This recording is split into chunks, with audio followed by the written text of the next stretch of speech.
Okay, here we go. Let's let people know that we're live, and then we'll carry this on.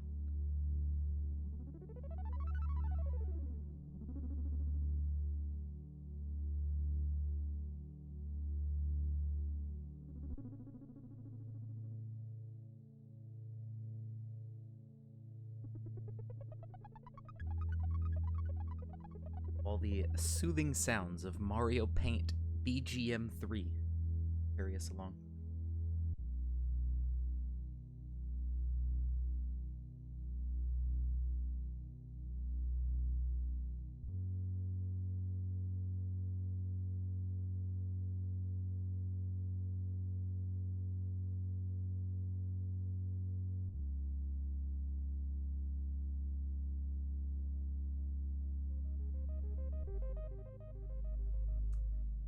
Yes, we're playing some more Dwarf. Hey Ido, hey Candy. We're playing a succession for it this time around that I got out of the good old elf posting Discord. Disappear to help your sibling with caramel sauce. Fair enough. Good luck with the caramel. All right, and go post here. Alrighty. So, you know, off the bat, I see that there's a lot of purple, and that seems good. There is a dude in here, I think, because it says in the bottom right, there's somebody named Vukar. Yeah, there's a woodcutter in the middle of this stink cloud, and it looks like he's stuck behind a wall. I don't know what happened to this man. There's a cage trap in here. There's a dead body over this way. More like based cord. Yeah, I don't know. I might need a little bit of luck. I don't know what the fuck's happening. Okay, well, here's some stuff. What is... All right, there's a guy. So we got some dudes in here. Ido gets it, yeah. I guess... I don't know what happened. What are these fucking bedrooms? Oh, these poor dwarves.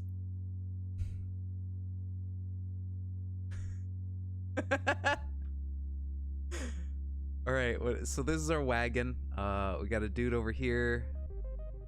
We got the mason. We got okay, we have a door. This does have a roof at least, I think. Yeah, that has a roof. So I mean, it's not too bad. I don't know what's up with it, but you know, at least it's closed in. What is this? Stairs. Oh, okay, so those... Alright, okay, it's the image of the base is coming together in my head. More like heavy weapons guy. Alright, so there's some random shit here. Are we making cups on repeat? How many cups do we have? Are we I'm assuming somebody set that up because, oh yeah, we can trade cups or something. We have 900 logs-ish. Okay, fair enough. We're goblets. We have 9, okay. Well, I'm gonna tell them to just pause that for the moment. We'll make wooden cups later if we really want to. Cups are under goblets, right? And this is hens. Okay. All right, hen eggs is nice. That's good to have. Not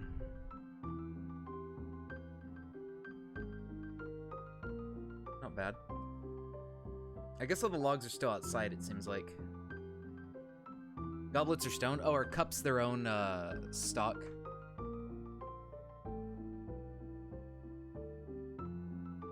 I don't see cups. I feel like they just get lumped in under goblets, or maybe they're under, like, finished goods. Egg. 300 egg. Very nice. We have 6 drinks? What the fuck? What happened to the drinks? Cups are wood. Probably under goblet. Yeah, I feel like they'd probably be under goblet, because it wouldn't make any sense. Yeah, see. Wood cups are right here. Okay. So there's definitely a problem with drink. We have 6 drink. It says we have 200 plant, but let me see if I can find them in the stockpile to see exactly what we have, if it'll tell me. It will not tell me. I mean, you know, he set up the egg, that's fine. Like, that takes care of food, so we don't have to eat the plants. And that frees it up for... But what are we growing? That's the question. This is a big-ass farm plot with absolutely nothing happening. The kitchen screen, got it. Thank you. I keep forgetting about this. Okay, so we have a little bit of everything. Interesting. We do have 20-ish plump helmets. All right, so if we just get them to start making plump helmet wine and stuff, will be good. Let's see. Everything that is brewable, we're not gonna cook it. Oh, we have cave wheat. We had 300 cave wheat. Okay, never mind. You brew that. But I'm still gonna turn the stuff off of cooking if it's brewable. So that way they're more inclined to just use eggs. And then all the stuff we can't brew, we can, you know, just turn into food whenever we want to. All right, so let's, yeah, we need to get those drinks pumped out really quickly. Where is the still? Do we have any work orders set up? We don't have a manager. Do we have someone that can work as the manager? Not really. How do you brew eggs? Magic. You could, yeah. Save the dwarf man. All right, yeah, I haven't unpaused the game yet, so we're still kind of frozen in time here, getting a sense of things. I think the dwarf you're talking about is this guy in here, Vukar.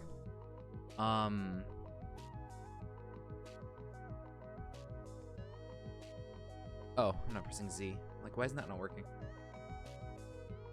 He doesn't feel anything after retching on miasma. Well, he's pretty strong. Tool locked him in there by mistake. Fair enough. He's just kind of stuck in a big cloud of shit gas. His spine is bruised, his head is cut open, his head is dented, his neck is torn open, his arm is fractured, and his foot is fractured.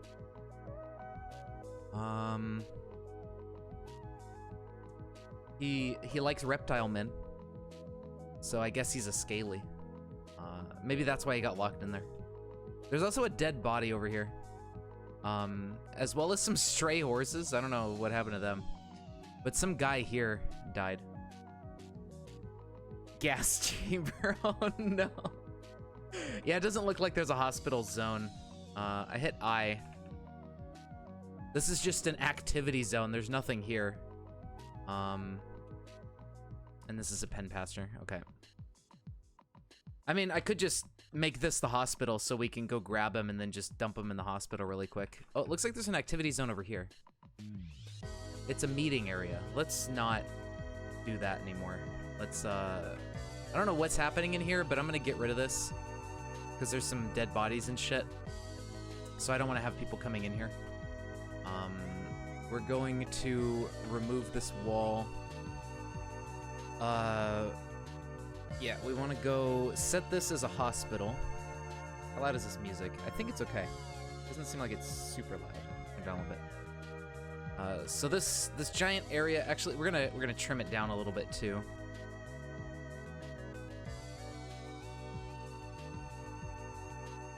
We don't need a big hospital. Just put one right here. Or maybe it'd be better to put it far away. I don't think the stink clouds can actually come down this hallway that far, but I don't know. And it looks like this is maybe some sort of beginning of a dining room. Although, I believe this is soil. It's clay, so that's not really an ideal spot for your dining room. You'd think you'd want to put it somewhere, you know. All right, so I have some ideas on some initial improvements we can make. So I think this will be a good plan. So step one, we're gonna try to save our woodcutter friend here. What is everybody's skills? We do have a grower, thankfully, that's W. I don't know why he got taken off of growing, but let's get him back on that. Well, actually, no, we have tons of plants, so I guess we don't need to grow. Your best or your worst. Yeah, I'll see what I can do. Herbalism, brewer. We don't have a cook, do we? Okay. We have a miner. Does he have a pickaxe? I assume he does if we've already mined a little bit of stone. We have a mason, that's good. Nobody with engraving enabled. If the expedition leader is not gonna do anything, I'm gonna turn him onto engraving. As well as this herbalist, because... Okay, so that's how we have all those random plants. The herbalist was collecting them. That makes sense. We do have a mechanic. Okay. Alright. I can work with this.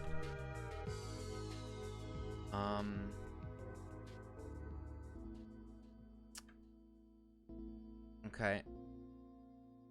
There's still a lot of wood left outside. I hope there's not a wood stockpile. We'll worry about the wood later, because there's a lot of it outdoors. It's my boy! Hey, Murder Machine, how's it going? We are playing this little succession fort that some people in the elf posting Discord put together. What is this? A lever. What are you connected to?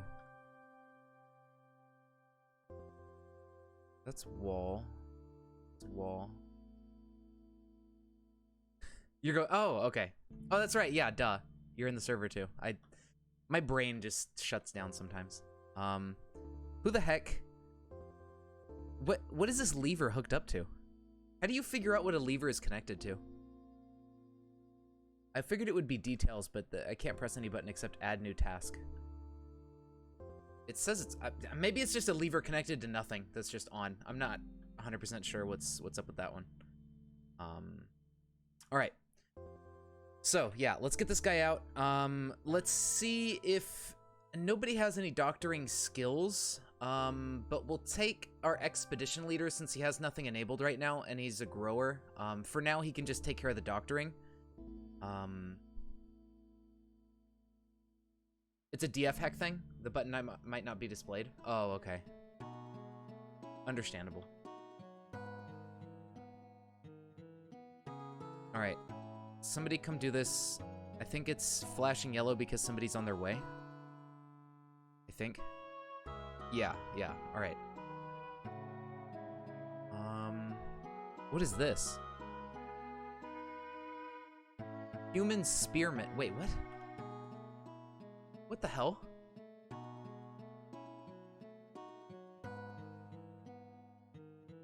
I have not seen the traders yet, no. What is this thing? His guts is gone. Well, that sounds bad. There's just a thing stuck behind a wall. How did that even happen? Okay.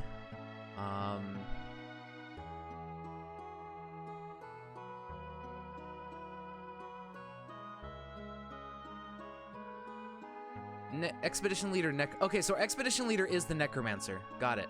So we need to make a bucket. We have tons of wood available, so let's get on that. I wanted to make the text bigger, but I forgot how to set the font size and everything before I started streaming, so you'll just have to deal with it. Did he just cancel deconstructing the wall? What? Can somebody come do this right now, please? Thank you. What are these horsies doing? Okay, they're just regular stray horses. I don't think they're undead. Scroll wheel? What about? What? You mean are there traders outside? Somewhere? Where am I looking for the traders?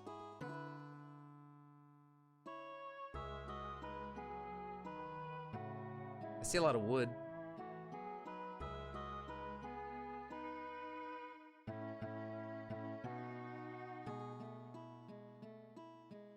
My control layout's a bit different than default. Yeah, I know what you mean. I can zoom into the game if it's a bit hard to see, but I think if I do that in a menu, I can... It just makes it look weird, but let me see if there's a zoom in level that doesn't look kind of gross. Because some of these zoom levels are a bit illegible. It's fine and readable? Okay. I don't know, whatever. Oh, can you actually read it? I was worried my stream might be a little bit too low quality or something for the default text to be like easily readable, but if it's fine, then it's fine.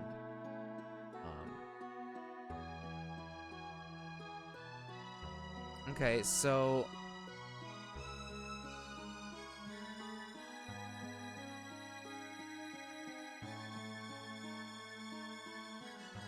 taking his time. What is this? There's a cat in there. Come on now. Get the wall down. Why is this guy so slow at this? Okay, there we go. There we go. Okay. Wall is down. I think they can run in through this door. And go get the patient. What the fuck? Oh, they're afraid. Because it's a fortification, they can see this corpse or human spearman in here and they get scared. How do we force a dwarf to not be afraid? Is the staircase down and up down into the surface? This tool's necro chamber, probably, but I don't know how to get them to ignore the corpse and go grab, go save what's his face. Because they just walk over here and get scared since there's fortifications straight down here and they see him in there and get like, oh, whoa, scary.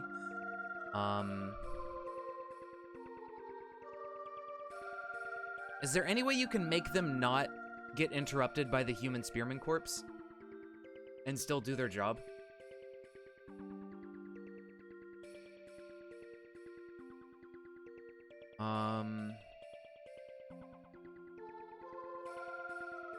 Okay, well, the necromancer, right?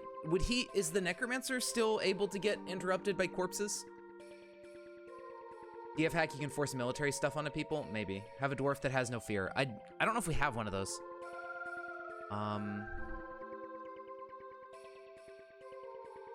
Everybody just comes in here and then just runs away immediately.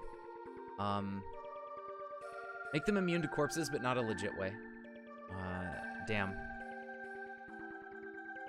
What's our, what is this guy doing? Why is he so upset? Has the tide turned? Ah, no.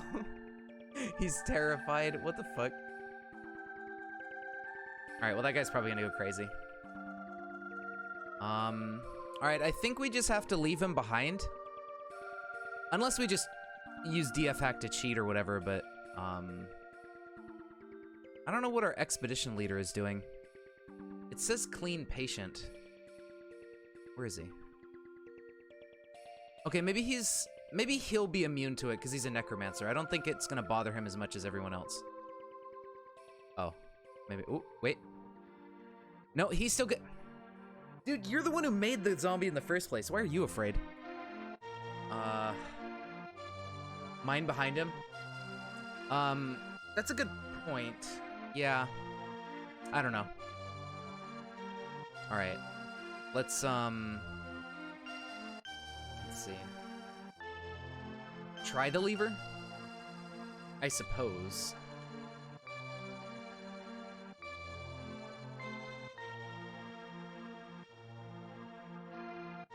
Is he dead now? I don't think so. It still says he's here. He's just stuck in a bunch of miasma. Where would we... Would we come in from over here or something? I don't know if our miner is conscious and capable.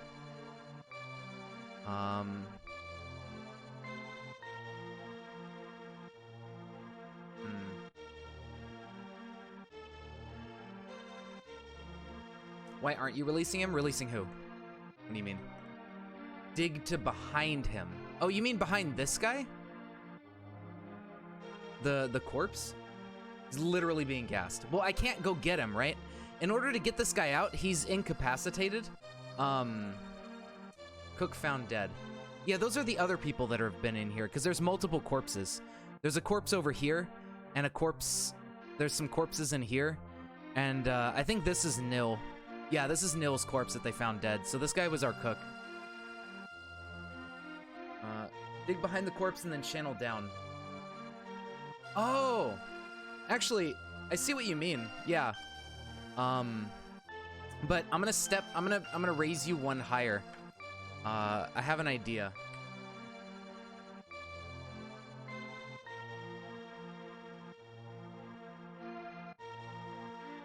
What if we just do that instead? And we just dig underneath, what's his face? And then where is... Yeah, high stress. Tirist Cyrilzes. What is our current miner doing?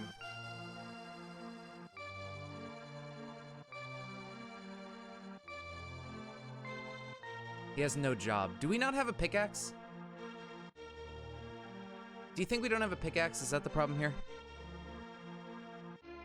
I don't know. Oh, no, we have a copper pick right there. So what the hell is this guy doing? Oh, he has one in hand anyway. All right.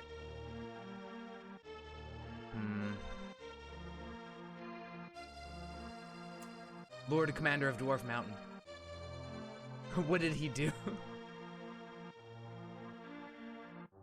Oh, wait, who's this?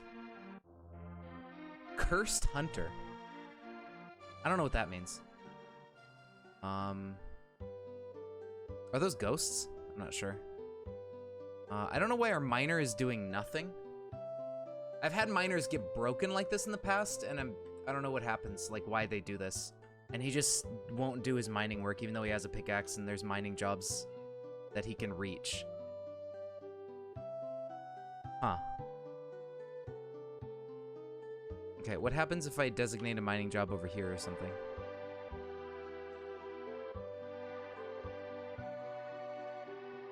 Yeah, he keeps trying to do other stuff. All right, let's disable his other work.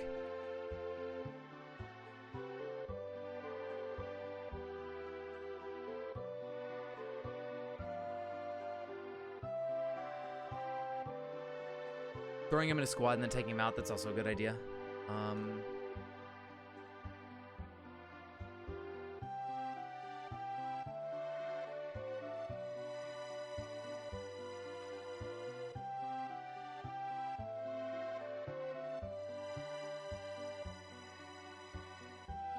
Okay, this is really annoying. All right, he's doing his mining work now. So let's cancel that one. And he should come up here. What the fuck? What are you doing?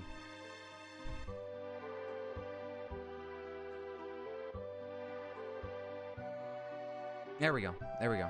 He's doing his work.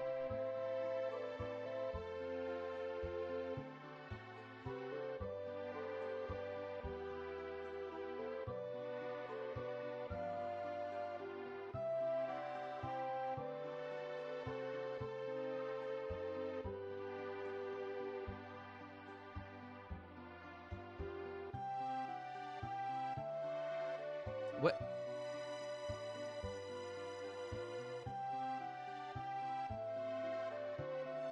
No, now he's trying to mine the top one instead. Okay, so I need to cancel that.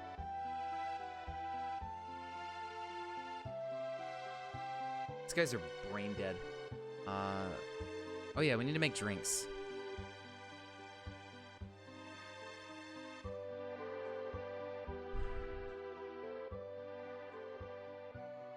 Actually, instead of digging a staircase, what if we channel this? I think that opens up the top floor, right? Or does that channel downwards, actually?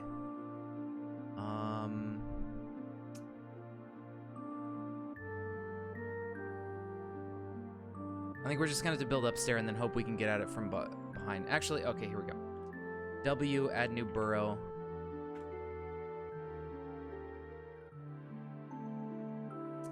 Okay, back. Add citizens. Tierist is now in the burrow. Resume.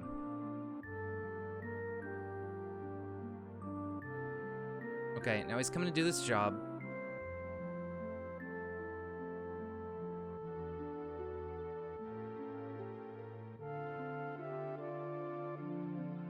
And then once he starts digging this, now I'm gonna go up here and add the downstairs, and he should be able to do this from below. These dwarfs, they get a little bit stupid when you give them jobs that they keep getting scared away from. You fucking moron. Just go down. Go down, underneath. What? Oh my god. I hate dwarfs.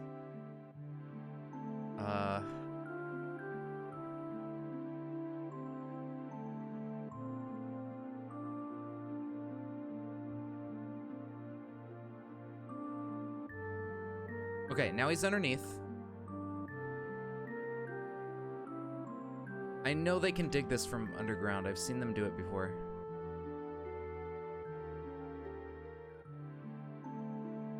Oh my god, this guy is so stupid. Dig a pit underneath the corpse and drop it down 10 Z levels. Yeah.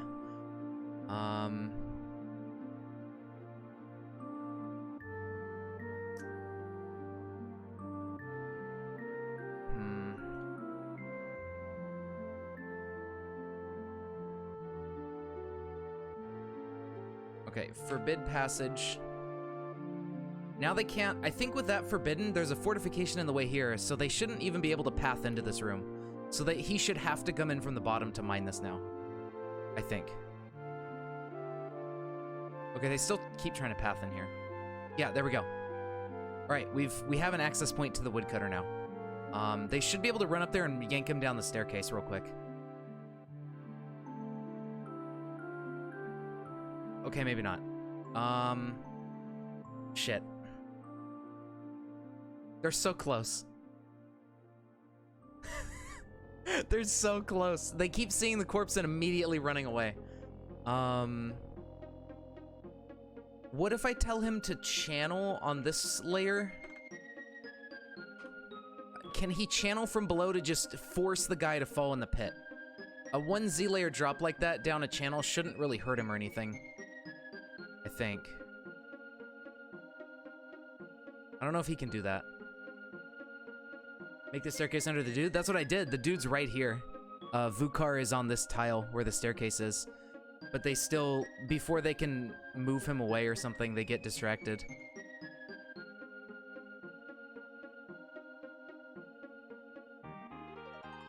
Yeah, Vukar is still there. Yeah, see, they keep coming in trying to recover wounded. And they keep getting scared off.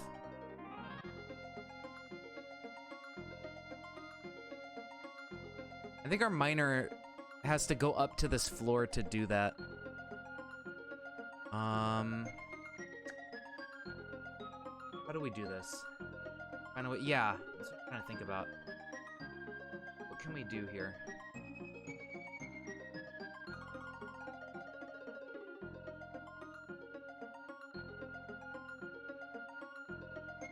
I didn't keep track of the starting date, actually. I kind of forgot what date it was. I know it was like spring or whatever. You made caramel sauce? Hell yeah. Just wait until he dies and send the necro into resin.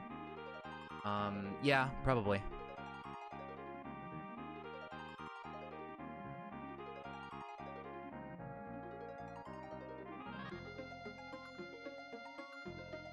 Okay, where is DBF?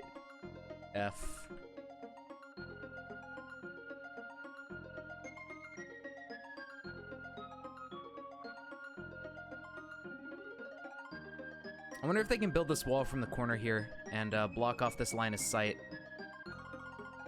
If they can do that, I have an idea of how to get in here and make this work, but that's if somebody would stop fucking trying to recover the dead. And just build the wall.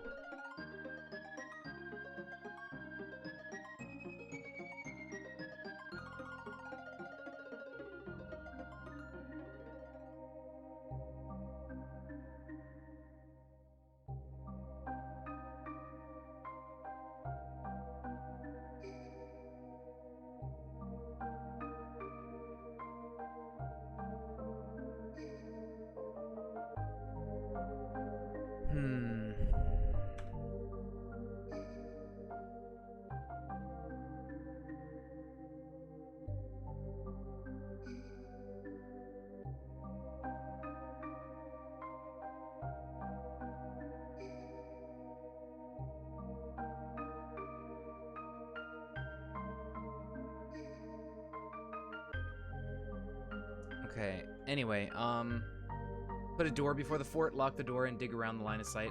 That's what I'm trying to do with this wall. I guess a door could work too.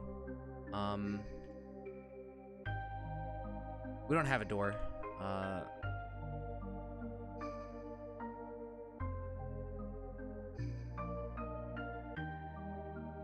Maybe I shouldn't have canceled that.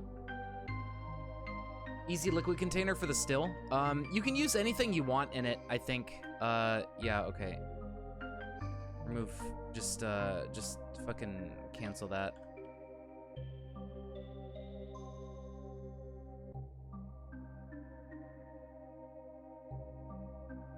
No, I need to click on it and then X. Yeah, there we go. All right, so yeah, this seems kind of a foregone conclusion. We can't get in there to recover him. If this stupid corpse wasn't here, then it would be fine, but I don't know why the hell this is here.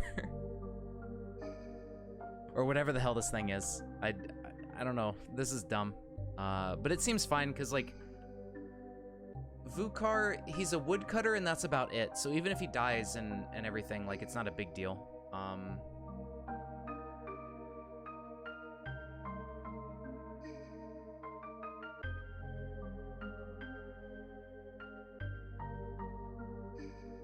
Okay, so let's go with, like, maybe the start of the second month or something, or maybe the first month or so. Probably the top of the year. We'll see how it goes. But, yeah, I think he's gonna probably die.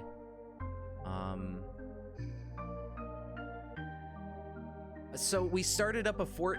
You need to bury them. I mean, I guess that's true, but we're gonna have to figure out a different way into this area.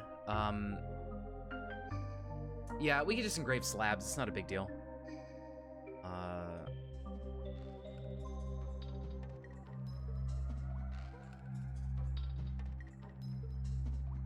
Let's just build a wall here and have them stop trying to recover wounded.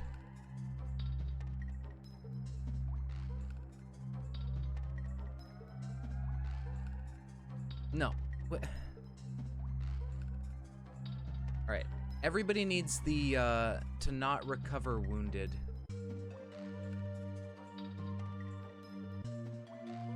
Why can't I? Oh, yeah, because Vukar is incapacitated or whatever, I guess.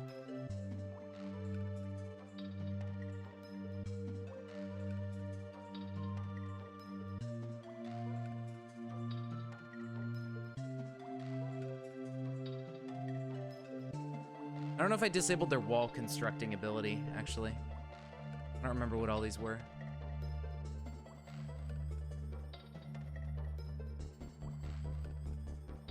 Okay, yeah, wall floor construction. We still, yeah, so we gotta turn this one back on.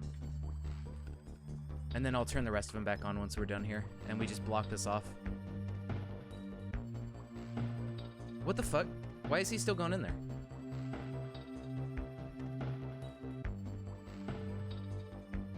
Oh, you know what? I forgot about the burrow.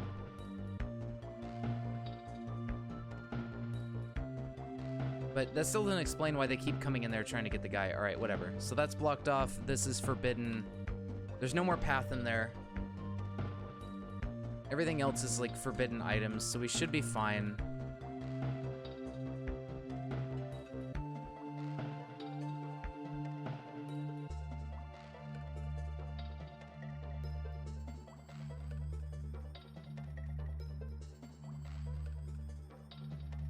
I don't remember what building architect, building designer is used for, but we'll turn it on at least one person.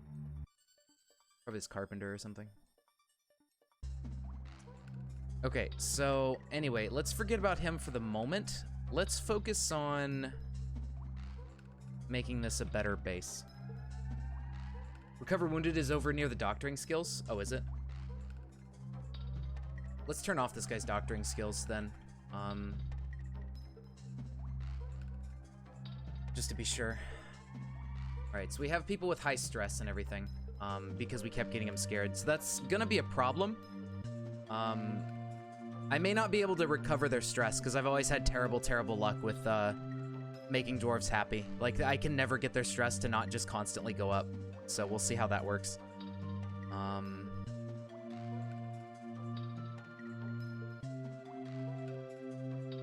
No, it's an embark with random skill. I don't know. I didn't embark. I have no idea about this. Are sure it's luck? I have no idea what it is. I don't know how to make them happy. Yeah, if we make everyone a miner and give them picks, that could work, but I don't have picks for everyone. I guess what we could do is enable mining on our 2 highest stress dwarves and have them go mining for a few months or something. And then start working on the next few, like, Tyrist and Kib after that. It's not a bad idea. Alright, so step 1. Let's have somebody start making some beds. Because I don't want to deconstruct their other beds for now. But yeah, let's see. Okay.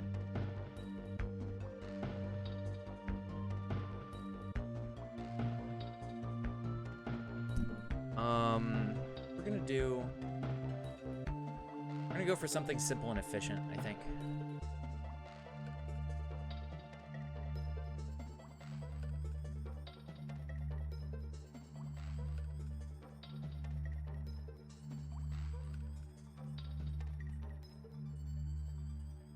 For a bedroom. Something that'll help is giving them actually nice bedrooms. That should help meet some of their needs here.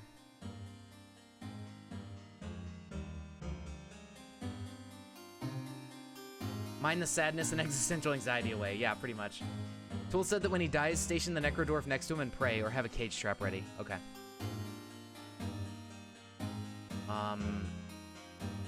There is a cage trap. That's 8 bedrooms. There is a cage trap. Yeah, we'll just cut these off. In this hallway, there's a cage trap here. I guess I can build another wall here as a safety measure, which wouldn't be a bad idea. Just to make sure they don't wreak havoc.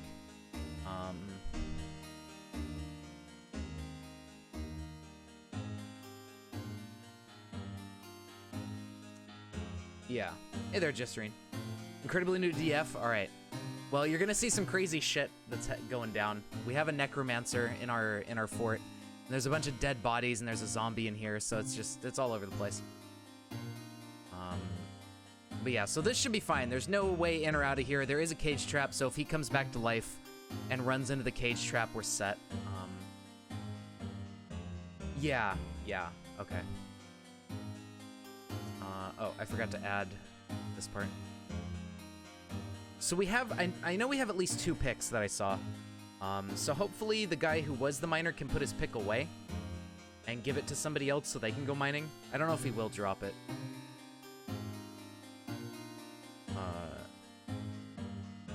So there's one of them.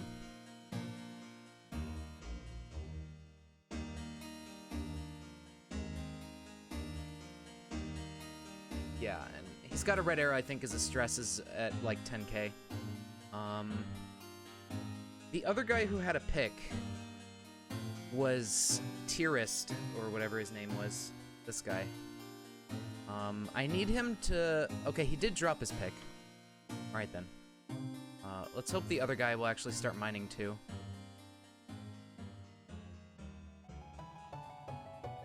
So Nil's at 10,000. I think it's going down, so this is helping. They can come back. They can come back as intelligent undead, but yeah, okay, I guess it's a chance. So he can take out some of his aggression. Look at that, the red arrow's already gone. All right.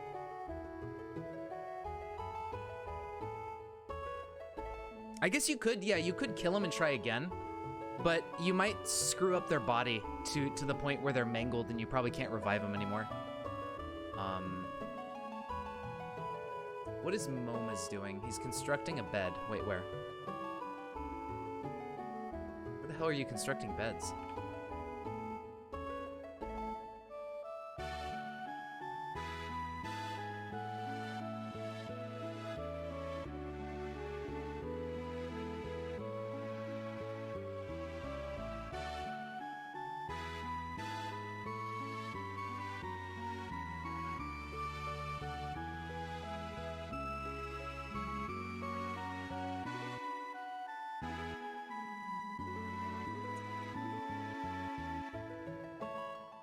Okay, yeah, these two can do their thing.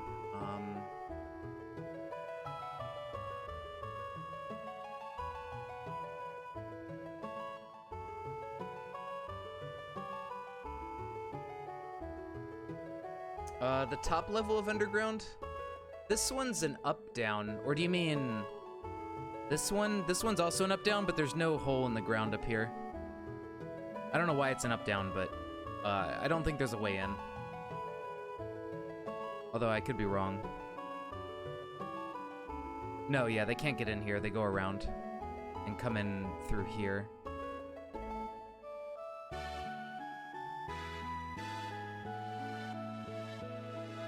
Yeah, there's no hole. So we're at least safe in that part. But a door can be broken down, so that's not going to really save us from anything. Oh yeah, this is doing wonders for his stress. And I think the other ones are actually, these people's stress is going down, but Moma's really needs to get mining. So let's turn him off and let Moma's take over, because he's way higher stressed right now. The other guy's like out of the yellow zone, so I think he'll be okay for a little bit.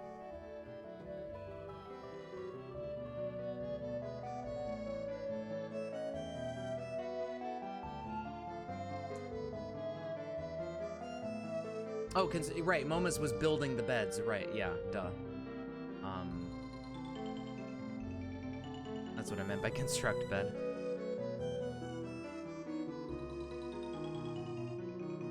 Attend meeting. Oh, okay, expedition leader is conducting a meeting. Gotcha. Alright, hopefully he can come start mining soon. And work on his stress levels. Once we get his stress down, everything should be okay.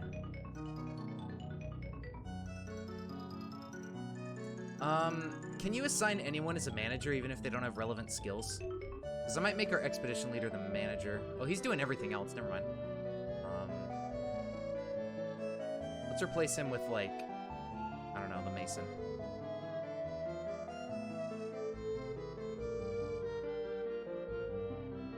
We just need to give him an office. I'll do that up here.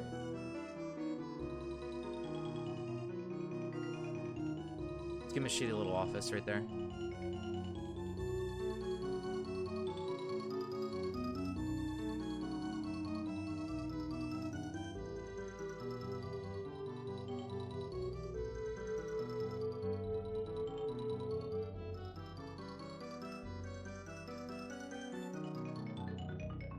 Okay, his stress is going up.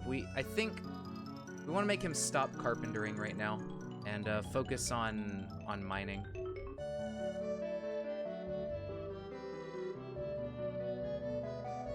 Otherwise, he's gonna keep being miserable. Okay, stop attending meetings. What the hell?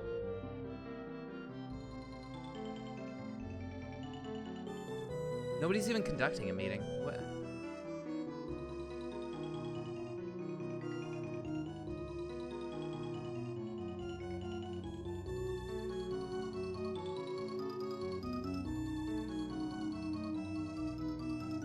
Okay, now he's digging. Thank goodness.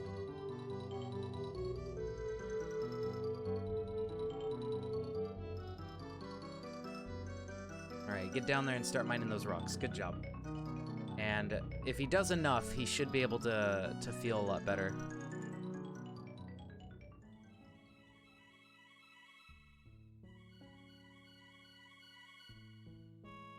I'm gonna need to let him do a lot of mining to make up for his mood.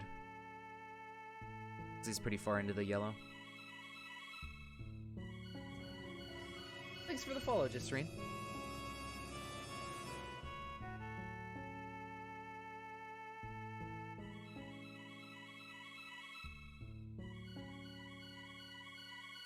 Okay, so he's at 14.8, 14.7. Yeah, so it's gonna take a bit of him mining to get his mood really fixed, but it'll happen eventually. And it looks like it's going down. Uh-oh, 15k. Maybe it's not going down faster than it's going up. This could be a problem.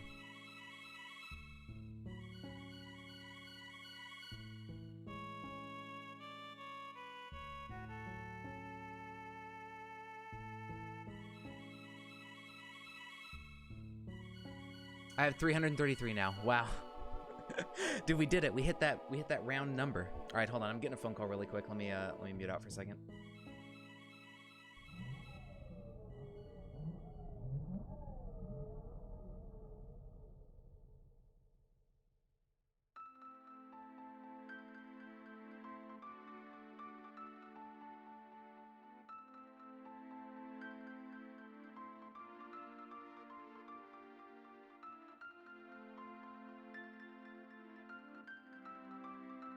Okay, I'm back. Okay, it's down to 14. That's good. I don't know if it's mining in general, like if it has to be stone or if mining soil works. Because if mining soil works, we can have him mine a bunch of soil. And also these bedrooms are kind of fucked up, I see, because there's soil in the way. So we need to make other bedrooms that are in the stone.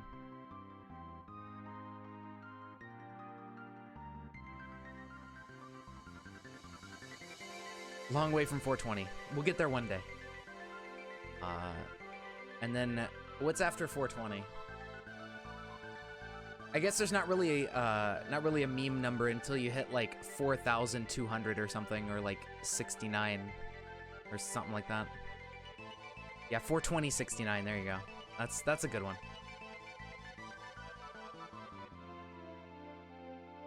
Oh yeah, there you go. That's also the big meme number.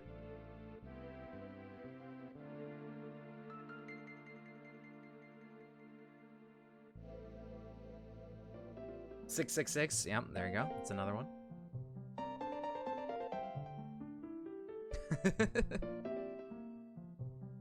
Alright, what's he doing? He's sleeping. Alright, that's fine. His stress levels shouldn't go up during his sleep, so that should be okay.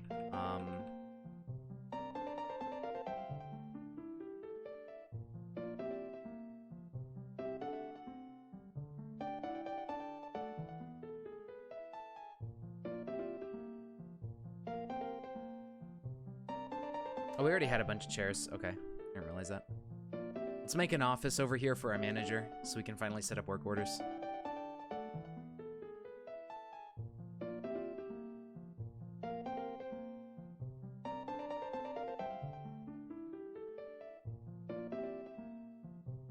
These guys are pretty slow at engraving, unfortunately. This guy's already level 1 mining, which is good. I think he has more affinity for it. I'm not sure.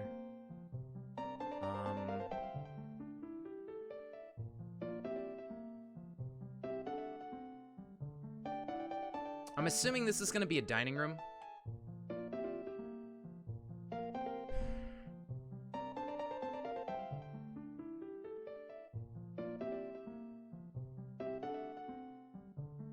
So I'll just use this as a dining room.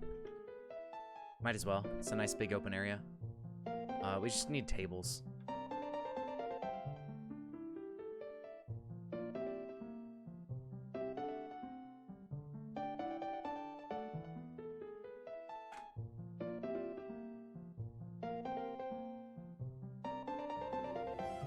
Oh, thanks for the follow, Bung.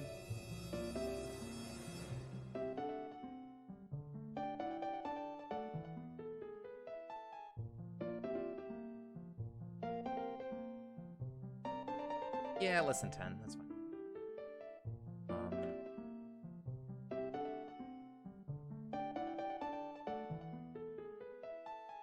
You got stuck? In what, Wayward? Oh, you're in a cave and there's nowhere to move. Uh-oh. That sounds bad.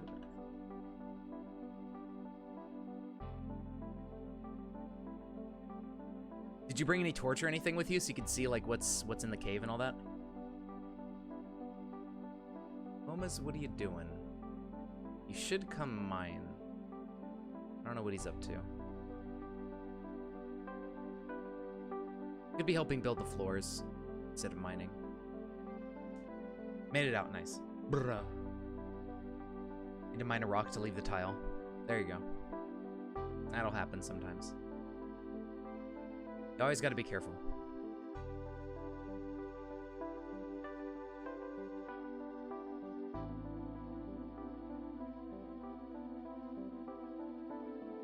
Alright, miner, what are you doing?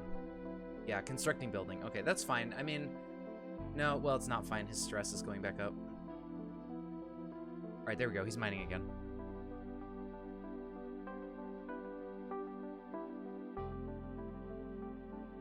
How's the other guy's stress? 8140. I think that's going back up, but I'm not certain.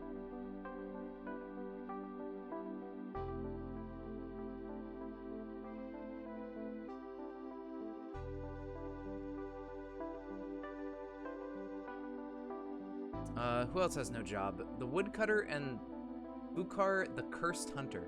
Wait, this is the guy that was dying, right? I don't know what a cursed hunter is, but go to unit.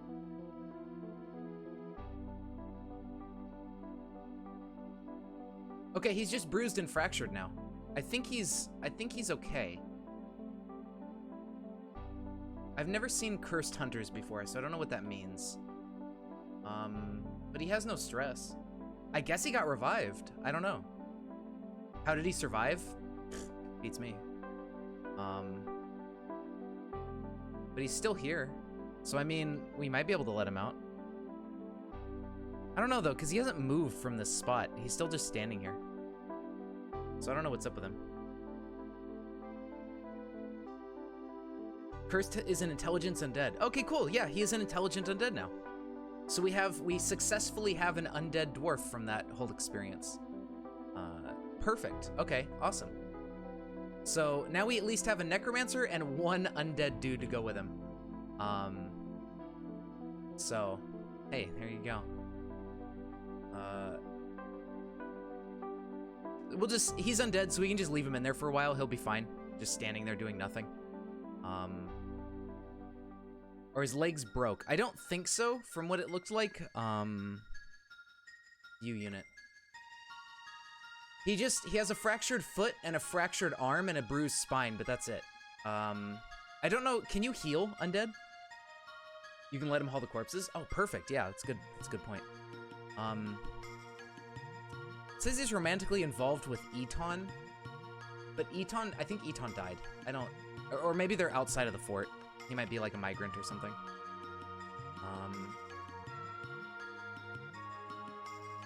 Okay, he ran out of stuff to mine.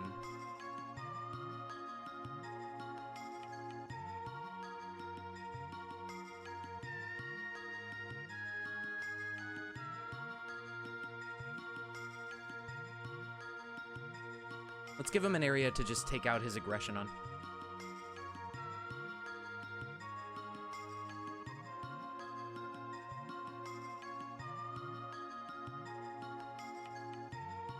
Of course, more meetings. Why wouldn't there be meetings? There's also a peasant, which I don't know what's up with this peasant in here. It says dwarf cursed hunter, but they're not in our list of units. So I don't know what's up with that that other cursed unit in there. He doesn't seem to be a part of our fort, but I don't know. Oof, ouch his bones. Yeah, basically. He drank a little bit of the bone hurting juice. There we go. Get after it, Momas. You got this. All right. So he'll take care of all that. Very good. That'll help a little bit. 13-7.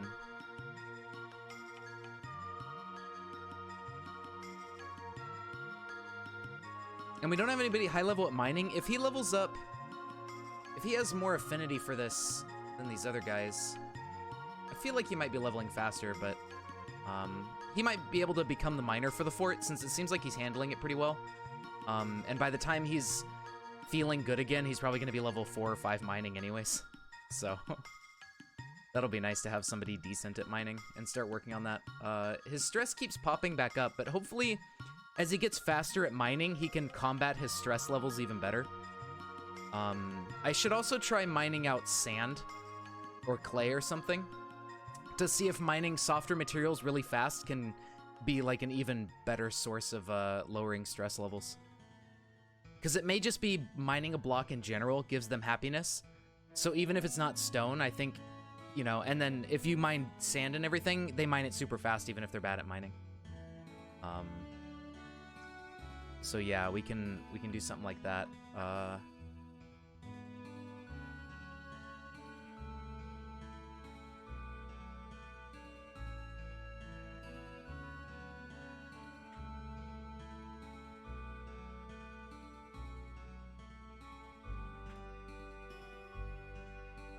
Let's keep some drinks on hand.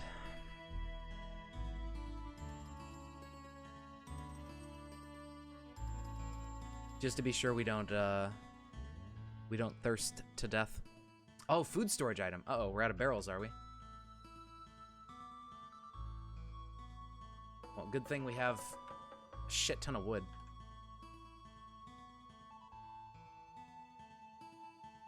Keep like 5 barrels on hand. We need to enable carpentry on someone. Maybe one of these woodcutters, like Tyrist here, could be a backup carpenter for us. So we could pop him in carpentry and let him start working on that. The barrels and stuff will be good practice. Oh my god. I just want the necromancer to stop conducting meetings every 2 minutes. Is that so much to ask? He keeps pulling Momas away from his work.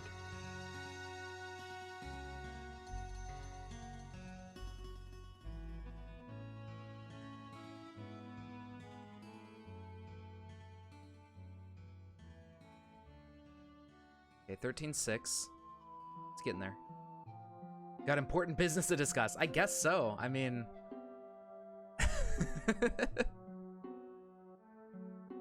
I suppose if you are a necromancer, you probably have a lot of knowledge, so you do need to conduct a lot of meetings and catch all your other fellow dwarves up to speed.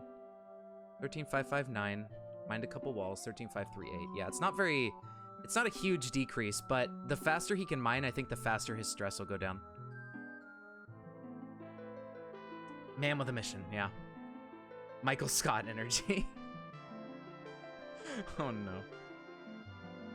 696, okay. He seems to be combating his stress okay right now. And then the higher level he gets, he'll be better off. Us attracting no migrants is fine, I think. I'm trying to work on getting a dining room and stuff set up, and then we will actually start getting some new people showing up. Most likely. Unless we're somewhere where migrants can't show up, but I don't think that's true. Because we had... It looks like we had other dwarves show up and then some die off, and now we're back to this 7 dwarves again. From the previous couple years that people have played. Okay, 13,158, yeah. So he should be at the... what is his mining? 3? So he should be pretty good now on stress. He should be able to outpace his... stress gain, and then he should be fine after a while. Let's assign Nil to one of these. They're almost done engraving, or smoothing rather. Let's assign Nil, since he's our next highest in stress, to one of these fancy bedrooms, and Momas to one of these fancy bedrooms, and then we're gonna remove their shitty bedrooms. Nil. Deconstruct that bed. Nobody is an owner of this one. We'll get rid of that one. Momas, we'll get rid of his bed.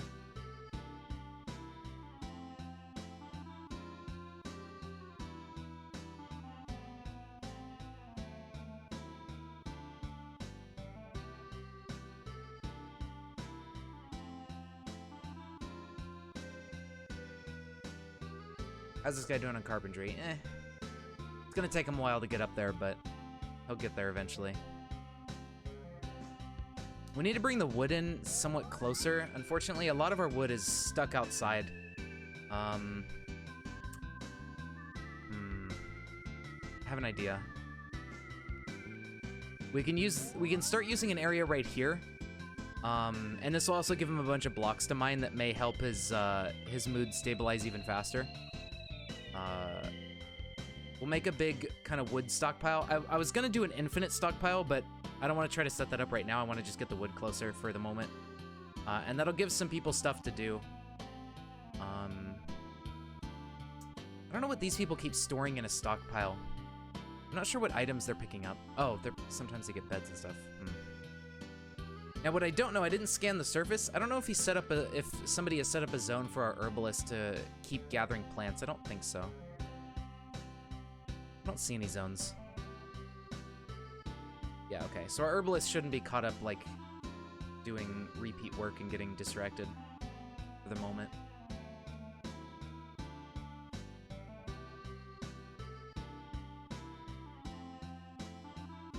Okay, so when he's done with this, he should go back up to near the entrance and start digging out this room. Yep, there he goes. And let's see if digging sand actually gives him stress, or removes his stress. Oh, it does. Okay, yeah, perfect. There you go.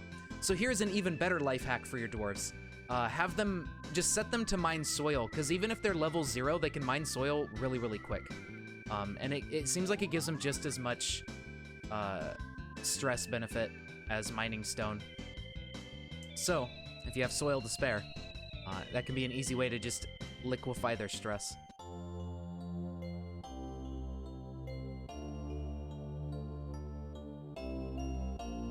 So this is like 120, 11, I think it's 11 times 11, so it's like 121 squares of stress reduction. So that should get him down a nice chunk as well. Now, it may be less stress. Let's see, 1428, 1413. I think it's like maybe half as much stress, but they do it so much faster. It seems worth it. Also, this music's getting kind of loud.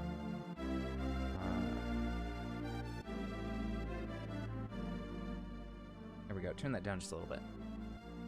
Nothing removes my stress like digging massive holes in my backyard. I mean, hey, honestly, exercise and everything and like using your muscles releases a lot of endorphins.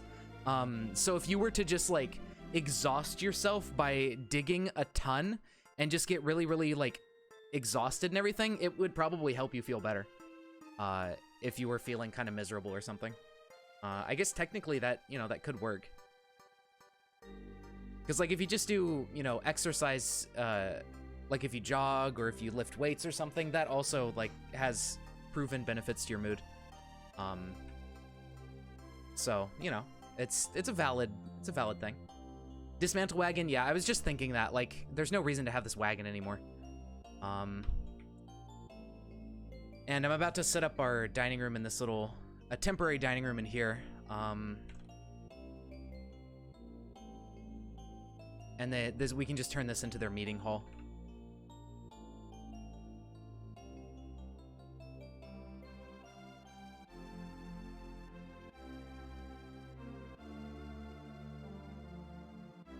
So we have 7 dwarves, so we're gonna need, yeah, 7 chairs. And we'll need some more tables. He's still working on it. Our carpenter's a bit slow because he's still baby carpenter, but he's getting there. Drinks are slowly getting better as he makes barrels, so that's good. We're totally fine on drink. With just 7 dwarves, we're able to keep up with that, no problem.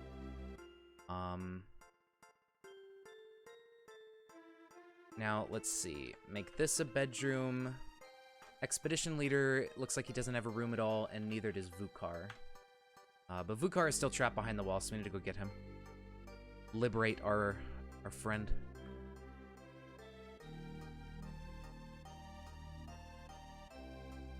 Okay.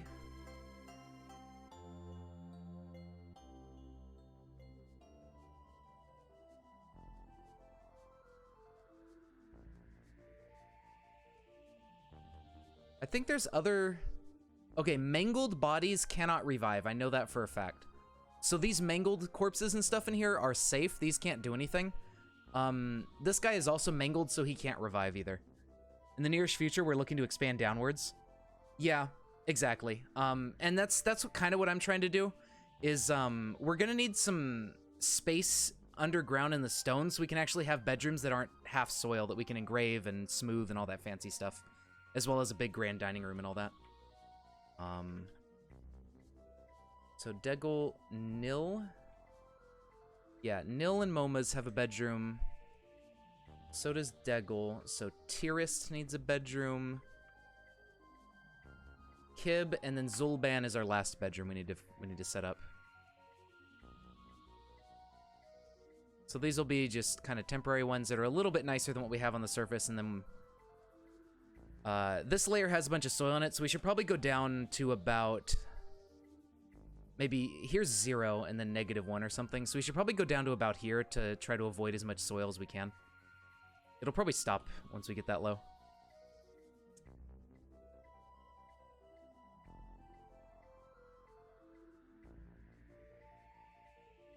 Okay, somebody... The carpenter has to come dismantle it, and I think the carpenter's busy. Or he's asleep. He's constructing wooden chairs.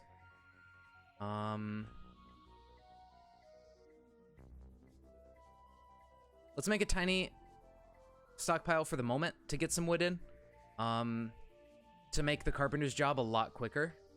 Momas is at 11k, so he lost almost 3,000 stress so far, which is very, very good. But he's still not quite in the safe zone, I think. So we need him to keep mining. But I will let him go haul some items, because I believe hauling items contributes to a dwarf's overall mental state. For their wants and needs and everything. I should actually check out Moma's and see what he's feeling. He wants to be near people. He stayed occupied, so that's good. He admired some art, which is nice. He needs to acquire something. He needs decent meals. He needs to fight. He needs to make trouble. He needs to make merry. He needs to think abstractly. I don't know how you can do that one. I don't know how you can, like, provide them abstract thinking. Maybe a library and some books or something. He wants to take it easy. He wants to practice a martial art. He just wants to do everything, man. Wants to be near friends. I think a tavern could help a lot with some general unmet needs. And then we just won't set up a tavern keep. Nil is actually getting happier, and so are these people. So everybody else is stabilizing. We just need to get Moma's under the yellow zone, and I think he'll begin to stabilize. And then we'll be set.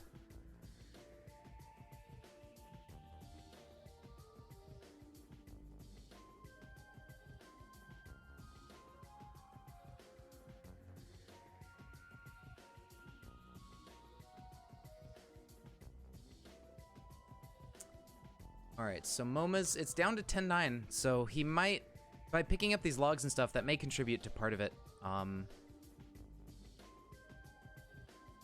see how it goes. Let's designate this as the dining room. We'll just make it like that for now. This will also be a meeting hall. Then we're gonna build some tables in here, so we can have a table for everyone.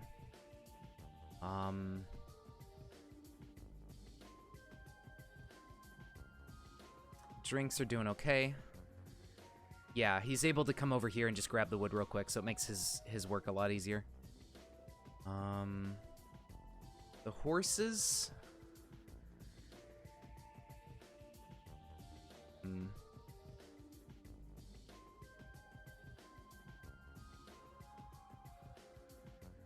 Let's build the last bed here. Let's go up here and start deconstructing these beds. That way everybody can sleep in their nice bedrooms. And Zolban.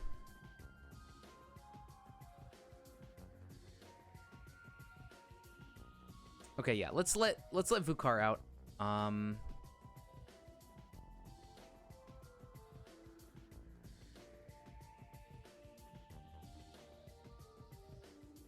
don't know what we're gonna do about that, but you know, Vukar can he can actually let himself out, which is nice. He can come back out and start contributing as well. I'm not sure what jobs we're gonna want him to do, but we can figure that out.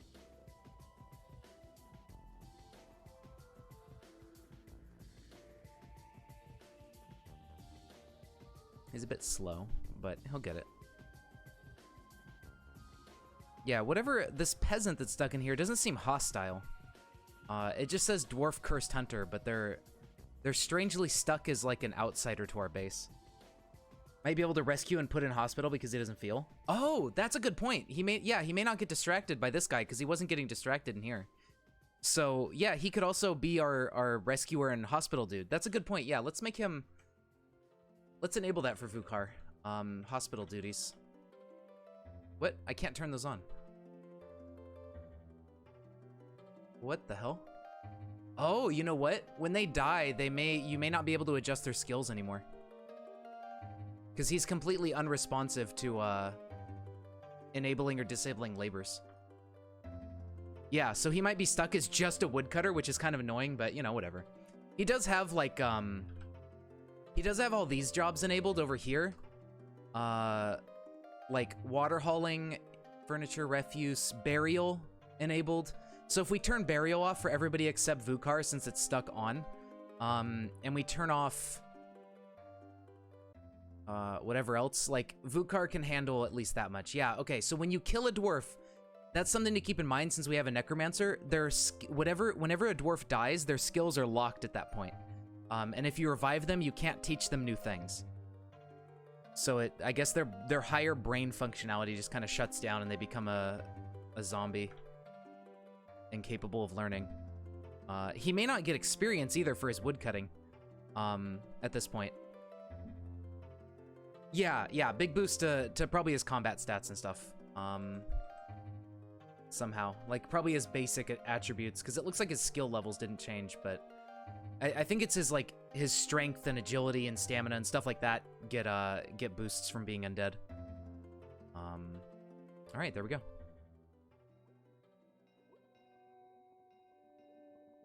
Cool. So now Vukar can come contribute. He can go haul items and stuff. Just another hand on deck. Can't get any more experience, but get a huge boost of strength, endurance, and maybe agility. Yeah. There you go. That makes sense. That seems to be the case with good old Vukar here. Yeah, Moma's is doing all right. Maybe we'll have them mine out some more stuff just for some stress reduction. Like this area, since we're not going to use it anymore, we can just have him start clearing it out. Just to melt away a little bit more stress, and get him down into the green.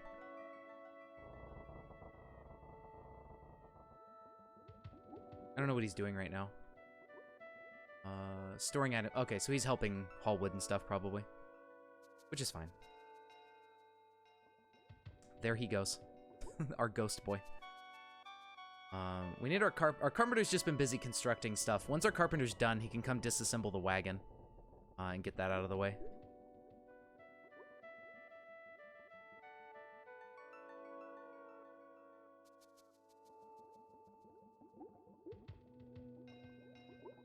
Empty food storage, yeah, you'll get it eventually. We're okay on drink anyways, so it's not a big deal. We have no relevant bookkeeper person. I guess I'll just give it to... I don't know, just some random one. We'll give it to our herbalist. And even without skill, hopefully he can keep the books fine enough. I think hauling is a higher priority than mining, for whatever reason.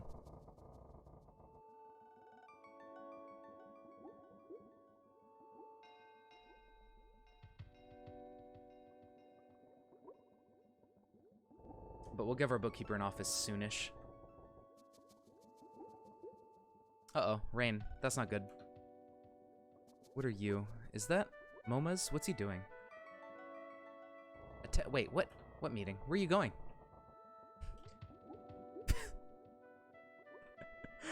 These damn meetings, dude.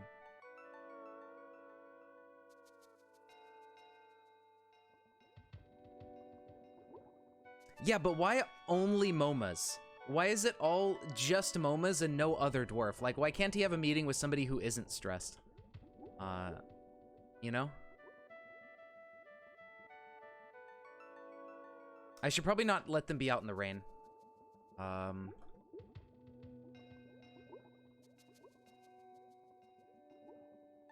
Okay, turn that all off for Moma's. Get him indoors. The other people are fine in mood, so if they want to go wander outside in the rain, whatever. So be it.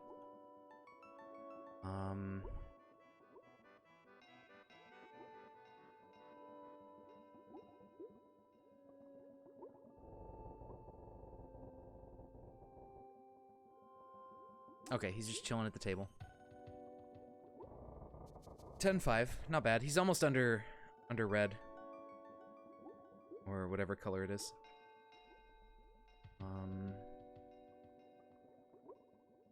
Carve up down staircase. Okay, so he's doing this. He's poking a little bit lower.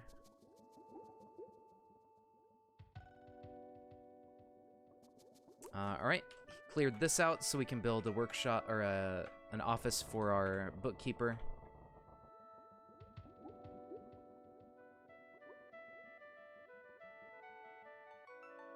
There you go. And he's actually become a miner because now that's his best skill, I suppose. So this should get him without a red arrow at this point. Hopefully once he's done with this little area, he should be feeling pretty good. Knives was wanting to know if there's iron around. Yeah, if we find iron for sure, that'll be great. And I'll see if we can start mining that and everything. All right, there you go. So we managed to successfully save Moma's from having a breakdown through the power of pickaxe. Plants, how we doing? These are some massive-ass farms, but we don't have any... What's the one for cloth? Is that pigtail? We should maybe grow some cloth plants while we have the opportunity. I don't know what our seed stockpile looks like for cloth plants, but I'm gonna build one that's not quite as big. Pigtail? Okay, perfect. I'm gonna build a tinier, because this is massive. Tinier plot of land over here and have our farmer start doing pigtails.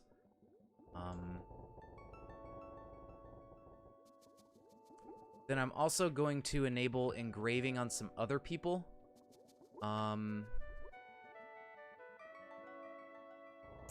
And we're gonna work on engraving the bedrooms so they have even more fancy art. We'll even give it to Moma's, because I think he wanted to create art as some of his unmet needs. And we'll set them all up to engrave in a minute, but we'll let him finish his work up here.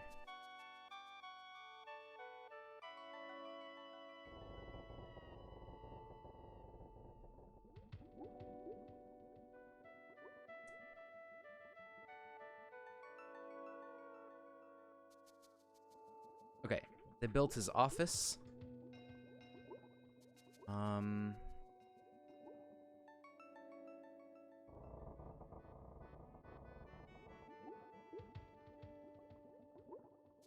Alright, so now we'll have some accurate counts at some point, maybe. His skill, he doesn't have any skill in it, but... How's the Necromancer doing? He's doing okay. I mean, he's just kind of chilling. Let's see, UL. So our Necromancer right here... Yeah, they're satisfied at work. They're not hurt. They have some kids. They were horrified and reliving seeing somebody die. They were dwelling on being unable to be extravagant. So yeah, we have a lot of unmet needs we have to worry about. But hopefully if we set up like library and tavern and stuff like that, and maybe somewhere to pray, we can start getting people's unmet needs a little bit more. Yeah, she. Right, she feels satisfied at work. Dreams of crafting a masterwork someday. Okay. Cave wheat, how do we... How do I stop planting? Because I want him to focus on this farm plot. Remove, and then stop removal. No, that doesn't cancel it. How do you cancel? Isn't there a way to just tell it? I guess I could try to plant dimple cups, which have no seeds.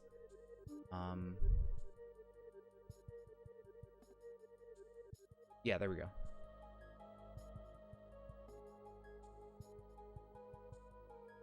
Z? Fallow. Oh, fallow. That's, okay, that's what that means. I forgot what the word fallow meant, honestly. I was like, I thought it had something to do with fertilizing or whatever, but okay, yeah. That's what fallow is for. If she gets bad stress-wise, trap her in a new undead making chamber. I mean, you could also just go mining, and that would fix her stress pretty much instantly. Okay, so we're gonna plant pigtails here so we can start getting some cloth going. Not as cool. All right, fair enough.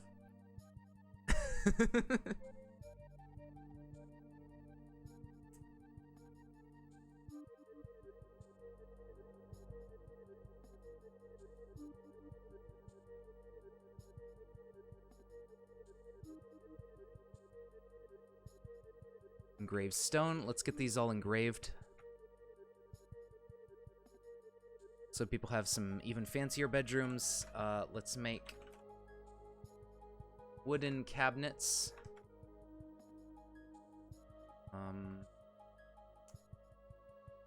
Let's keep like 5 wooden cabinets on hand for a while.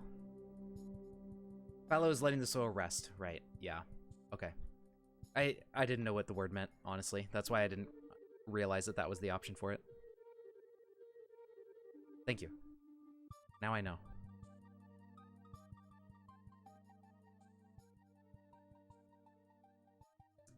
Okay, so what do we want to do now?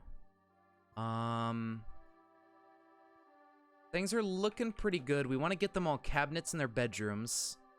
Maybe make some statues and whatnot. I think what we should do right now is also think about where we want to put a grander dining room.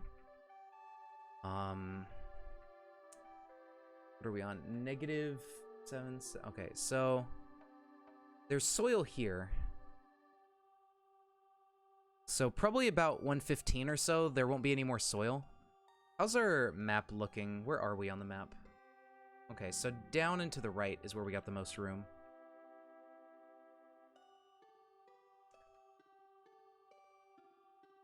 Literally learned what the word meant earlier this week. Total coincidence, you can flex. Hell yeah. There you go.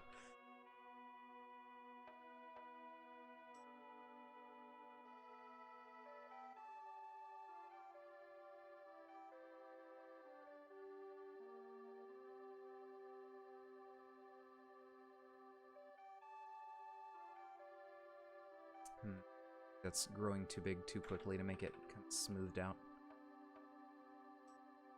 Actually, no, hold on. I want it to be more ovular. I'm gonna make like an oval-shaped area down here for a dining room. Or I could just do a circle.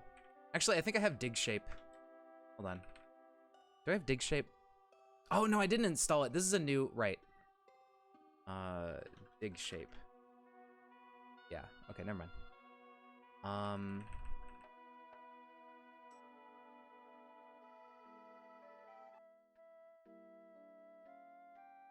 Let me see here. If I start...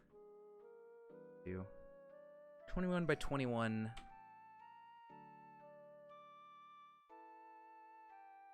Be able to tell apart the rooms you make because it's all square. Fair enough. I just made some square rooms myself, so it's, you know, it's whatever. Actually, let me see here. If we go 31 by 31, we want to go 15 in each direction.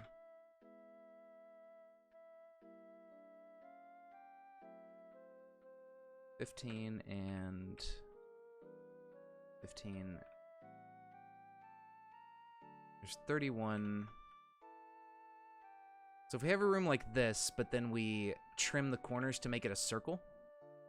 I have some stuff for planning out circles. Let me find that really quick. Because I don't have dig shape, so I'm gonna do it by hand real quick. If I can. Photos. Where are those?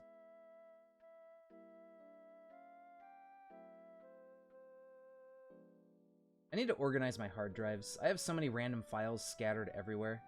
Such a nightmare. 31 size voxels. Okay.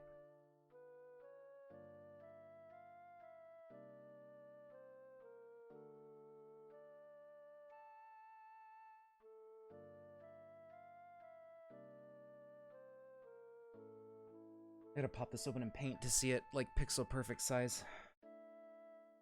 Edit.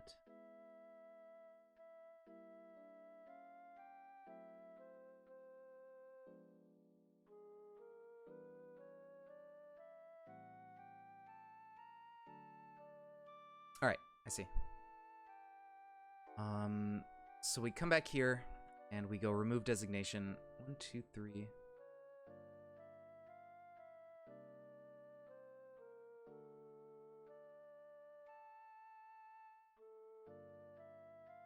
Seven, and then 3, 2, and then 1s.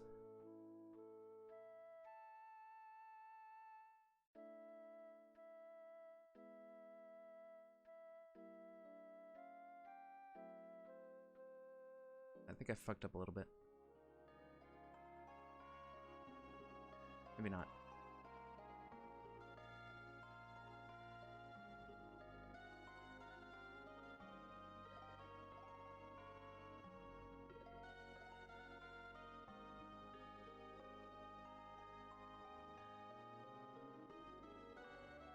I think that's good.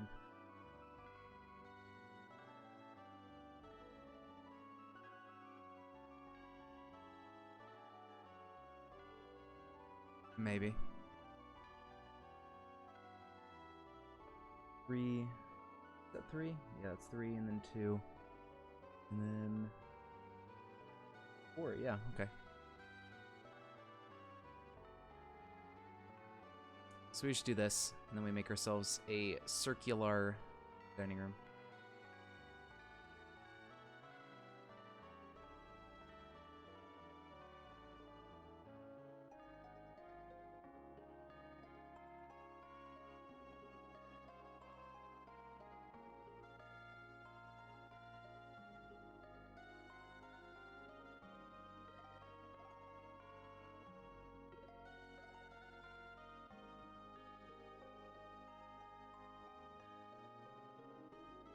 There you go.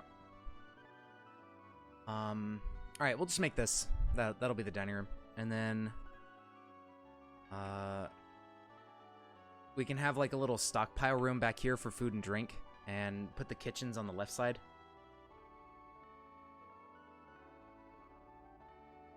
Maybe I should scoot it over a tile. I don't know.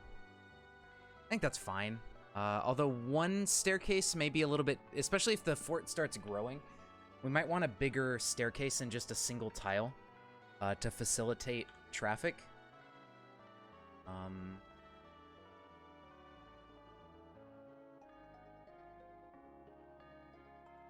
What if we do that instead?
Still one too big.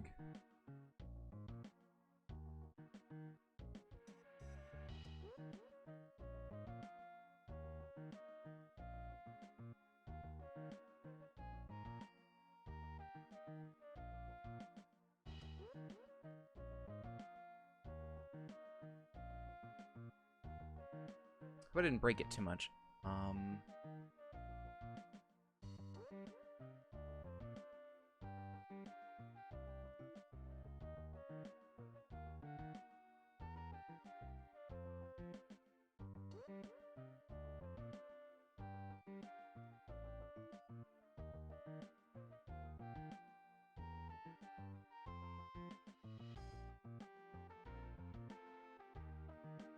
What do you have? 1, 2, 3. That's 7.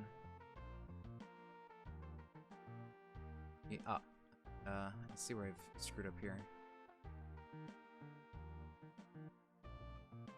So 1, 2. That should be.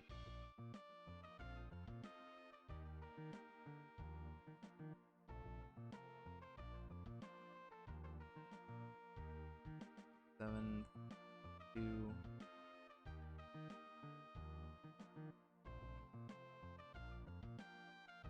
7.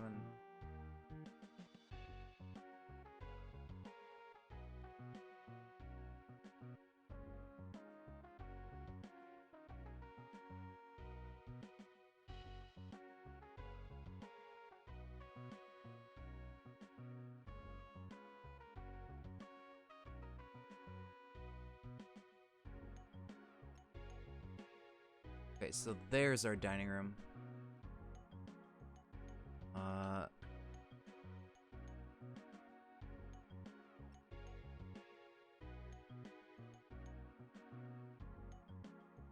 Okay, so we need to build some up downstairs here. I guess we can just dig downstairs for now. And, oh, but that cuts into the bedroom. I want to do that.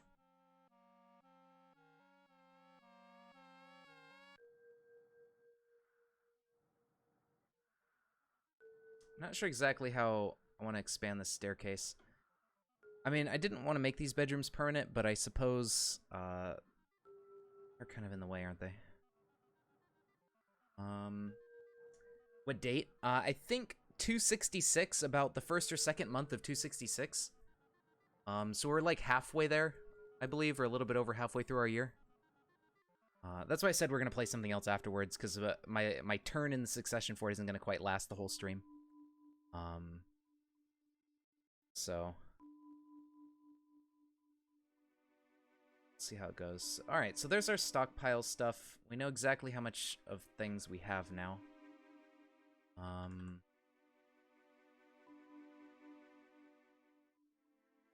What are we gonna do for the staircase? I guess I could just make a plus shape. For now. And then when we move the bedrooms somewhere else,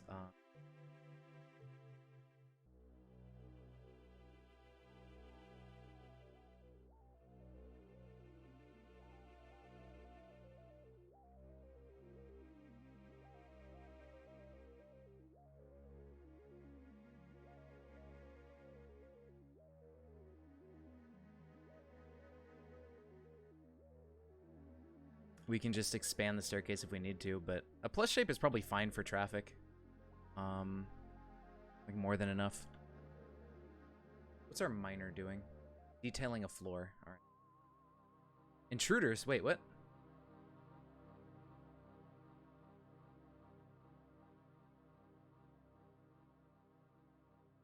Human administrator necromancer. Where the fuck did they come from? Wait, what? Who is this?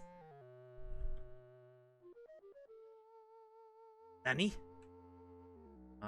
This might be a problem.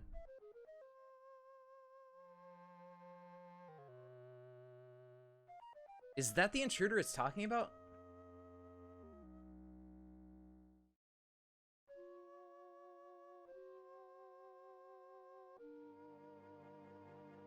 Yeah? Okay. We have a cage trap in the front, like, right here. Okay,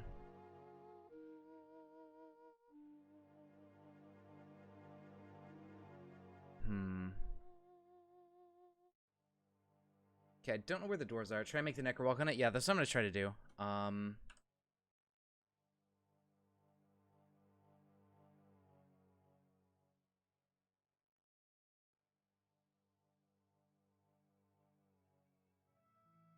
Yeah, that would be nice, wouldn't it? Let's kind of burrow our main base area so we can be sure nobody's standing around outside to get attacked by him. So let's just burrow in here.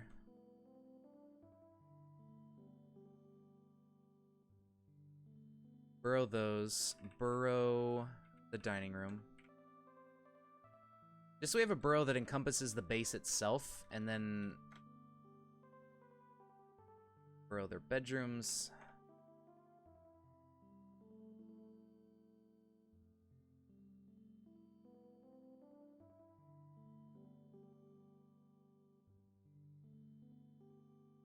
And we'll burrow some of the staircase as well.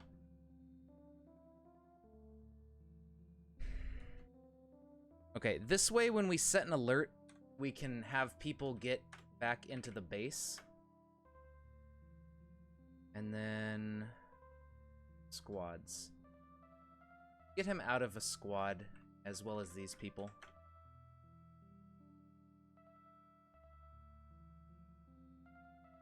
For the moment.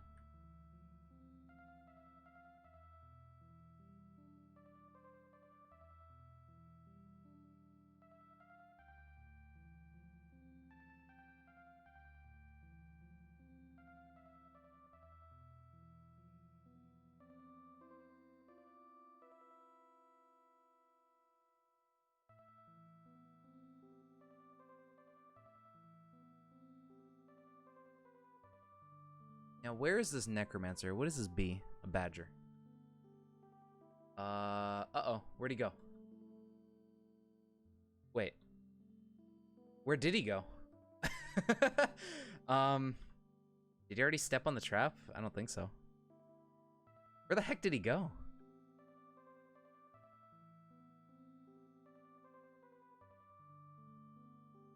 That's spooky. He must have left, I guess, but how did he leave that quickly? Because he was pretty deep in our map. They run away if they get seen? Oh, okay, okay. Interesting. All right. So he was just kind of trying to sneak in, but then he was like, oh no, I've been noticed. I'm gonna get out of here.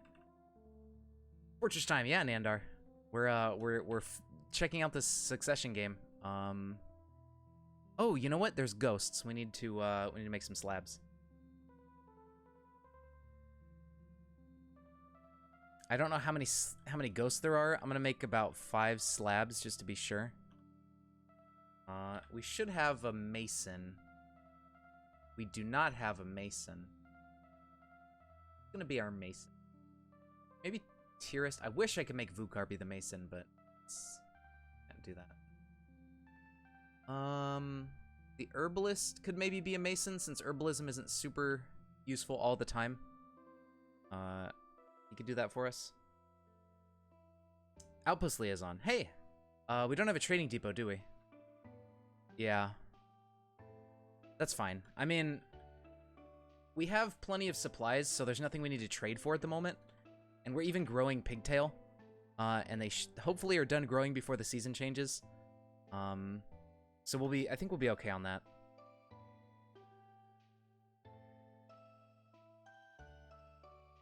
Okay, Moma's needs to stop detailing walls, so they can do some mining.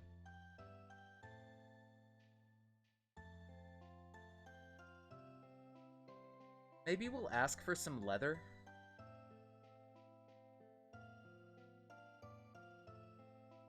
That's about the only thing I can think of that might be kind of difficult to get, because we don't have a lot of animals that give us leather. Maybe we'll just ask for a bit of leather, but everything else seems fine for now. Yeah, that's fine. They typically bring leather and stuff anyways, so it's not a big deal. Okay.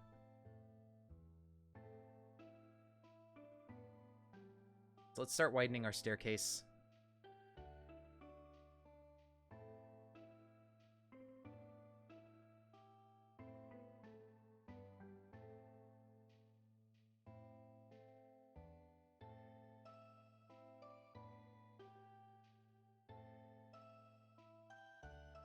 Formerly vanilla ice cream may as well just be caramel ice cream now. Nice. If your dwarves will learn a plant's growing length and not plant it if the season changes too soon if they see it die. Oh, okay, cool.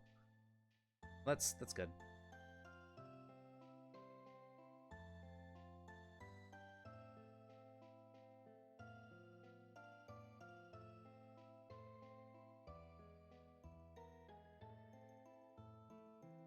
An idea for the game after? Yeah, I don't know. I don't know what we're gonna do when I'm done with my turn here.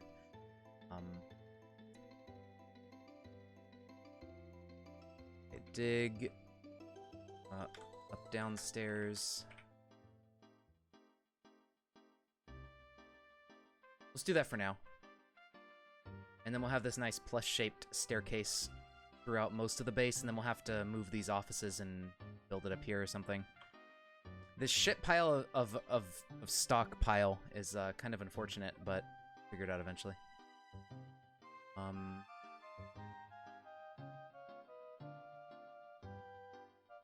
Okay. Oh yeah, everybody's stress is great. Moma's is still at 8,000, but I'm sure it'll fall even further as time goes on, so that should be totally fine. Who's our mason? Ban. Oh, he's our good engraver. Maybe we'll do somebody else, like this woodcutter. Yeah, he can be a mason as well. And maybe he'll go do it. Wrist. Wait, no, he's our carpenter. Right, no. We don't want him to be a mason. This is unfortunate. Not the brewer. I guess the expedition leader, really. He can stop engraving. And then when he's not planting, he can do mason work. Wow, we have a lot of seeds for pigtail. That's crazy. Why did they suspend the construction? Which one did they suspend and why? Somebody was probably in the way. Hey, terrible. Had a fuck ton of seeds on Embark? Oh, God. Alright, well, there you go. Very good. Ooh, cabinets are getting done.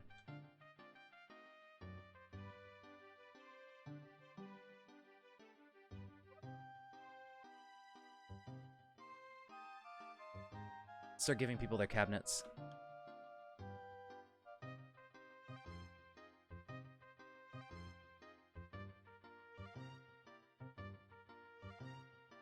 We'll have a sort of three-way doorway so people can get past each other as well. And we'll just let our miners start taking care of this. By the time the miner's done with this, he'll probably be in the negatives for stress. So this will be new dining room territory. I don't know if I'm going to finish this before my turn's over, because we're getting a bit on in the years. So I'm going to leave a note. Although I think it's just,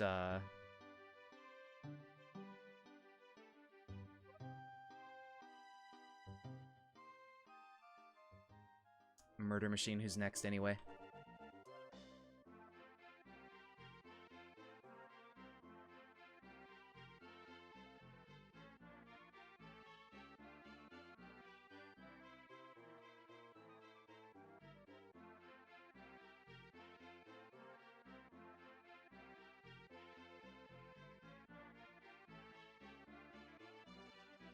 I don't know if he's still watching, but if he isn't, I'll leave him this note to what the fuck this circle's for. Just so it makes a little bit more sense.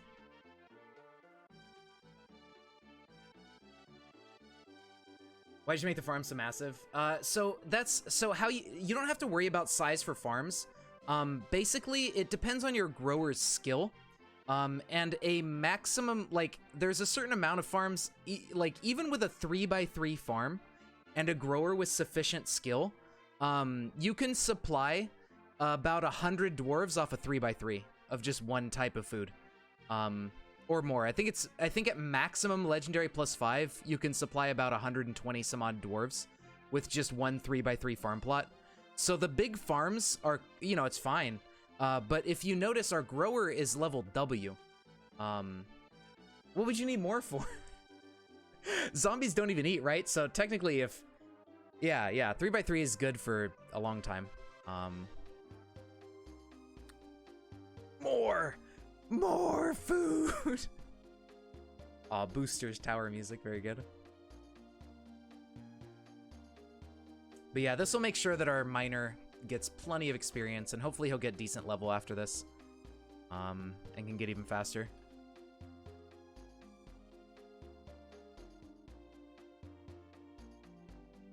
Can you guys just build the staircase, please? There you go. Alright, so now we have a bit of a staircase going on.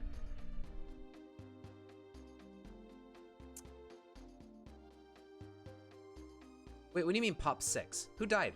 What? Eh.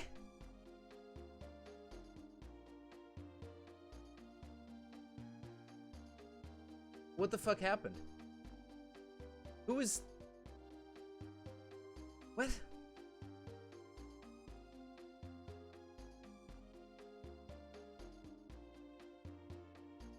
Wait, Nil Avastura, this guy, wait.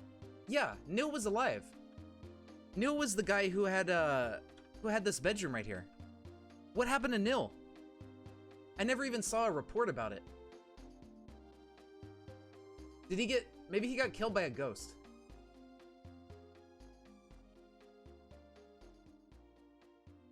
Three by three is fine for food, but what about pigtails for clothes? Gotta make sure you got heaps of clothes.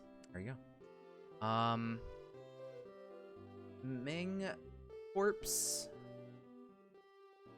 No, that's kind of old, I think. Nil has been found dead. Wait, A. What the fuck? We have the technology. Look, he's in this room. Wait, no. Is this Nil? Who is this? Yeah. No, he's mutilated. We can't revive him. Right? Once they're mutilated, you can't save them anymore? Who the fuck killed him? Yeah, so... big oof for Nil, I guess.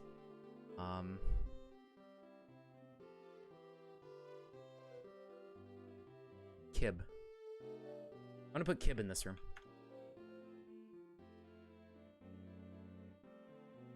We don't have the technology. We can't save him. Nil has been found dead. Ah, yeah. He was killed by a ghost, I think. Because you see right here, before we found him dead, the ghostly miner batters Nil, and then Nil has been found dead. So I think a ghost killed him. Which is why I was trying to... I made Nil the Mason specifically to make rock slabs to put the ghosts to rest. But then they killed my Mason. The ghosts are becoming self-aware. Shit. Alright, that's fine. Deggle is the Mason. What is Deggle doing, though? It says no job. Can you just do your Mason work, my guy? There you go. Okay, wait, no, what are you doing? Stop being a grower. Do your Mason work. Okay, I don't care if the horses are starving. 6 people are left. What are you doing?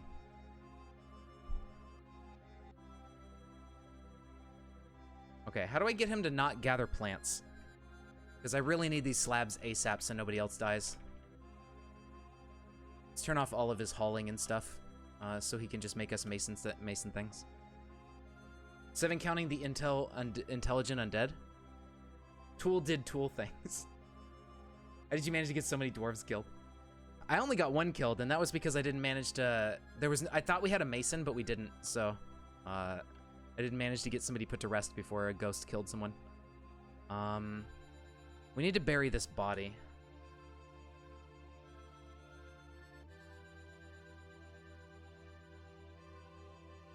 Or just build a wall here. I want to contain the stink at least, so we're just gonna build a wall. No, don't build it from inside the room. Don't be stupid.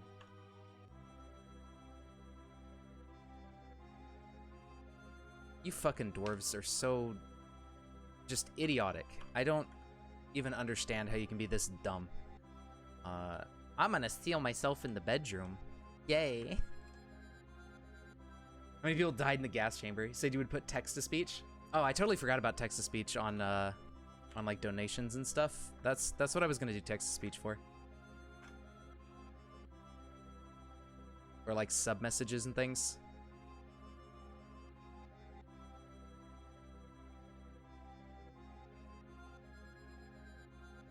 Alright, now I can't see. I really hope nobody sealed themselves in. But I think we're good. Yeah, okay, we're set. We lost 1 to him not being part of the fort. 1 that became a normal corpse. You had 12? Jeez. Not for commoner peasants like us, Ito.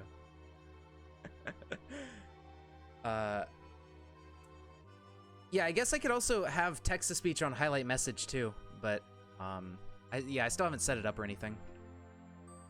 What the fuck? What? You're a mason. Why aren't you constructing a slab? What is this guy doing?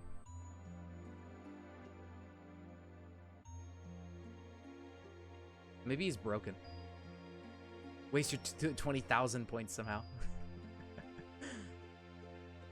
You got wasted points. You can do that.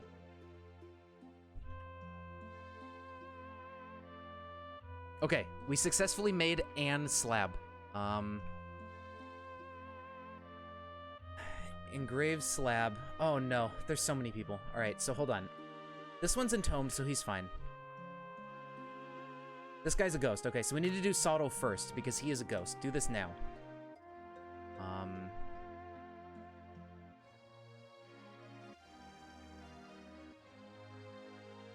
I have 280, 180. Pleb.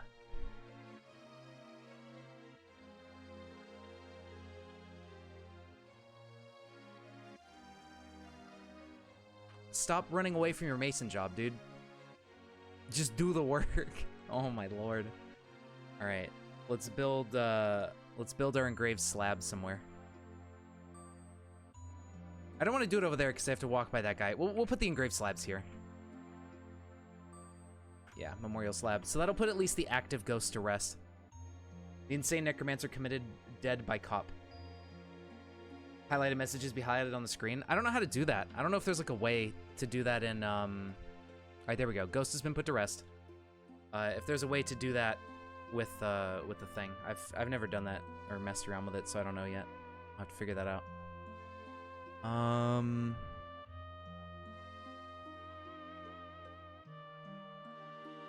Should I butcher the horses, you think? It is an embark with migrants, but we don't have enough to attract people to the fort. We need to set up like a good dining room and everything. I'm gonna build a butcher shop because I don't want the horses rotting in the current dining room area and just stinking up the place.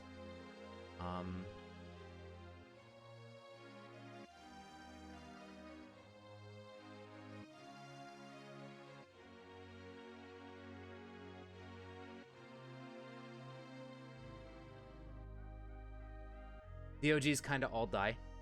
None of my OGs ever die. Oh, because you put them in the gas. Okay, well, see, putting them in the gas chamber. Yeah, okay, that'll do it. Making them smell fucking miasma and everything. That'll kill them off pretty quick, probably. Why did you do that though? He was just trying to make some zombies. Yeah. The merchants have embarked. Yeah, get out of here. Okay, so at least everybody's feeling good.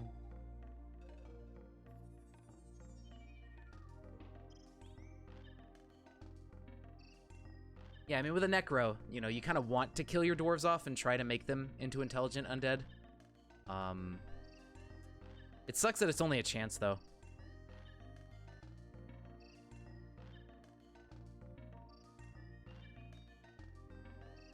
Oh my fucking lord, just do your work. I thought I took off hauling. Streamline the process. First we need to get in the position where we can invite new migrants, because now it's like we're just gonna kill off our dwarves and end up... Also, something to keep in mind, when you make them into a zombie, you can no longer give them new skills. So if you make somebody who is a peasant into an intelligent undead, he is literally useless, except for hauling items, and maybe, I guess, being in the military. So keep that in mind. If you're gonna turn, like, craft-producing dwarves into zombies, they can no longer level up in their craft skills. So if you have, like, oh, well, I'm gonna turn my mason into a zombie, but he's only a level 2 mason, then he's gonna be worthless, and it's a waste of time to turn him into a zombie. Really, it seems like your best bet is waiting until your fort's a little bit older. You should be banned from Succession Forts. It seems like your best bet for zombies is to wait just like wait a year or two to let your craft dwarfs and everything level up to really high levels, at least in the letters, so they're like, you know, high master or whatever, and then you turn them into zombies. So that way they're still like actually good at what they do, and they can be immortal workers. We only have one intelligent undead. There is only one cursed hunter. The other intelligent undead that popped up is actually not a part of the fort, so we don't actually have two of them. This guy, I don't know what, I don't know. I don't know what you can do with him, but I don't think you can recruit him. Also, you can't get anybody into this room. I mean, he does kind of wander outside sometimes, but because of this area is basically useless. Yeah, it is risky. I think it's best to do later. When you have other dwarves to replace the ones that you don't successfully turn into intelligent undead. But, you know, it's just the way it is.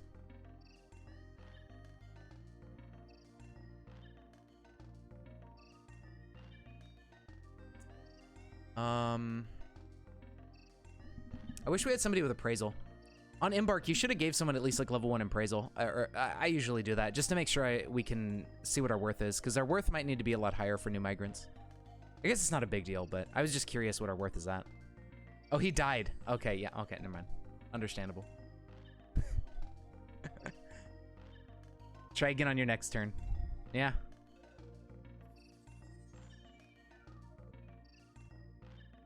All you have to do is trade one item. Oh, okay, okay. I'll have to do that.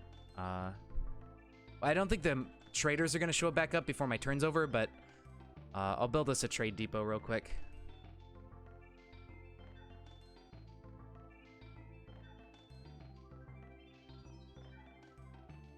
There you go.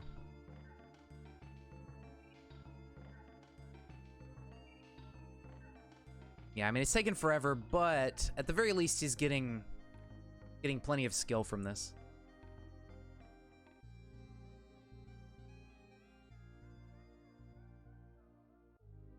I'm gonna fucking do it again. All you have to do is trade one item. Oh yeah, I saw that. As that, yeah. So I'll figure out who I want to set as broker. Probably just some, it doesn't really matter, but I'll set someone as broker. Alright, how are we doing on rock slabs? He's kind of getting there.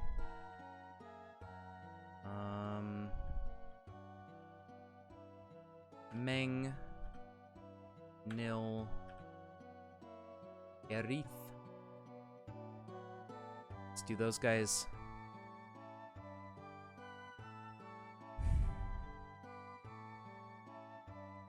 Man, this guy's weak as hell.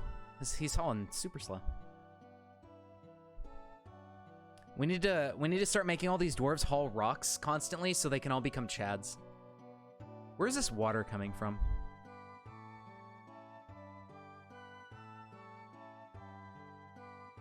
I've been curious about that. I don't know, maybe it's just taking forever to dry up, but part of me feels like this water has been replenishing itself. Are we in an aquifer? I wouldn't know, because if we were, then water would be everywhere. I guess it's just taking a long time to go away. Yes, we are in an aquifer? Huh. Okay. So then that must be what's happening here. Yeah, but then, so if it's happening here, why isn't it happening on every wall? Or is it maybe on a certain biome that cuts through here? I don't know. I have no idea how aquifers work. Oh, it's only off of damp walls. They're not damp, though. Oh, they are damp. Rip horse. I forgot to actually butcher them. Oh, nobody has butchery, that's why.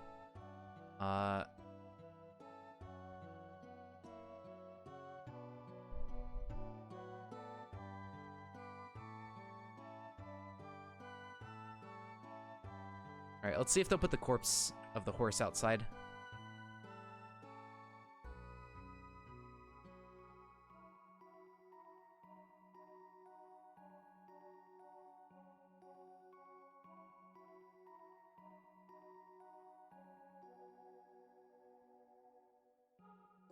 Oh, the butcher died too. Nice. Why didn't I just pasture the livestock? I don't know. We have hens. Horses are kind of pointless. I guess we could have used them as a source of leather, but I don't know. I hate managing animals, so I just didn't bother.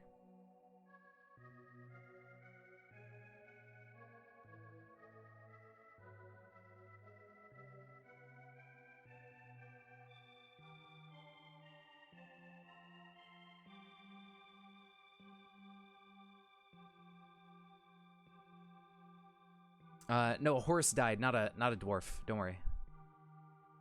Horse coom. Oh no.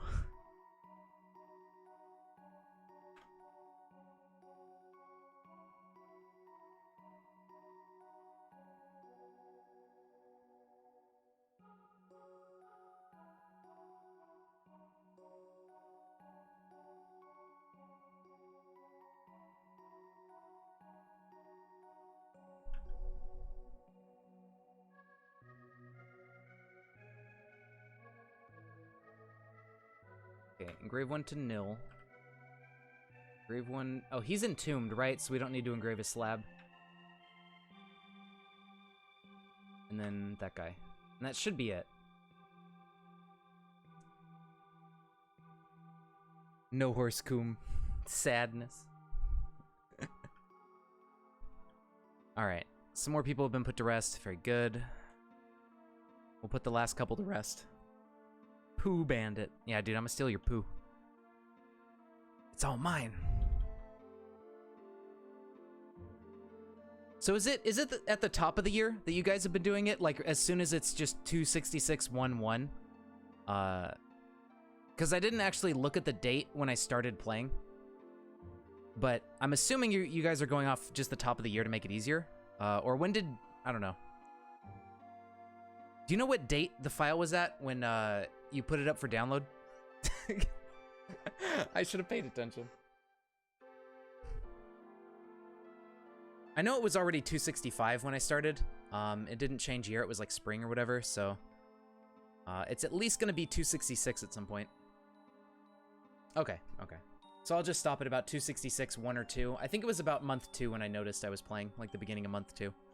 So I'll stop at about there, and then there you go. The dining room is almost done.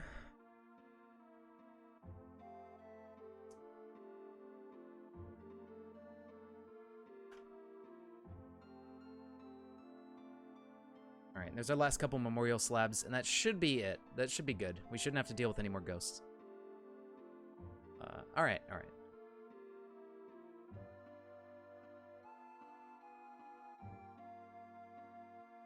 Hopefully this guy can finish this up in the next month or two, so we can start putting tables and chairs in here.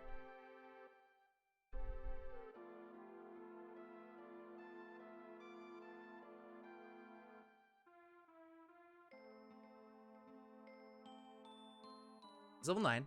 He's getting there.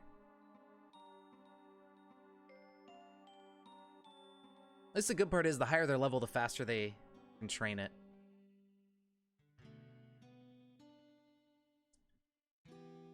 Okay, so they put the dead horse outside. That's cool. Why is nobody building this? Oh, architecture, right. Nobody has that enabled. I guess let's throw that onto...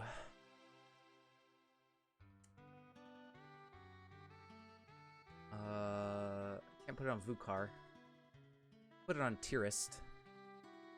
Gas. Maybe the bookkeeper, actually. The herbalist. He doesn't do a lot.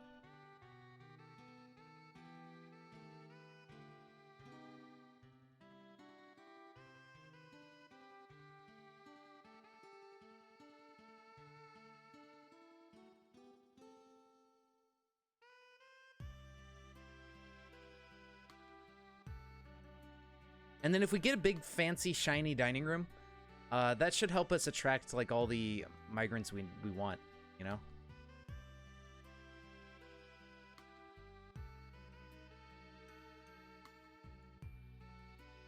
And then you can resume your necromancer experiments without just ending the fort.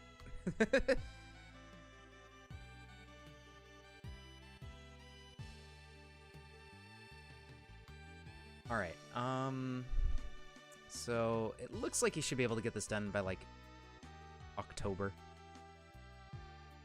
At some point. Get some cats to deal with vermin. Might be a good idea. I mean, we do have some cats, right? Yeah, we have 2 stray cats. I don't know if they're male and female cats. They are. So, we can even breed more cats. What? Ito, what is that? What does this mean?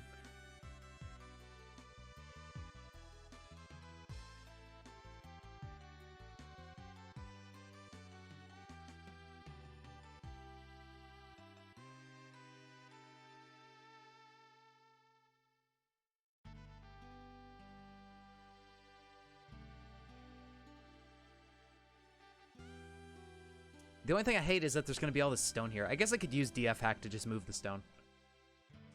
It's an ancient Greek Chinese dictionary. Nice. Haha, same.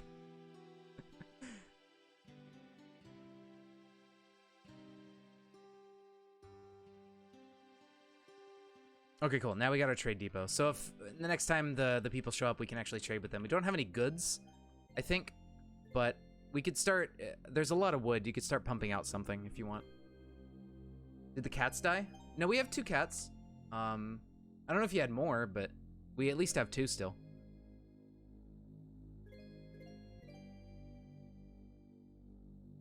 That feel when Chinese.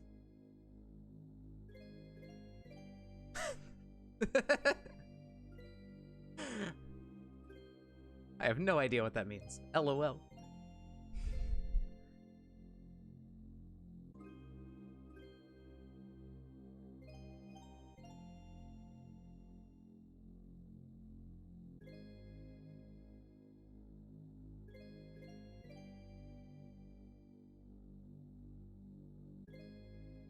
Okay, so the center of the room is right here.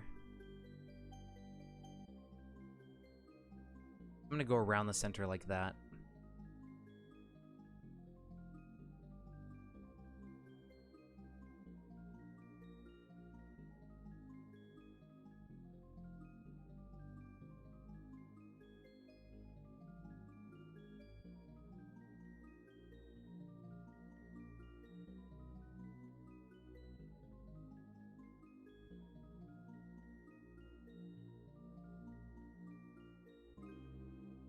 That feel when Tiananmen Square. Damn. It's a pretty bad feel.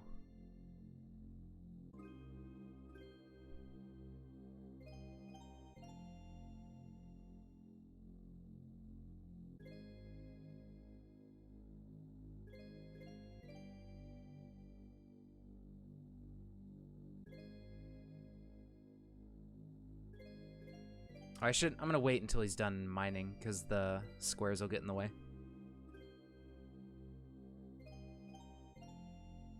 Nothing happened there. What do you mean? What about it? It's just a place.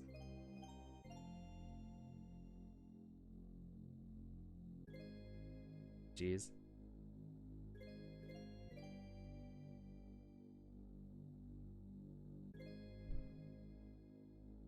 I'm thinking either... I think what I might do after this is just play some Odd Realm again, because I like that game and I want to try it out some more and give it a, like, real go, instead of just fucking around and just losing. Odd Realm might be fun. And what I wanted to do is I wanted to train up some people and everything with the military and see if that big, like, demon that was underground shows up again. And what you get for killing them. Because I wanted to do that before, but then they were just way too powerful. Best country? Is that... Are those the characters for Japan? Or is that a... I don't know what those are for. That's Pog, because you tried that game a bit, but haven't really gotten into it. Yeah, dude. If you want to watch that one, I'll play it after my turn here in a few... Probably another 30 minutes or something. I'll hit 266-ish. Taiwan, okay. Delete non-conformers equals true. Oh no! He's gonna delete us.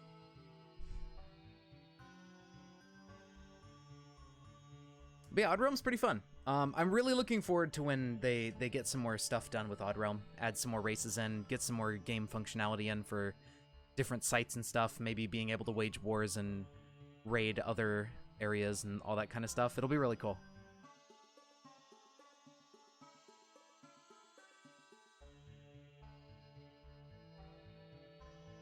Oh, okay, it's Chinese. China. Okay, characters meaning China. Okay. Zongguo. Something like that. I don't know exactly how to pronounce it. There we go. Meeting hall. Assign location. Add a temple to no specific deity. And designate smooth.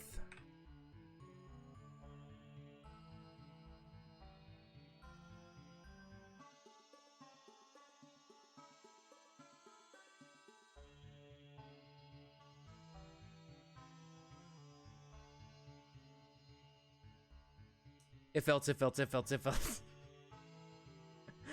Keep coming back to it, want to try out a different race. The last devlog, they're making a lot of progress towards some sort of trapping civ. Oh, yeah. For Odd Realm, yeah. I think the next civ they're working on is one of the ones that's like hunter-gatherer type thing with traps and stuff, and they're probably like beast tamers and all that.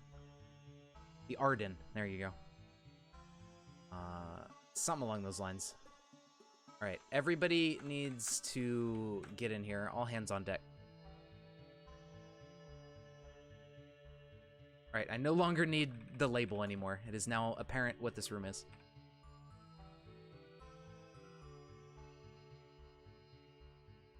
There we go. You love beast taming games? Nice. Yeah, armies of monsters or creatures. What I really enjoy is necromancy for the army of creatures. Like, I don't know. Mainly the Diablo 2 necromancer was one of my favorites because it's just like really easy to summon all these bony boys and then you just run around and everything melts. Current beast taming is essentially hit it until it's yours. They're similar to DF elves. Oh, cool. Okay, so they're like magical beast tamers. That's pretty neat. That sounds cool. All right, let's remove this.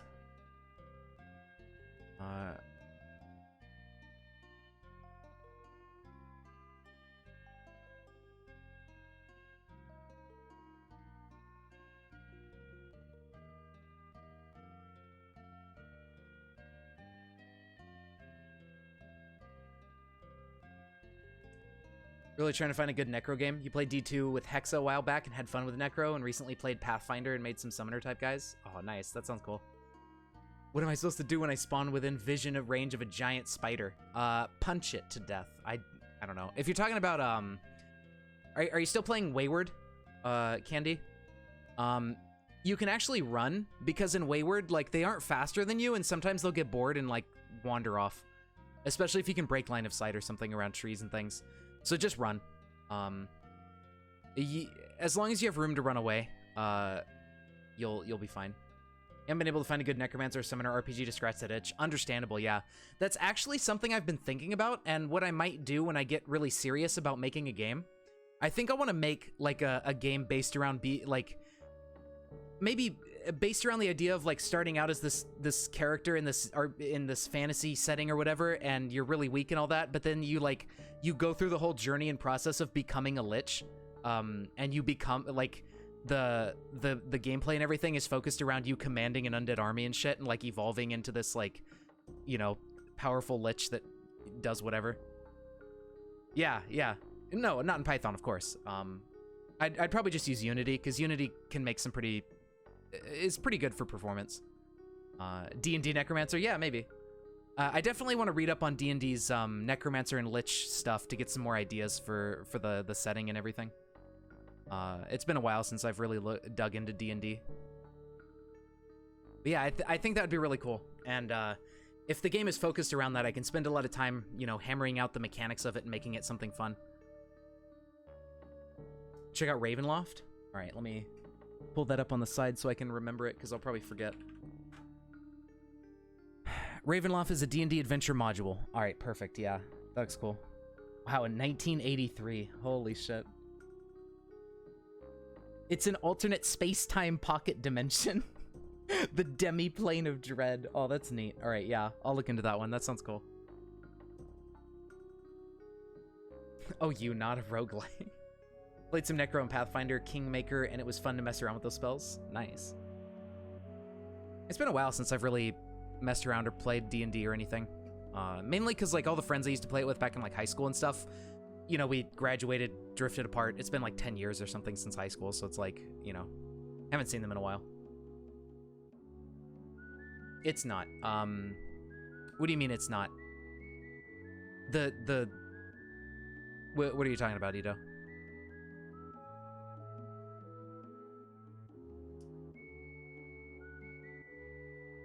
Oh, the game I'm planning. Well, I don't know. I don't know what it would be.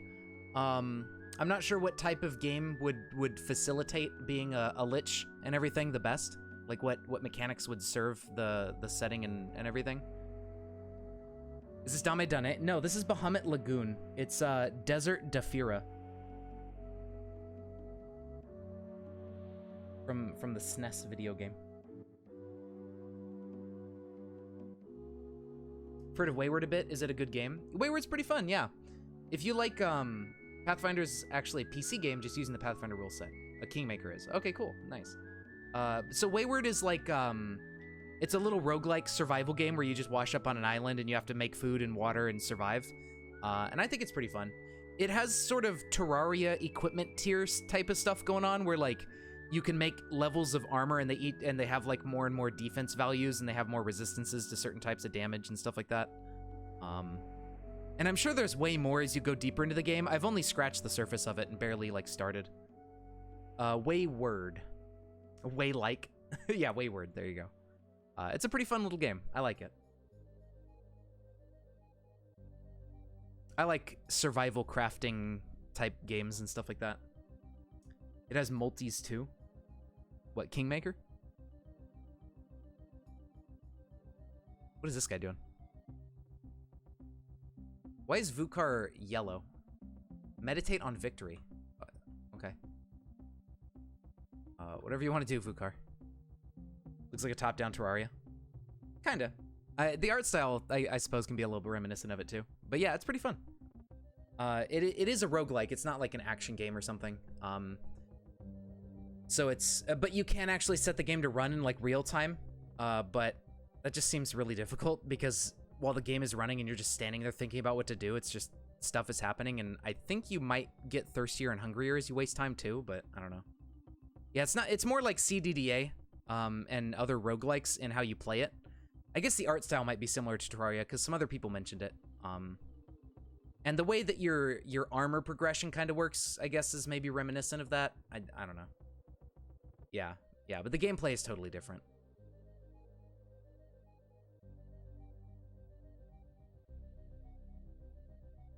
Yeah, if you play Wayward in multiplayer, you do have to do real time. I guess because they probably couldn't figure out how exactly to make a roguelike turn-based thing work in multiplayer, although I don't know. Yeah, you could build shit. You could build walls and doors and stuff. And there's like furniture you can set up, things like that. Your wooden walls can catch fire. So if you accidentally build a fire too close to your wooden shelter, then you burn yourself down.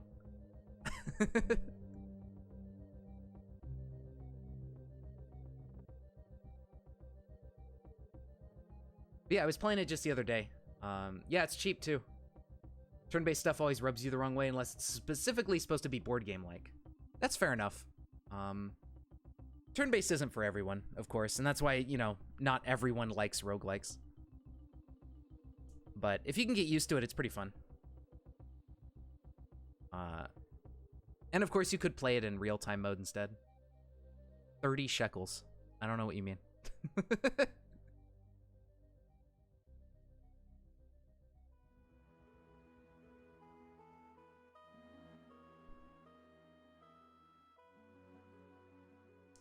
So in multiplayer, I don't know if you've played it yet in the real-time mode. Do you get hungrier and thirstier while you're standing still, or do you have to move for your own, like, turns to advance and your own, like, food to decay and stuff like that? Or does the time just run and, like, you'll get hungry and thirsty no matter what you do?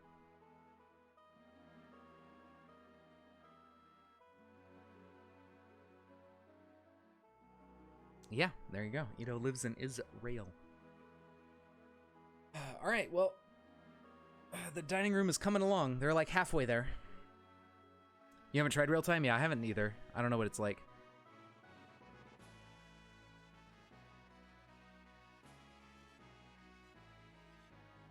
Wow, Treasure Hunter G. Never heard of this game. It's a Squaresoft game for the Super Nintendo. It's probably another RPG or something, because they made a lot of those back then. $1 is 220,000 Iranian rial. Jeez. They added boats and travel. Yeah, they added boats just recently, a couple months ago. I think in July. Or, well, that would only be 1 month ago. Yeah, I think it was in July. It was either June or July. I can't remember. But they did add boats and stuff. I don't know how to make them yet. I haven't gotten that far. You don't start out with the recipe for them, so I assume you have to figure it out somehow. But yeah, those are a thing.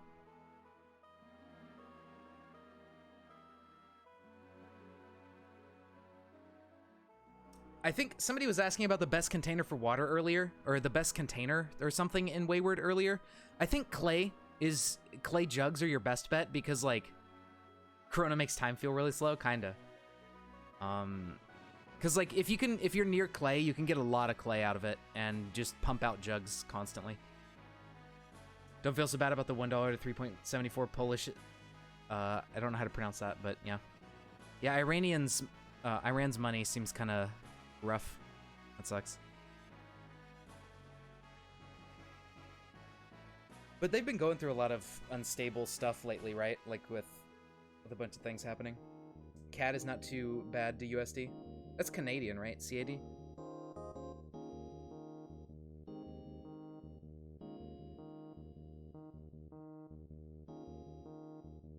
Yeah, like, I think roguelikes are a bit better in terms of turn-based than, like, a turn-based RPG or something, personally. Canadian? Okay, yeah. Yeah, it's pretty strong. Hopefully it gets better. I actually, like, I 100% have been very strongly considering moving to Canada once I'm done with, like, my degree and stuff.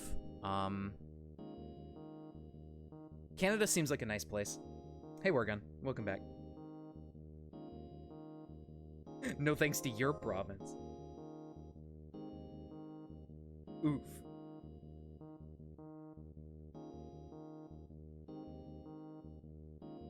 Never heard of it? Yeah, CDDA is a pretty fun roguelike. It's like zombie apocalypse, near futuristic type deal. Yeah, and it's free and open source, so it's a lot of fun to mess around with. You're a big fan of bullet hells, so turn-based stuff is going to be a weird change. Yeah. Coming out of action-based games, roguelikes and turn-based stuff is definitely weird getting used to, but they can be a lot of fun, especially things like Dwarf Fortress and CDDA and stuff that's like really open and has a lot of complex systems and just lets you do a whole lot of stuff, and like there's a bunch to learn and all sorts of things to do. I find them really rewarding to learn how to play. This guy's province has done nothing good for the rest of us, ever. Oof. Poor Alberta. Yeah, Alberta's the reason Canada isn't remaking their Roman Empire.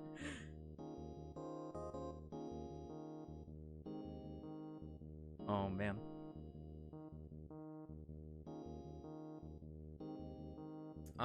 Yeah, I think I'll just, I'll use the turn of the year as my stopping point. Because I pretty much got, I got some stuff done, I think, that I wanted to do. And we have some plants for thread now, although we need to process those at a farmer's workshop.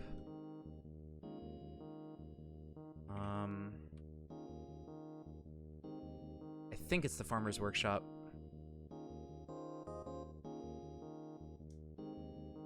Brits are bitches, Romans are sick. Your favorite game right now is Kitten's Game? So your preferences are all over the place? Fair enough, yeah.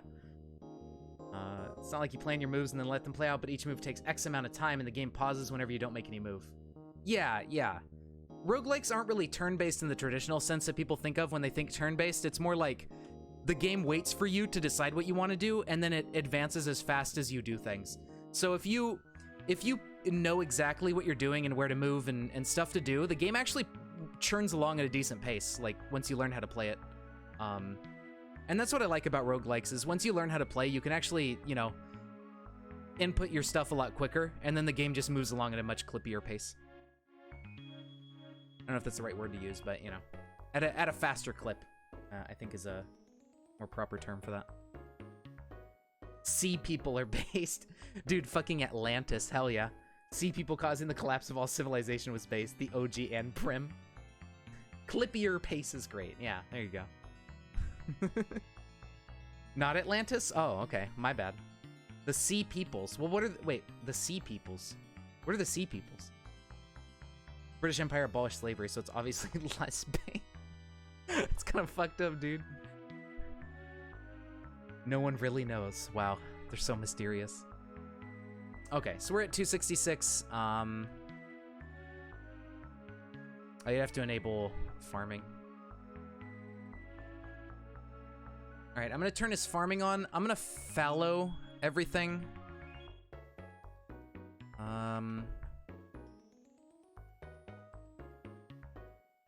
Okay, so all the farms right now are just blank. So, if you guys want to do whatever with the farms, there you go. We'll let the guy build his workshop or whatever. But yeah, this is, I think, a pretty good spot. I at least took care of all the ghosts, and we got our dining room started. Once this thing is done smoothed, and especially once this is, if somebody comes through and engraves this, this should give us a shit ton of value for incorporating, or for getting new migrants showing up. And there's plenty of room to expand the tables. And then what I was thinking is maybe over here you could put your food, put the food in kitchen areas, so we can have the food pretty close to here. Oh shit, Tetris Attack. I've heard Moonstage before. I've actually heard this in, this sounds like an RPG Maker default BGM or something. Actually, no. Somebody used this song. They were making, they made this custom Zelda. Yeah, they used this song in a, there's this like Zelda Maker thing on PC called Zelda Classic. And they used this song as one of their custom tracks for dungeons. This song actually really sounds like a Zelda song, although maybe it's because I've associated it with Zelda. This doesn't really sound like a Tetris song.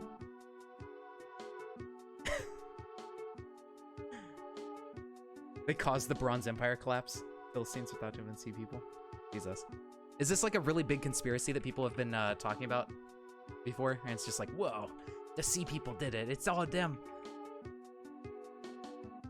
All right, well, unfortunately, I didn't sort out the stockpile mess, but I think the next person to play, they're probably in a good spot to start doing that. We have our fancy bedrooms. Everybody almost has a cabinet. Then we just need doors.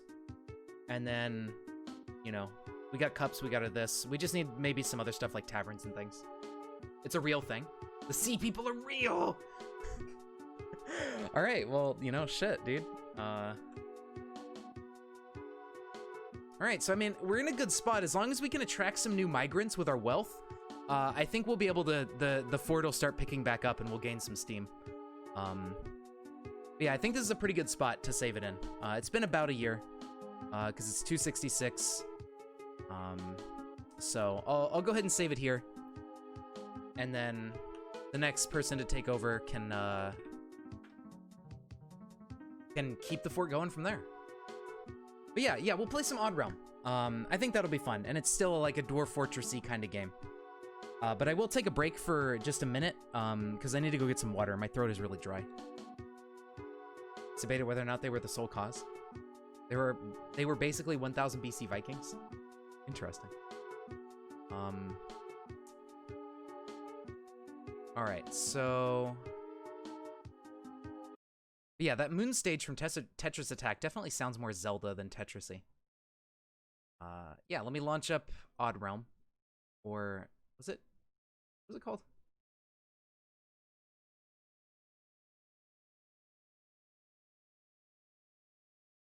Do I not have it in Steam?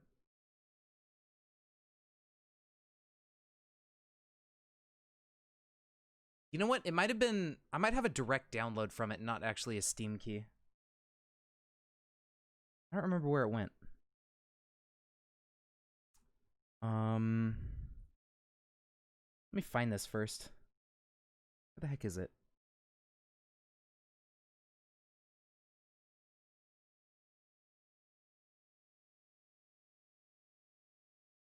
The game was called Odd Realm, right? I think I got it out of the itch.io bundle. So I think I have it as a direct download, but I don't know where I put it.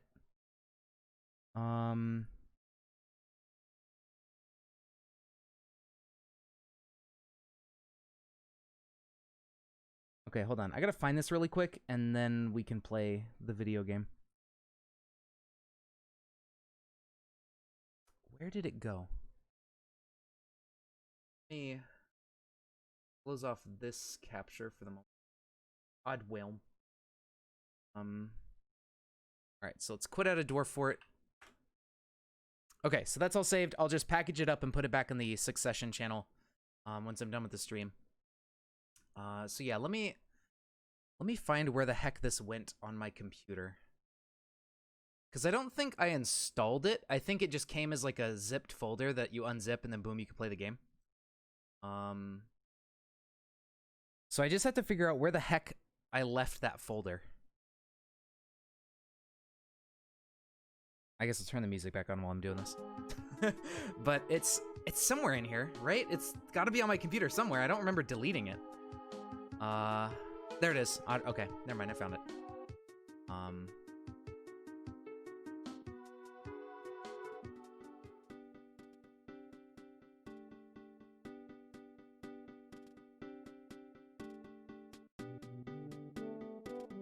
Boop, boop, boop, boop. All right, Twitch TV. Let's get my dashboard open so we can swap over to a new category. Hang in there. Pause. All right.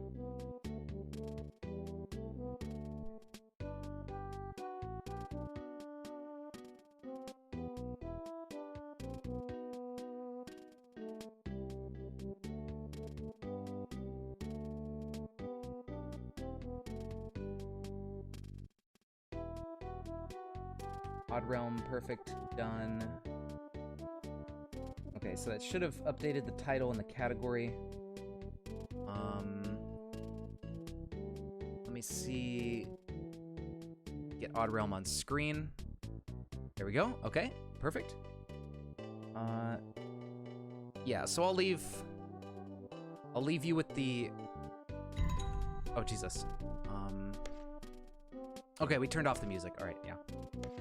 So I'll leave you with Earthbound for now, and we'll chill on the title screen for a minute, I guess. And when I get back with some water and stuff, then we'll start up a human colony and everything. So give me just a few minutes, and I will...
All right, I have returned. I don't know how loud the sound effects are. I might need to turn those down. But yeah, let's, I want to start up another human one, because, like, the ancients are cool and all, but they're kind of weird, and I just want to play some humans. So we'll give them another shot. We're gonna be the realm name of, Vibeburn. There you go. Alright, let's play some humans. Give it a go. This is, that's pretty odd realm. Let's see, where are we gonna settle? We've got, Voidlands. I think Voidlands are better for the ancients to settle in. As humans, we probably want some mountainous grassland terrain or something like that.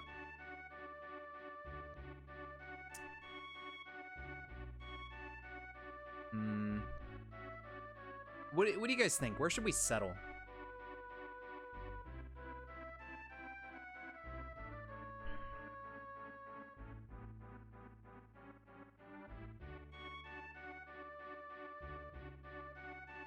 Desert? Okay, I can give it a shot. Some desert with some ocean, I think, is a good idea. So we can get water and stuff.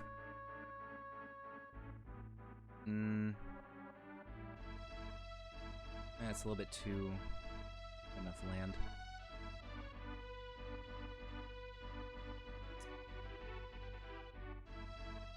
Okay, somewhere actually along this river might be nice.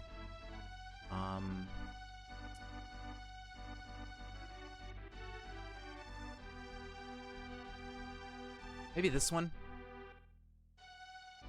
Weird DF texture pack? Yeah, we're playing some Odd Realm. I guess you could look at it as a weird DF texture pack. It's not wrong. It's going for the same type of game. Okay, so let's settle here. We'll try out the desert.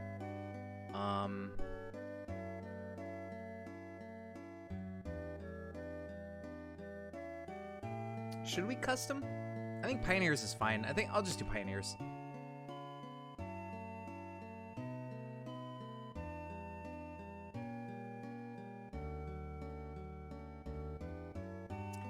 Give it a shot.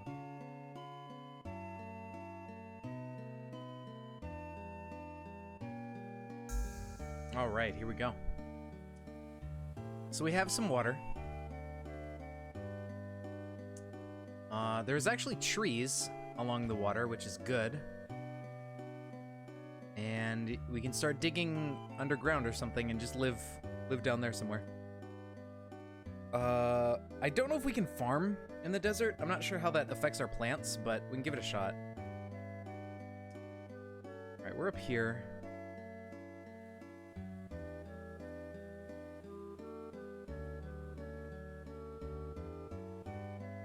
So the surface of the water is about this layer. Maybe we'll come over here and cut these trees down. Where is... Okay, jobs. Cut down logs.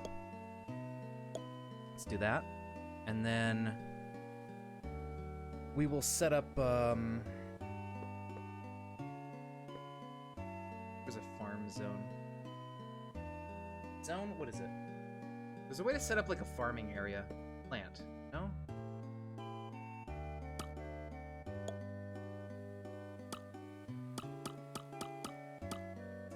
Room. Thank you. Farm. I guess we'll just set up our farm here near the water.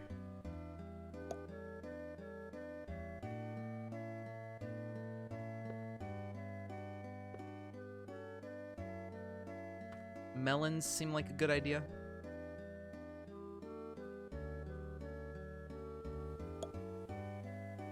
And wheat. There you go. They won't plant stuff unprompted. Yeah. Actually, let's see. We could plant everything, really. I'll just expand the room. Whatever. I don't know how big of a farm you need, but I know we don't have the seeds for this, but we'll just, we'll set it up so that it's designated, and then when they get more seeds, they'll come down here and do that. Then what we want to do, I guess we also want to cut these trees out of the way, and we'll start digging out some of this, sand out of the way. We need to get a way down so we have and build our houses underground so it's nice and out of the sun and everything.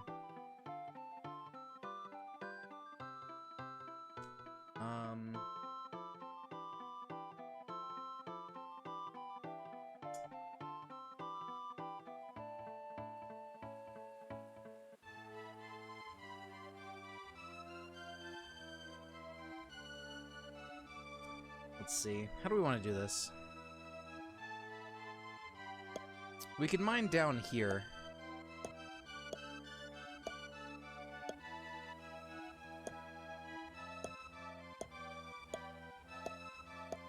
And just make a ladder in this space.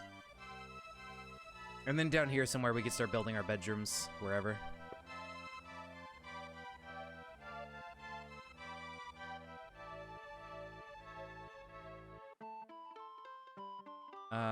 What's the button for faster? Oh, F1, 2, 3. Okay.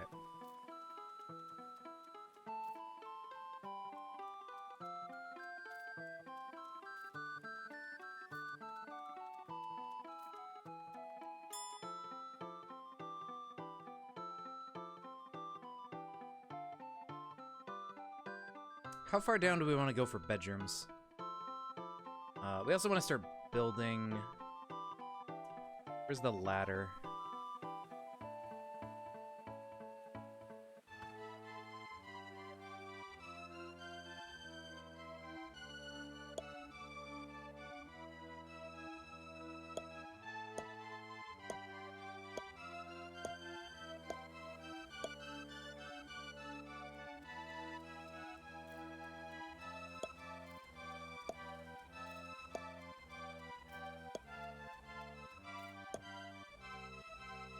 Okay, so we'll make a bunch of ladders.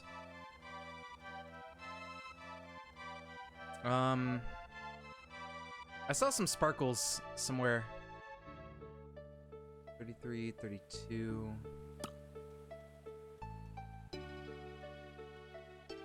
don't remember what layer was on, but maybe on layer 30 we'll start building an area for us to live in.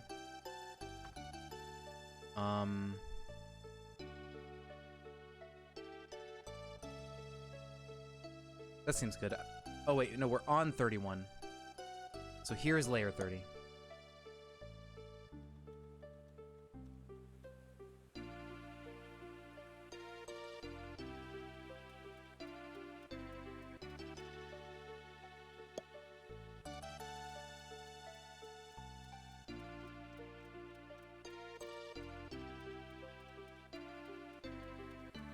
All right, so yeah, we'll live down here.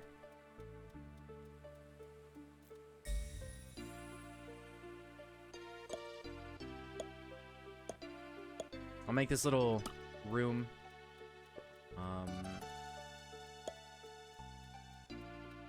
And then we'll build a torch of some kind. Maybe. That way we'll be able to see easier. Okay, so the farming's coming along. Kinda. We need to get this stuff closer. Let's see. We could set up a zone to store our seeds in, I think. Maybe a little bit under the surface here.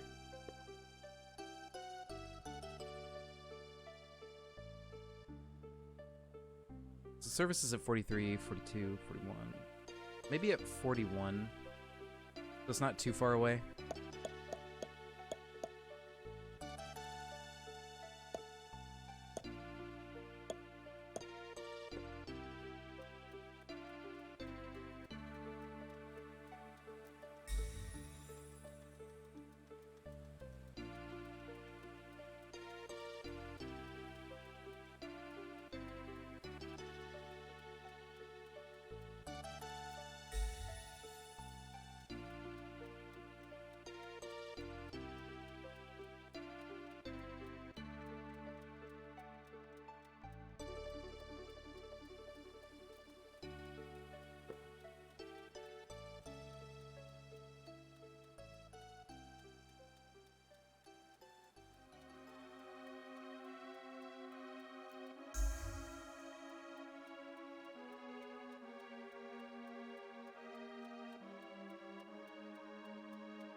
Okay, the sandstone's a little bit rough to mine through.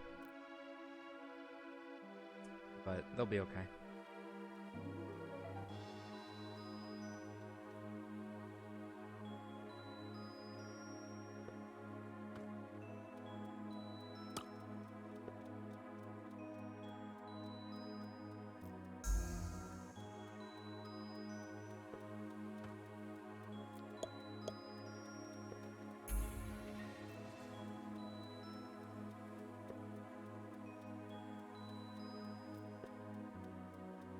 Make a tree farm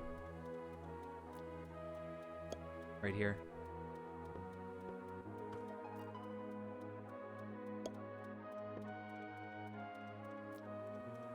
There we go. We'll get some renewable wood. That'll come in handy. All right, cool, cool.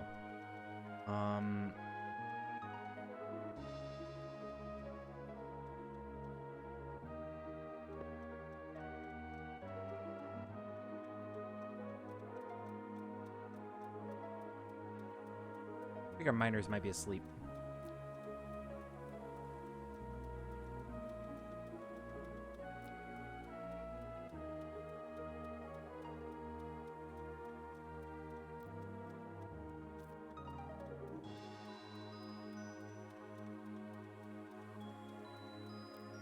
now I just gotta go up and mine out one more little area. There we go.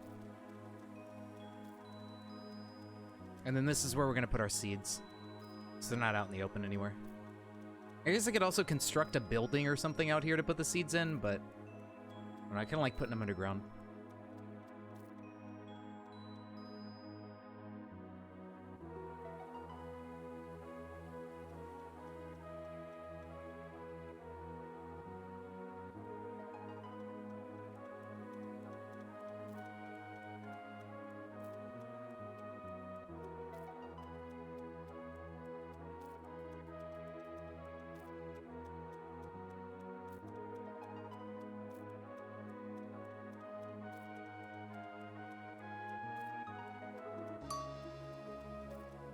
Gully have appeared on the map. Are those birds?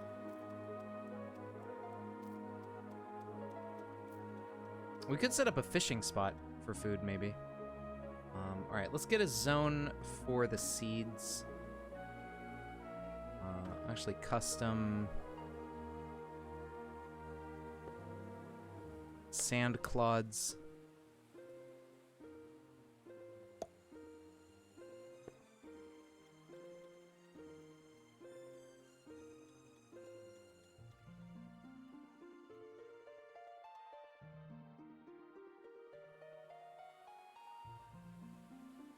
Let's build some storage in here.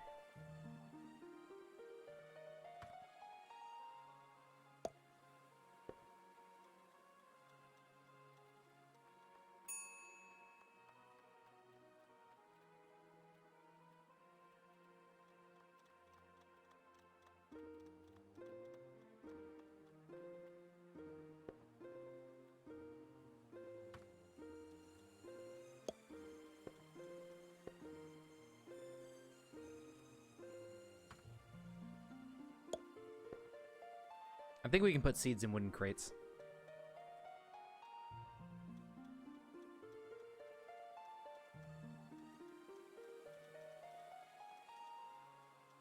At least I hope so.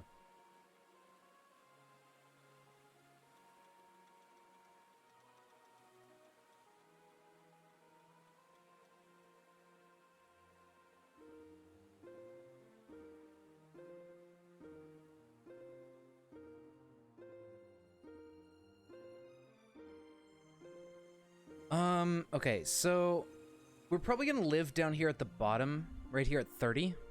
So we have a decent distance from the surface and stuff. I don't know.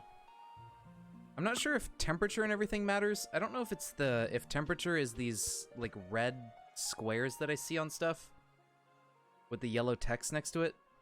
I think it is.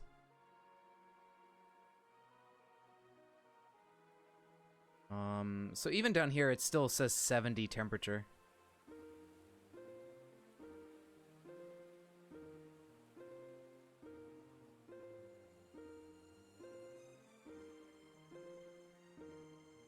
Surface is actually cooler, for whatever reason.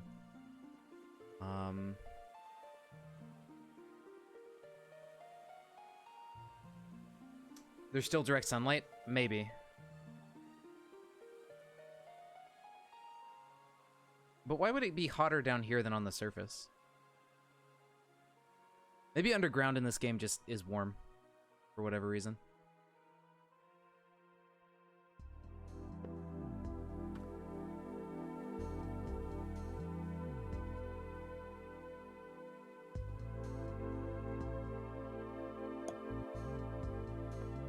Dig a hallway off over to the left.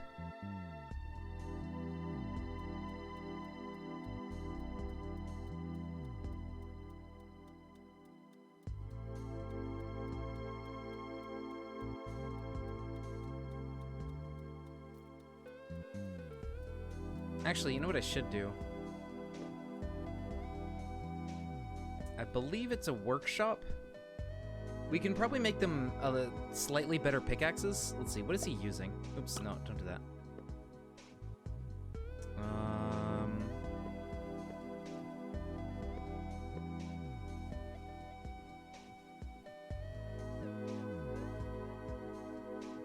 Yeah, he doesn't have a pickaxe, so we could probably make him a stone pick, and that might help a little bit for mining speed. So I believe if we set up a workshop,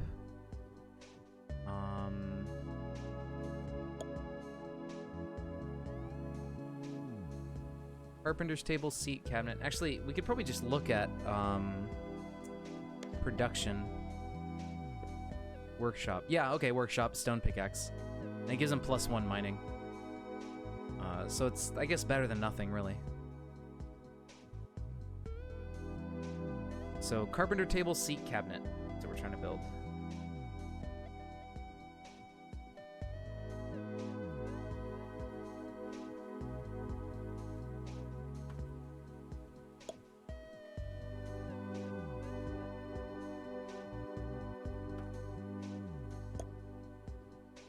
And we need a cabinet. There we go. And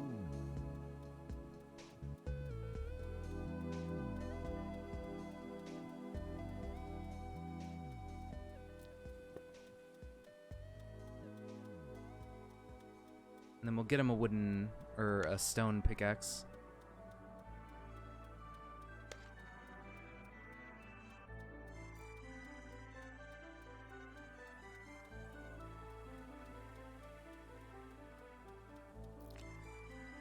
There we go. Cool, cool, cool. Alright, so that should help decent.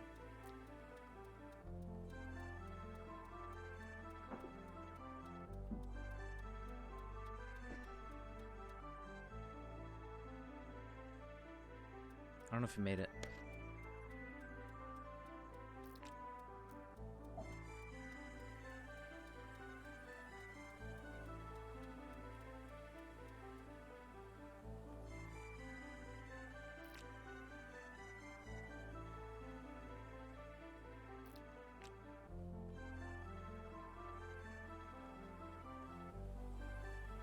Okay, he's getting there. Then we'll have Tess with that pickaxe and he'll get a little bit better.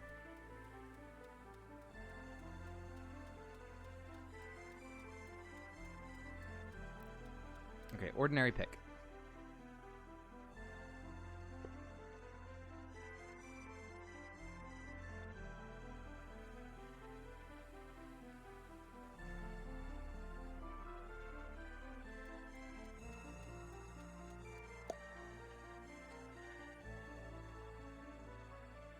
Oh, he passed out on the floor.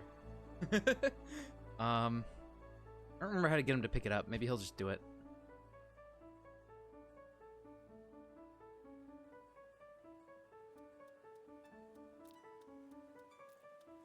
Oh, I think he picked it up. Yeah. All right, cool. So now he goes actually a decent amount faster through sandstone and stuff.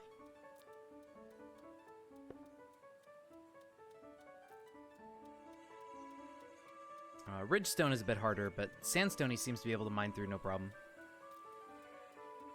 How's his skills doing? Is it level 4 mining? Altogether.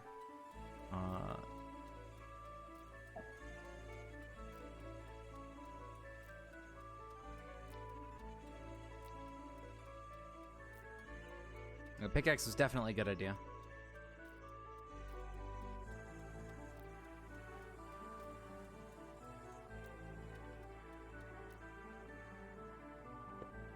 So now we want to get some bedrooms or something going.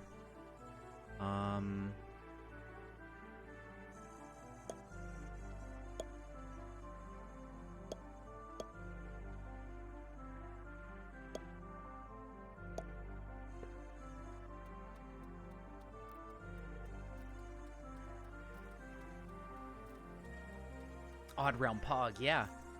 What we're trying to do last is this time I want to actually train up my dudes to be good at fighting and everything. And then I want to have a rematch if they're at the bottom of the map. I want to have a rematch with that like demon or whatever that killed me last time. And see if we can fight them. Invade hell. Yeah, hopefully. I don't know if it's a guarantee like whenever you embark. I don't know if that's like 100% there at the bottom of the world, but hopefully it is so we can go do that. I think they leveled up their mining. Oh, they did. Nice. And they passed out on the floor. Ooh. Bedroom? Where you at?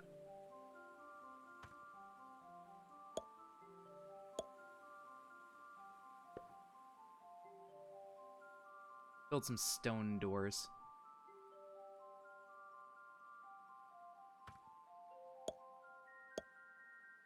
You don't know if it's guaranteed, but it's definitely pretty common. Awesome. If it's not here, I guess we could move map squares, right? Maybe? And it might be there.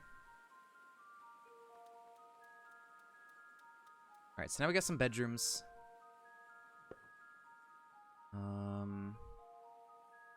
Okay, so some people are sharing bedrooms. That's good. It's less rooms overall we need to make. So let's get 2 beds in each of these. Can you build stone beds? Oh my god, you can. Nice. Build their beds. Can we build some torches or anything? Chirpin have appeared on the map. A fire pit. How's the heat down here? It's probably cooler than on the surface. Build a torch like right there.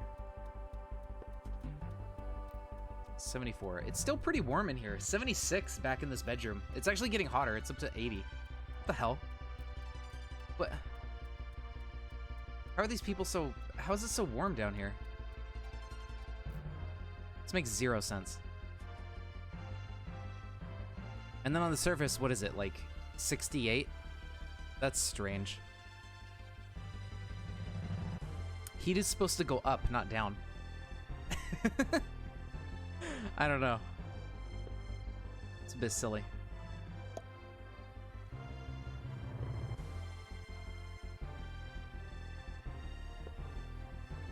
Alright, cool. And then one last bed. The magma sea. I guess, but we're not that low, right? Like, I don't know. Where was that stone bed? There it is.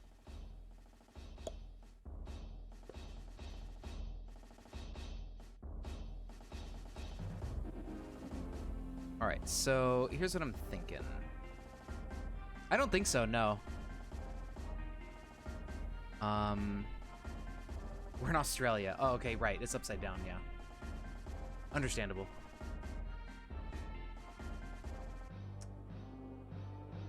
We're gonna put some stockpiles or something, maybe across from the bedrooms. And then we'll put some workshops somewhere else.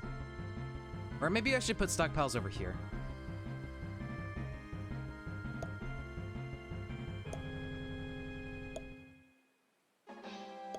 Make this big room. And then we'll put stockpiles in here.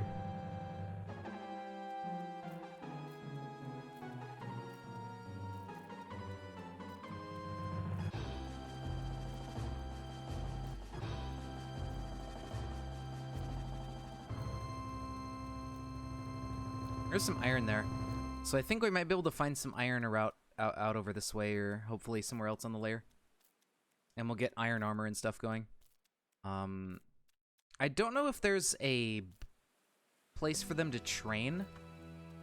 I think the barracks, yeah, the barracks is where they train. Okay, there is. We need to think about getting some iron or something and setting up a couple villagers with full sets of armor and weapons to go train with. This is very loud. Turn that down.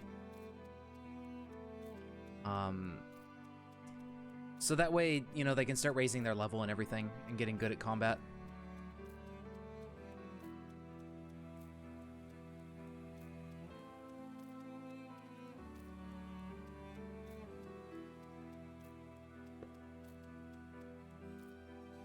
So, oh, we had a baby. Okay. Pretty good.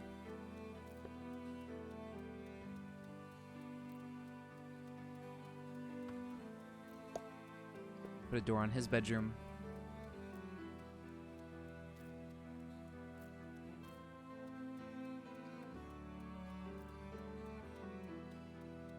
All right, so zones.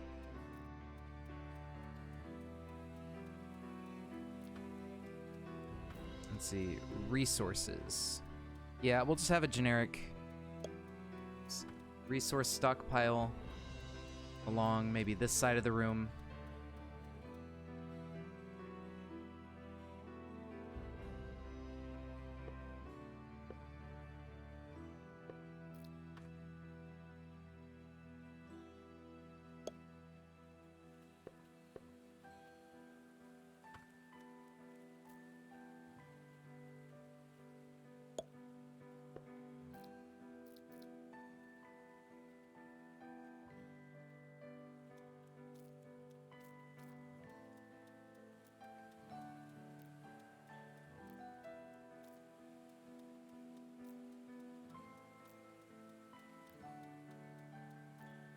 All right, cool. Then we also need to build more lighting, but I don't know. We'll see how that goes.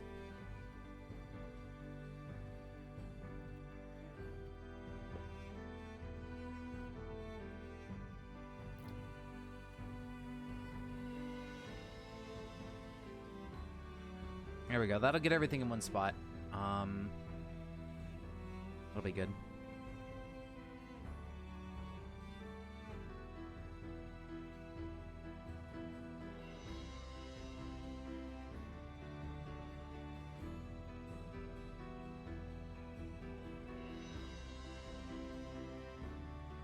Oh, we have 7 population now. Okay, so we need 2 more beds in these other bedrooms.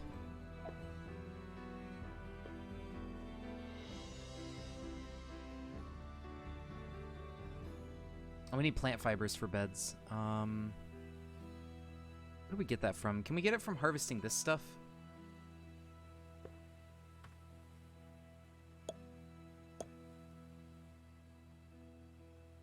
Maybe. I don't know how that works.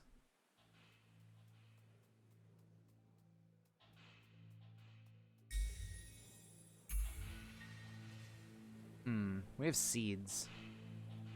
I don't know if we got any plant fiber from it, though.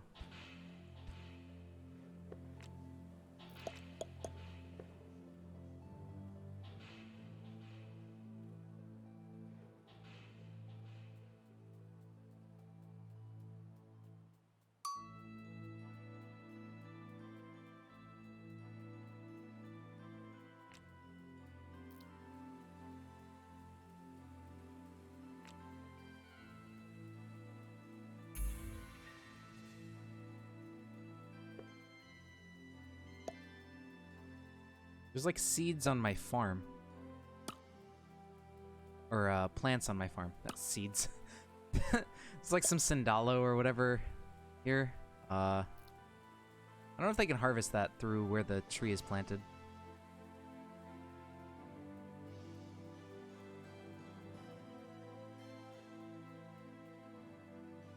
No, that just kind of fucks up the palm tree.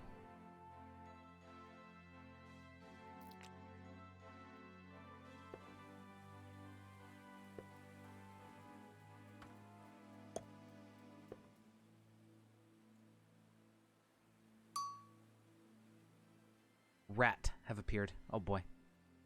Rat. Let's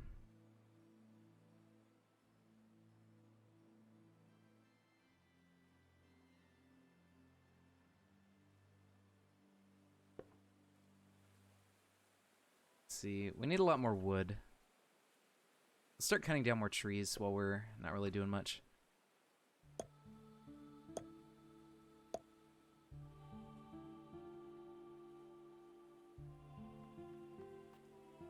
I don't know if they can get across the water. Corbeth is stuck. Wait, where?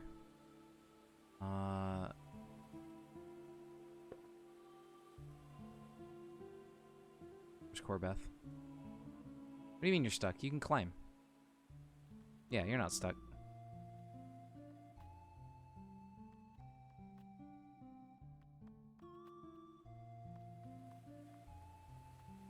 They like to freak you out and say, oh no, I'm stuck, and then they're not actually stuck.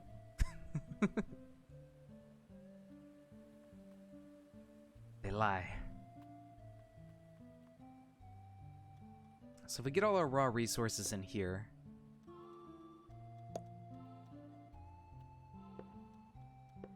And then we build ourselves some more wooden crates to fill out the stockpile area. We'll have tons of storage. And then we'll probably build some workshops off of the side of here to use the resources. We'll bring our food and water down here, I think.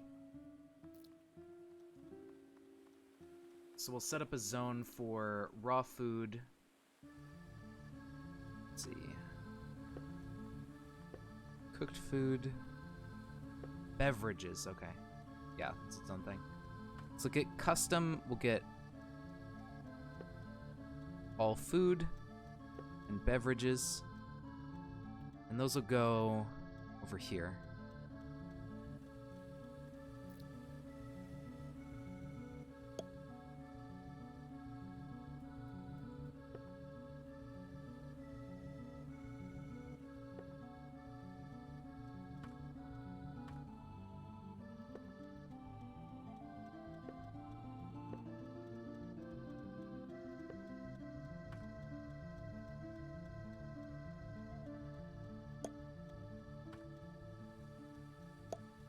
Now we'll build some crates and barrels in the food and beverage stockpile area.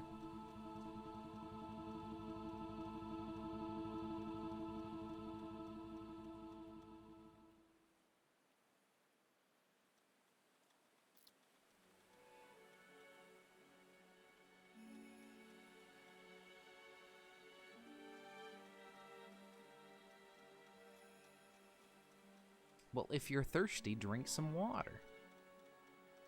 What are you waiting for? And then we'll put like a kitchen or something over here and a still or whatever, you know, whatever we need. Oh, we have root tile. Interesting.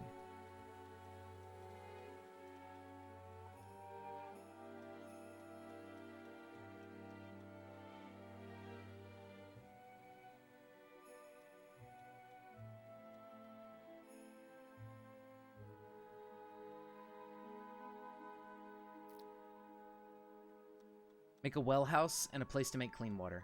Yeah, good idea. So how do you make a well house? What do you need for that exactly?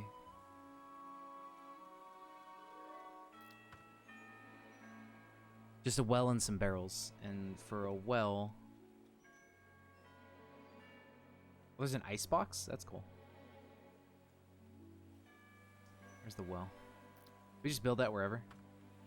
I think we can.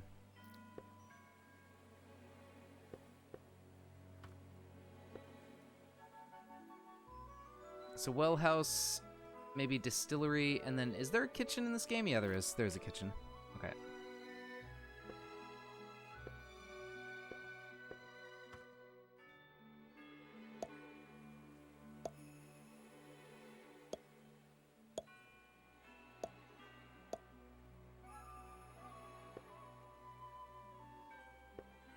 Check production and see which one makes clean water.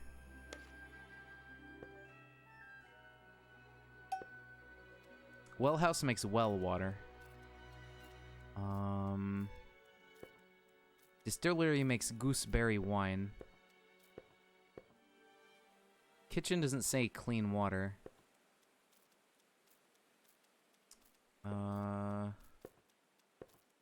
Campfire makes pure water. It's interesting you can make that a campfire but not a kitchen.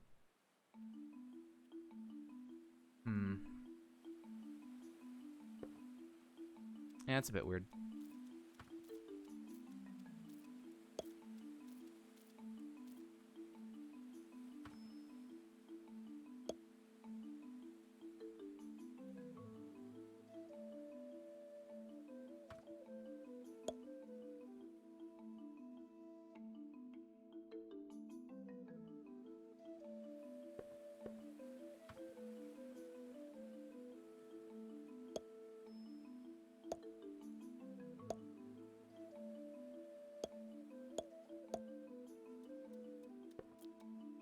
Oops, how do I...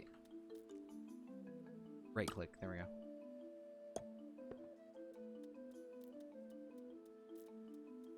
I should have offset these one over and then it would have been perfect. I fucked this one up. Let's see. So, Miner isn't really doing his work right now, but that's okay. He'll come to it eventually, I think. We need some stone beds.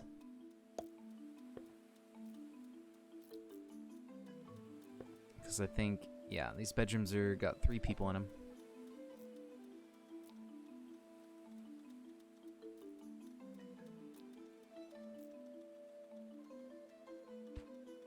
Oh boy, root tile takes forever. 10 hardness and 200 health.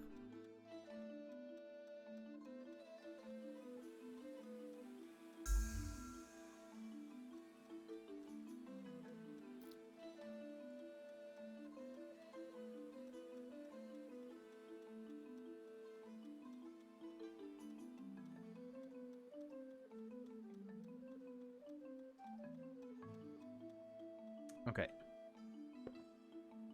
Where is it? Well house. Just a well and a couple barrels. So let's try to find that well again. There we go. Well, and a couple barrels.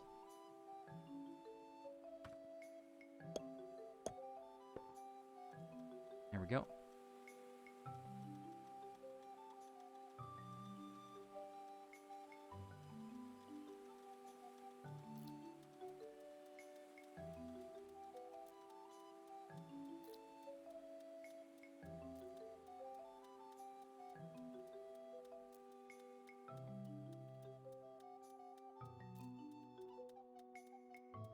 And then we're gonna have a couple production rooms down here at the bottom, like a workshop.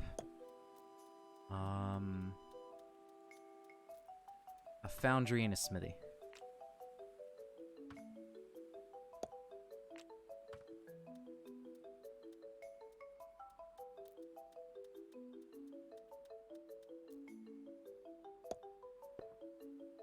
There we go. Okay, so well house. Now we just need to make our campfire. Let's see, where was that? Fire pit. And what else did you want? 2 stools. Well, let's go with stone stools so they don't catch on fire.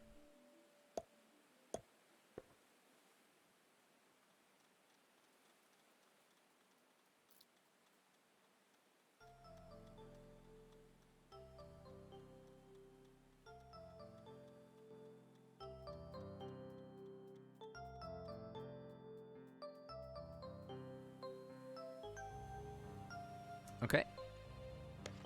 Now we can do purified water. Set auto job to like 25. And then well house auto job to like 5. And that way we can keep 25 clean water on hand. We should be set.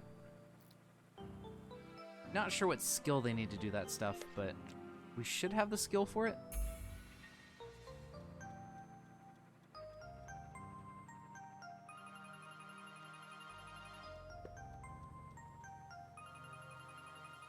Yeah, so we do 5 at a time. So, yeah, we'll do it increments of 5.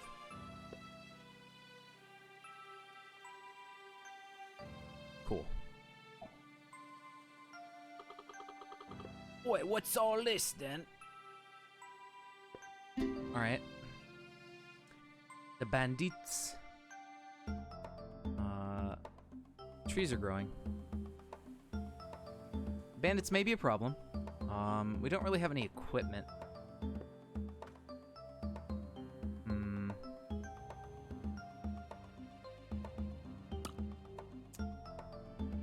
What do I do?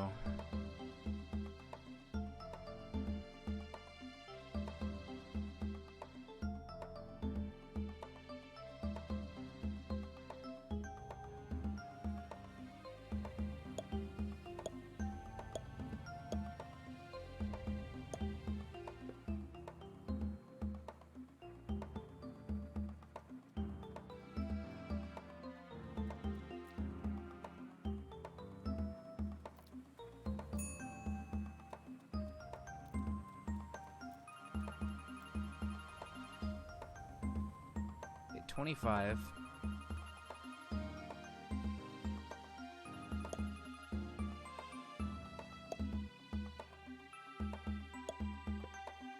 Start mining a little bit.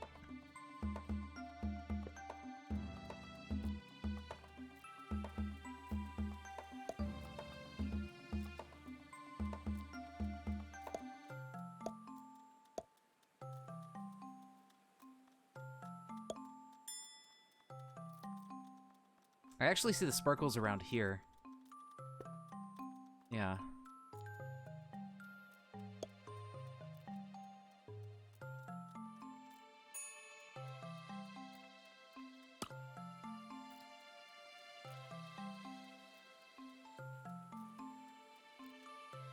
Let's go see what these sparkles have to offer. This could be like a little open mini cave system thing, and we can get a bunch of ore here.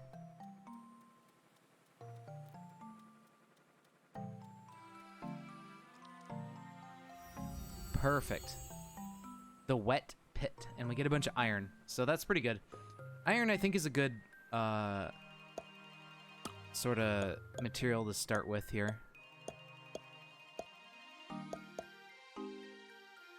There's a bunch of it.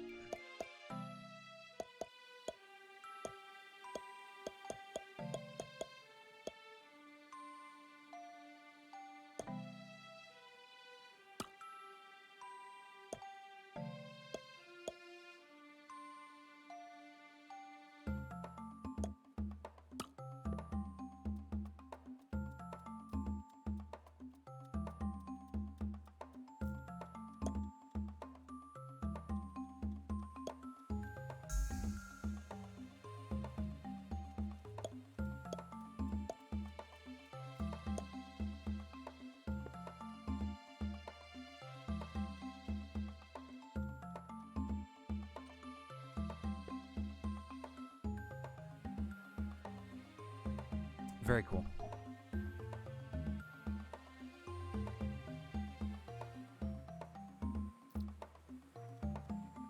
All right, let's start with the foundry.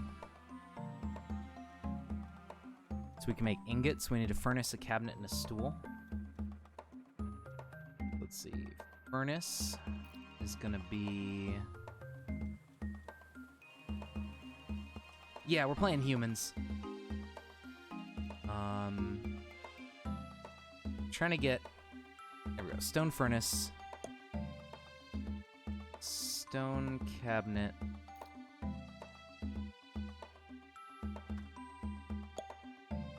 And a stool. There you go. So now we can make ingots out of our iron.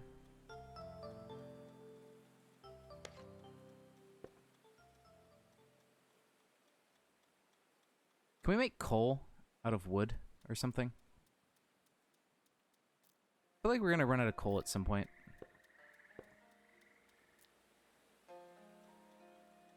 How much you hate my base designs? I don't think so.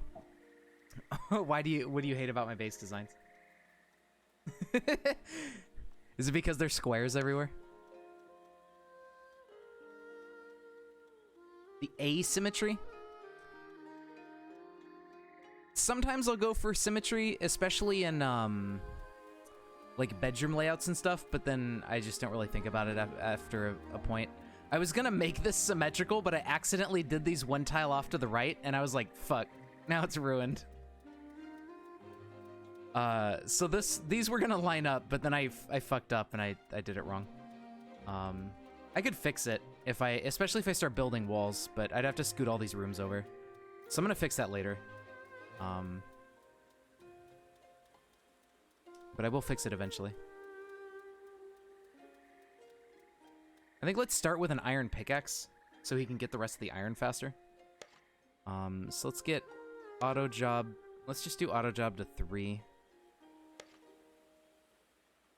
And then we need to set up our, this room.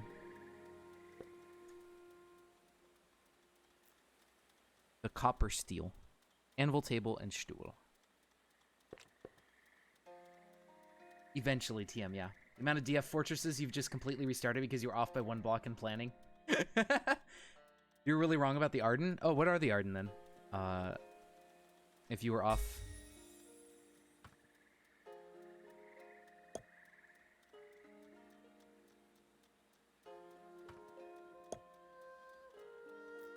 What was the last one? A table.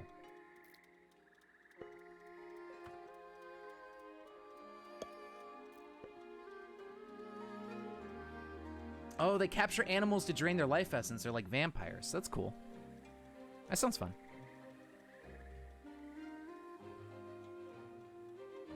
Okay, so unpurified water does not go in this stockpile, but maybe it's because it wasn't in the list. Yeah. When we set up the stockpile.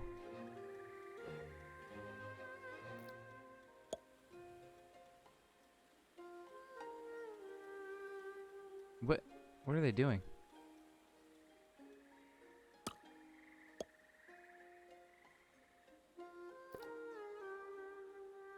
The hell?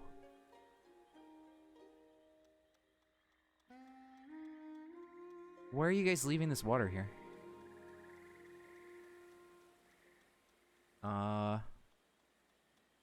What did I break?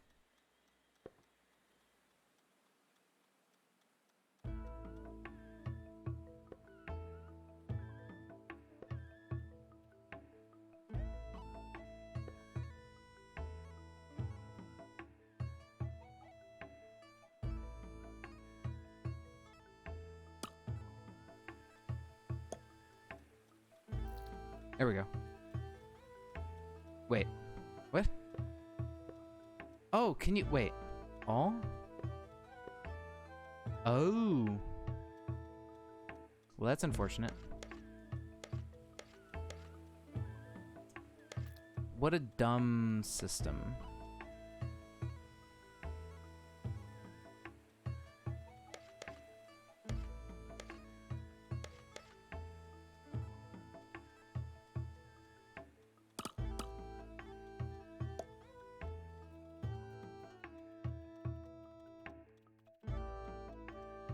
The Gwudir are like elves. They can harvest resources without destroying them and get big boost to crafting. Nice.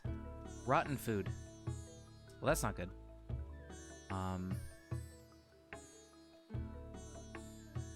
Okay, at least we've gotten some stuff. And we have more seeds, actually, that we managed to start planting. So our food has kind of exploded a little bit, which is always good. Alright, let's log these trees. And get some more trees going.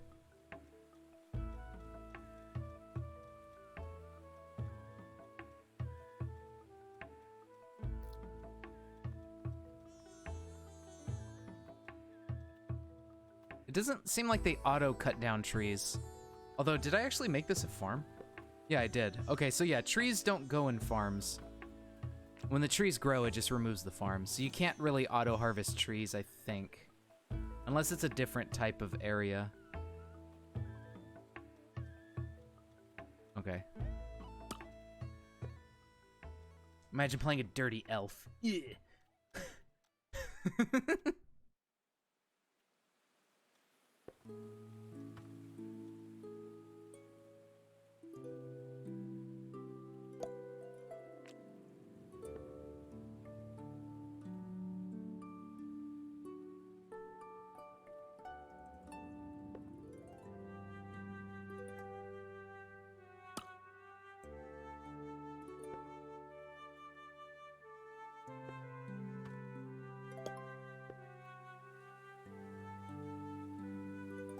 Oh, there's a carrot.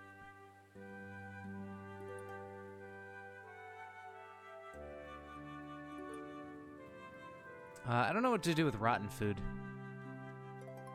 But, whatever. Okay, so... let's make that steel pickaxe. Or iron pick. Yeah, +5 mining. Beautiful.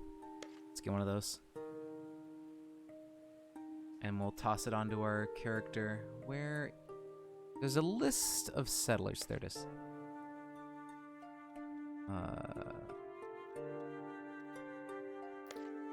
There we go. Select him. We're making it right now. That's pretty fast. Hell yeah. All right. You are going to equip this and be a very happy boy. Go for it, Tess. Get your pick. Yes. I mean, he's already almost done anyways, but whatever. Or, well, he was done.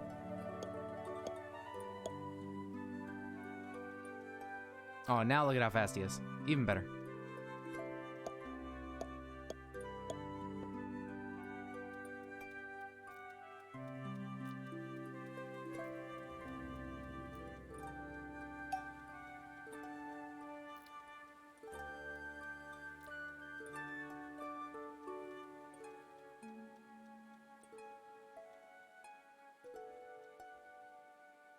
All right, so, we have a pickaxe for him. We need to see what our other settlers do. And give everybody some iron stuff. He's tired. Okay, so what do we got? Children. We got a stonemason, a forester, a farmer, and a carpenter.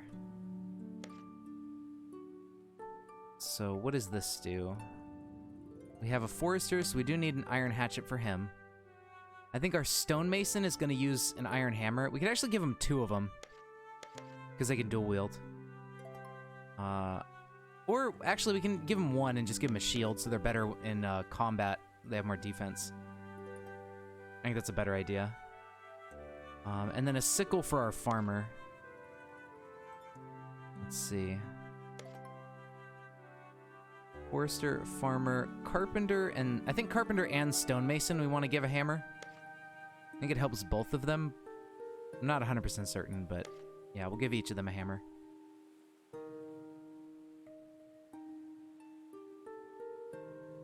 I think that's a crit chance, right? 1d6 plus 4.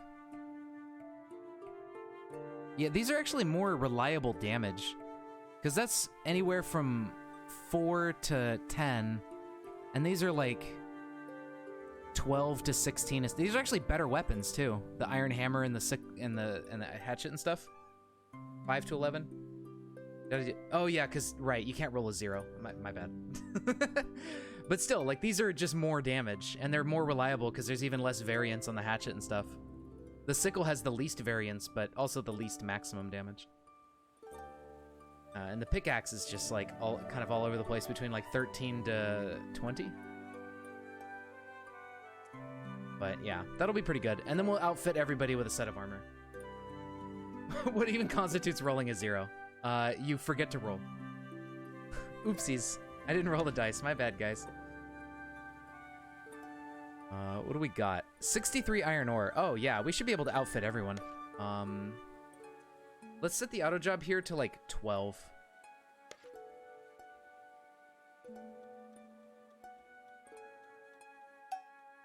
We should have plenty of iron for all this.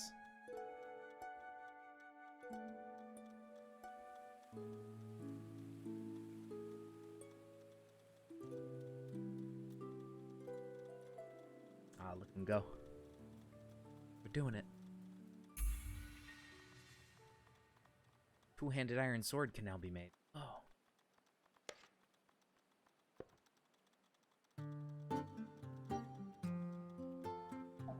Alright, let's start equipping.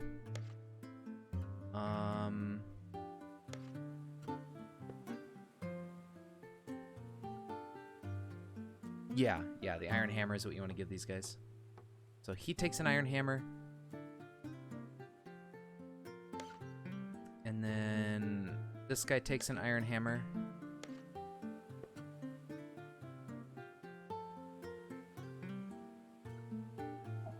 Then our tree cutter takes the hatchet.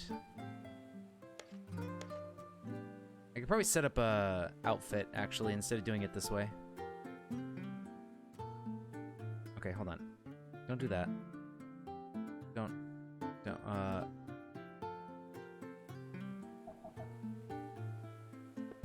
profession. Alright. Miner. Carpenter. Farmer. Forester.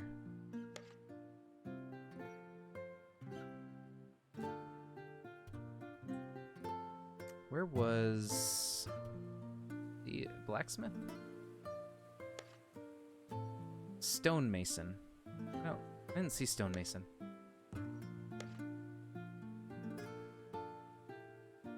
There it is, stonemason. All right.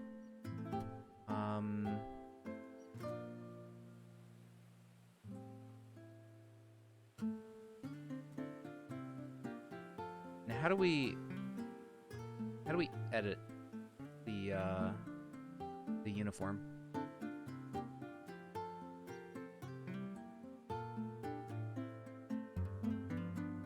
I forgot how. Oh, okay, hold on.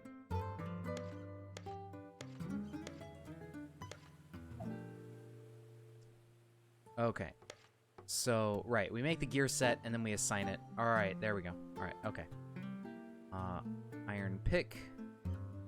Yeah, for now it'll just be simple, but we'll get the armor added once we get that sorted out. New sets for each profession. Yeah, sure. Fuck it. Just do that.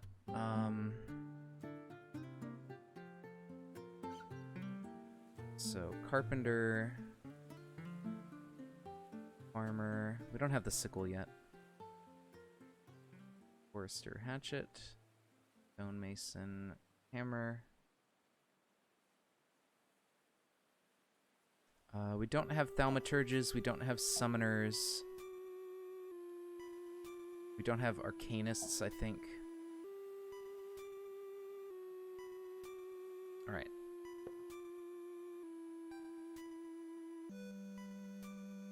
Actually, let me just...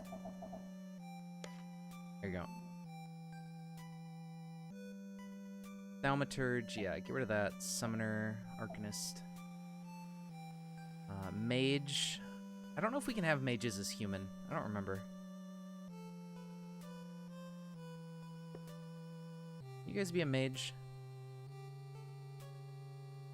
I don't know. DM decides you've been annoying, insta-kills you, yeah. Not yet? Okay. So I'll kill the mage uniform as well. There we go. Next update, yes. Ooh. Fancy. All right, and there we go. That way they're auto-tied to their gear set for their class, so we don't have to set that later. All right, perfect. So now we just have to update these with their armor as we start pumping that out. Let's set auto production. Let's see. Did we make the sickle yet? No, but we'll get it. Let's set auto production here to just like 1. So as I think as they equip it, it leaves our inventory for the settlement. So we can auto produce just 1. And then as each person outfits themselves with the armor, they'll make a new set. And yeah, we'll do the same for the kite shield. That should be good.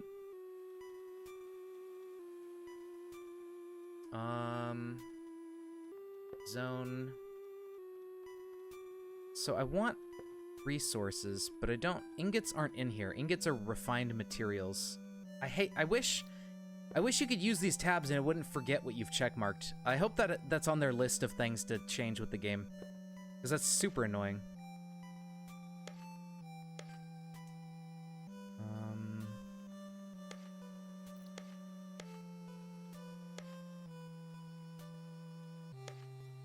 Is that everything? I think so.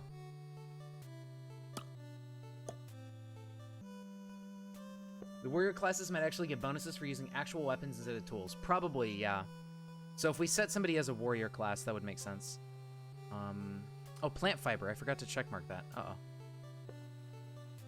Okay, coal. Iron ingot. Iron ore. Plant fiber. Rutile. Sand. Sandstone. Stone. Wood. There you go. Put that plant fiber back. Okay, now we need to stockpile for like armors and weapons and stuff.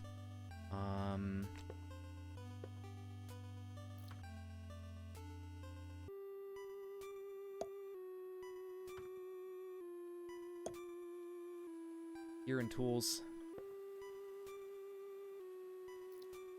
Okay, we got our set of gear, so let's go to our uniforms and add it to everything. Boots, breastplate, helmet, leggies, paws. Forester. Leg, helmet. Actually, set this to... I was hoping I'd set it to filter armor in general. Farmer. Oh yeah, we can get the farmer his sickle.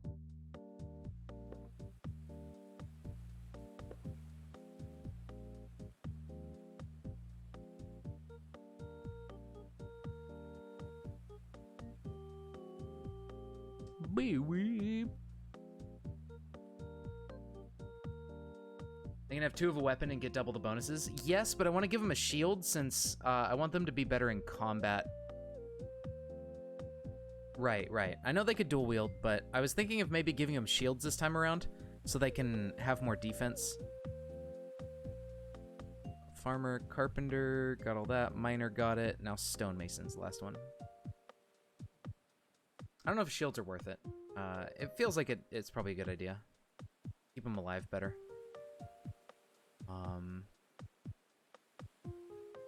All right.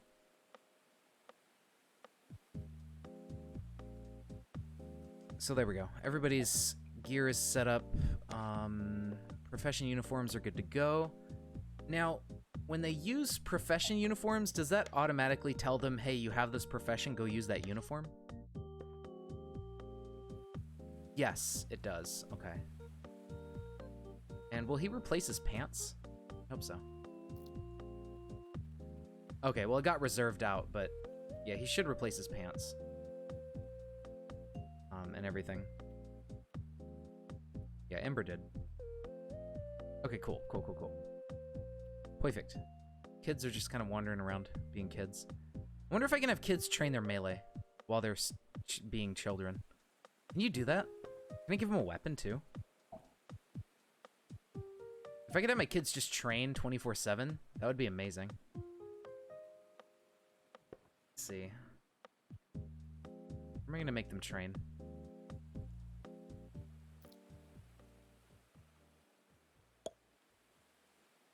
When I get more people showing up, I'm going to mark these out. These are where the next bedrooms are going to go. I'm going to dig up this way and make some sort of training room over off somewhere.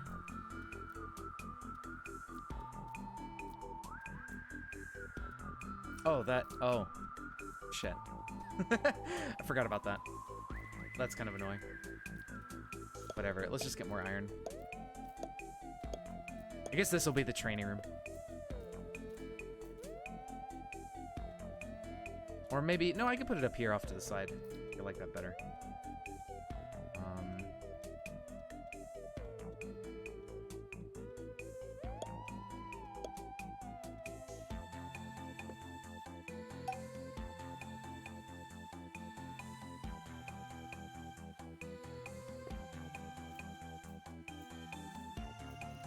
Yeah, we're out of coal. This is a problem. I think we're out of ingots, right? Because we don't have any more coal to make any. Yeah. I thought you were able to make coal out of wood or something. Yeah, you can. It's at the campfire. Okay. Auto job. You make 5 at a time. So I'll just set it to 1. Or no, when your inventory drops below, you know, we'll set it to 5. All right, there we go.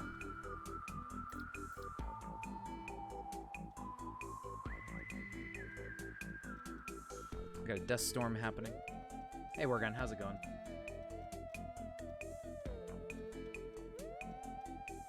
There we go, and now our iron is back online. Perfect.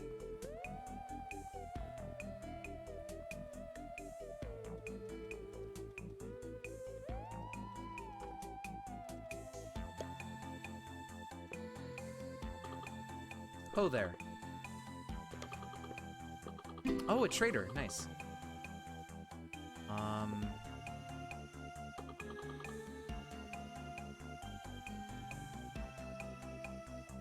A rutile pick. Interesting.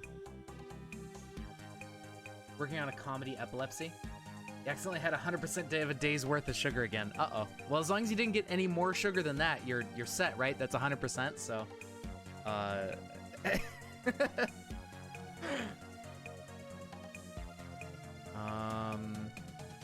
guess... I mean, really the only thing here worth buying would be the rutile pick, but we have rutile, so we could just make our own. We could maybe sell some stuff. We have a ton of sandstone chunks we could sell. I don't want to sell all of them, but I guess I could add all and then just keep like 30 or 40 on hand or something. We'll get 300 extra gold. Sugar controls my life. Wings of redemption. Yep. I feel like I'm being robbed. That's probably because you are. You spent 300 gold on just a bunch of sandstone. This probably wasn't very wise of you. Sell him that.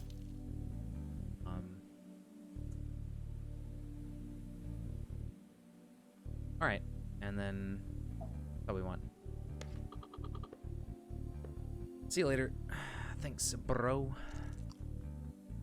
Alright.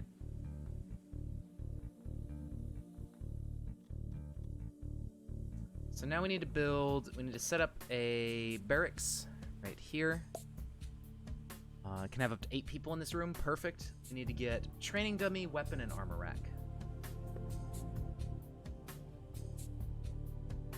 Props. Training dummy. Weapon and armor rack.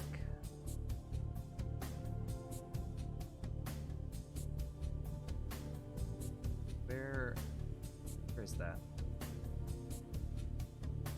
Containers? Oh, yeah. Those ones are bronze. Is there not, like, stone or something? I don't see an option for weapon racks that aren't bronze, which is kind of unfortunate. I was hoping there would be something else I could make them out of.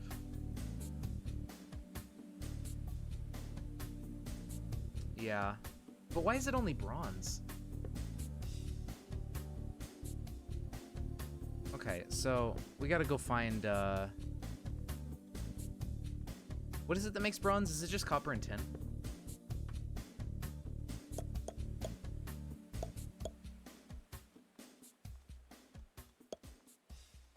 Okay, cool.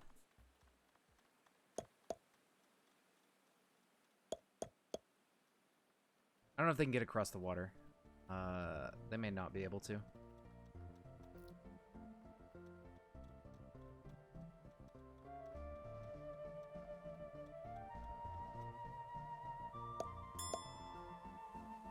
Actually, yeah, I'm gonna cancel these jobs.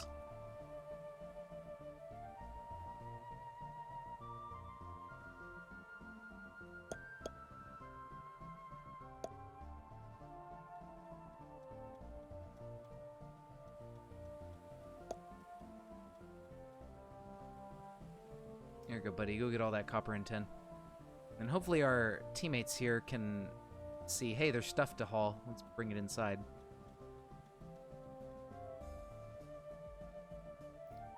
They may be a little bit busy just smithing and getting everybody's armor pumped out.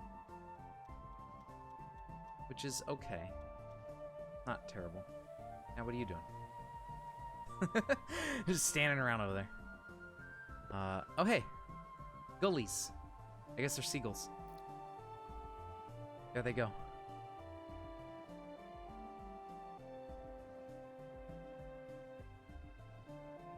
Oh, you know what? They're not added to our stockpile because it's a custom stockpile. It doesn't like auto update. Alright, you know what? I like things auto updating, so here's what I'm gonna do. I'm gonna do raw food. Valid location. Wait, what? What do you mean invalid location? Cooked food, beverages. Oh, Okay. Barrels. So beverages go in barrel. And then raw food and cooked food can go up here.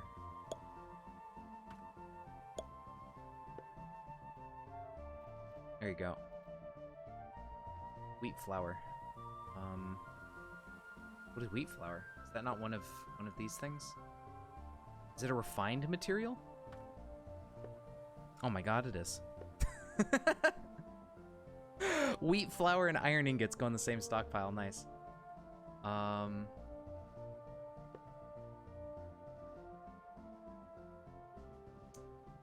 Okay. Refined materials. I guess that's gonna go around the campfire.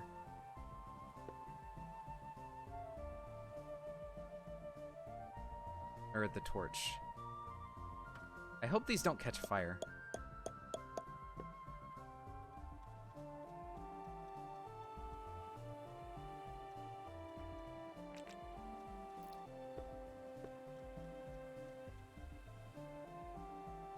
And then...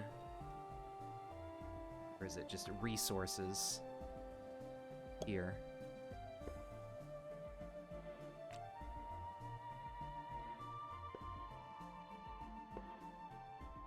Okay. How are we doing on armor? We've got one piece of armor in the... Okay, so I think everybody's got armor now then. Let's see. It seems like that's probably the case. Yeah, 37 toughness. Okay, so everybody's got their armor on. Now we just need to give the certain uniforms that can hold a shield a shield. So the carpenter... Where is it? Kite shields right there. Armor.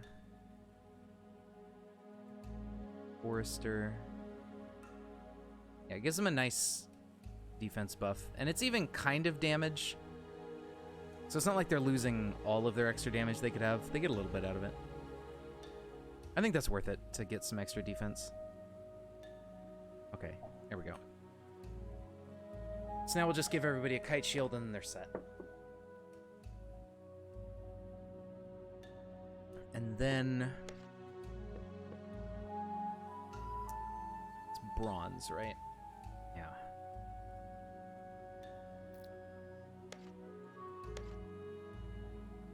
Let's make about 6 bronze ingots.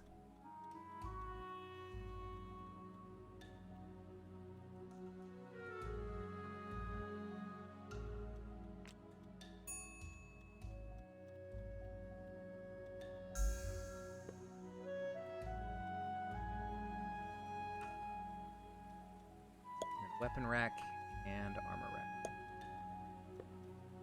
There we go. And then I guess I'll put a torch in here because it's kind of dreary.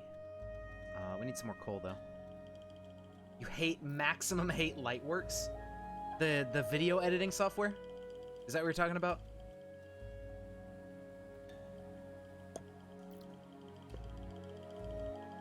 What do you hate about Lightworks?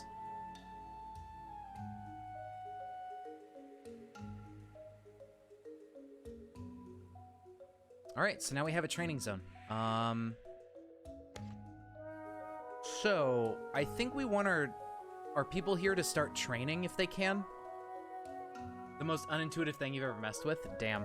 I feel that way about a lot of software, honestly. Like Unity. Unity in particular is extremely unintuitive, and I do not like Unity's UI whatsoever. But I need to learn it because it's like, it's a lot easier than just programming C# from scratch. It's nice to have the game framework and stuff already there. You tried to group a series of clips and merge them all and the program crashed? Hell yeah, dude. Poggers. Hey man, if you know a better program that you like to use, go for that.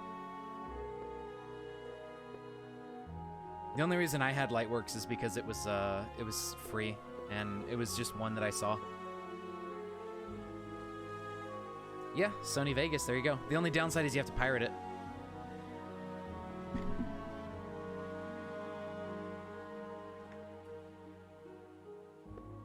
But, there you go.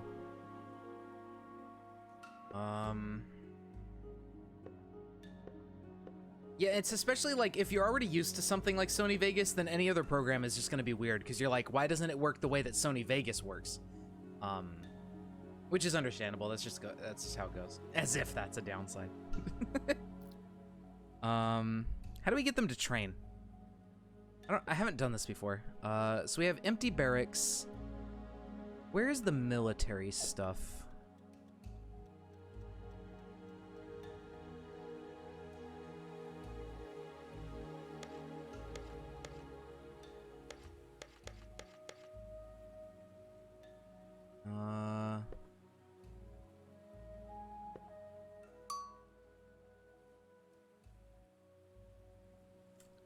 Do you know how to use the barracks, Candy?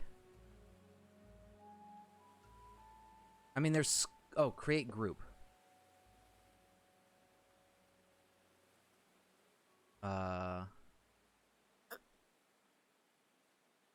Never touched the military system. Nice.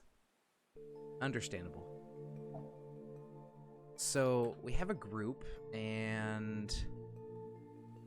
Do we have to specifically... make them... Let's see... the room. Yeah, okay, they have to be a warrior, archer, or mage to use the room. Okay, so we have to set them as warriors, and then they'll go training in the barracks.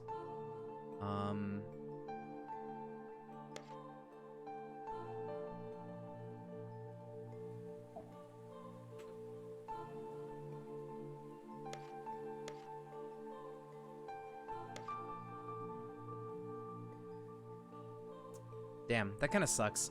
Because I wanted to be able to get them to train when they're not doing their regular jobs, but you have to completely change their profession to get them to go train. And that means we also have to change their loadouts. That's lame. Highly unfortunate. Okay. It resets their level? What the fuck? That's so stupid. Why does it work like that?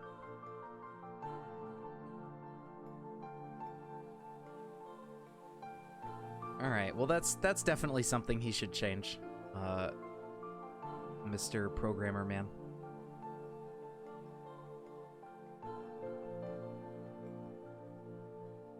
Yeah, well, yeah, but... like... still. Dwarf Fortress doesn't do that. I mean, it shouldn't reset your level. That doesn't make any sense. If there's like skill decay after so long of not training a skill, like I could understand that because that would encourage specialization, without just completely nuking your progress.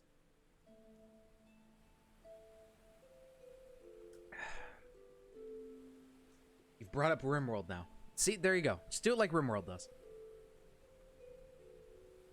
Because you can, like with RimWorld, you can have somebody be a jack of all trades, but they can only, like if they don't train their skill and it decays, it goes down to like level, I think 7 to 9 or something. So they can't be a master at everything because there's just, you know, everything will start decaying. But they can at least train one skill to be super good. Yeah, it's like 8 or 9, probably 8. You're probably right. Well, chill out, Morrowind. I'm getting a little loud. It's Morrowind, yeah. So it's close. It's almost Skyrim. It's baby Skyrim. Yeah, any one of them, you know. Do they all? I think they all have the same composer. I don't remember. What do we want to give them to train with? Probably just like hammers or hatchets. Hammers and hatchets seem to be the most consistent damage output. So I guess warriors will just train. And it doesn't matter what type of weapon they use, it's just melee skill. Me trying to use Lightworks. Damn. Check the perks warriors get. Yeah, hold on. Where would that information be? I guess it's under the change profession thing.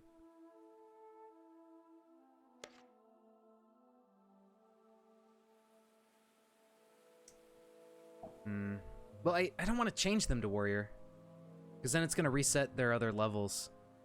Does it reset their overall level, I wonder? Yeah, I don't want to change them, actually. I wish I could make them train just like this. Somehow. Group 1. Can I tell them to attack the dummy? I don't think that works. Oh. No, it doesn't. All right. You guys, stop what you're doing.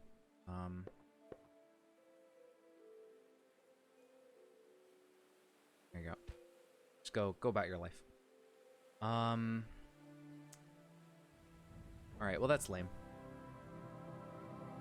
At least we have 2 kids. Aggressively surround the dummy, yeah. Just show it who's boss for a second. Just do that. At least with these kids, I don't know how long it's going to take them to grow up, but we can make these 2 kids dedicated warriors, and start training them. Add entity to selection. Yeah, we can't give them the warrior. Okay, so we can't make them train either, because we can't give them the warrior profession. We could give them armor. Behaviors, attributes. How do we know when they're going to be adults? Is there anything for that? Oh, yeah, perks, by the way. I guess we can't look at this until we set somebody as a warrior, but there may be warrior perks that might have to do with certain types of weapons or something, or like with swords. So that's another thing to think about.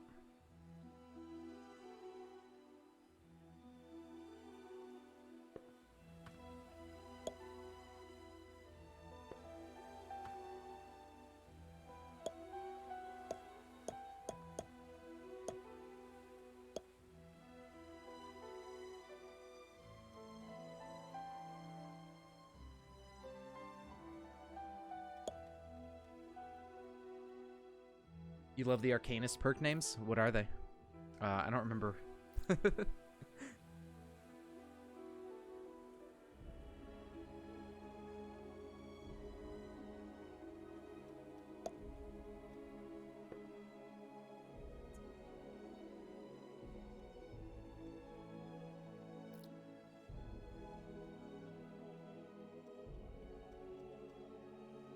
Easier to screenshot and post in Discord? Right. Fair enough.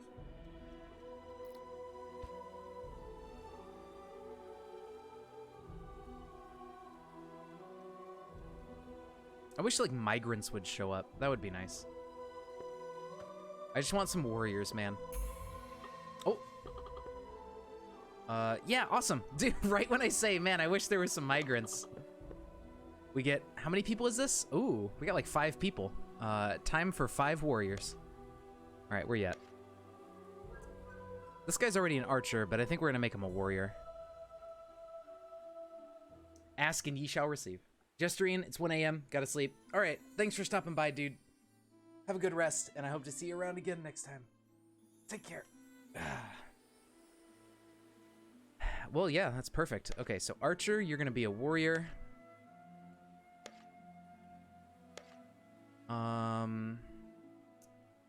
We have a level 1 Carpenter that showed up. You're gonna be a warrior. This blacksmith is new, but I think the stonemason or something, like, we have people that can do blacksmithing, so we don't need a dedicated blacksmith. Yeah, the stonemason gets metalwork. So the blacksmith is kind of redundant, really. I think. Fisherman, I don't think we really need right now. And a shepherd. Yeah, they have the exact same skills, it's just in a different order, but that doesn't matter. Perfect. 5 warriors. Wonderful.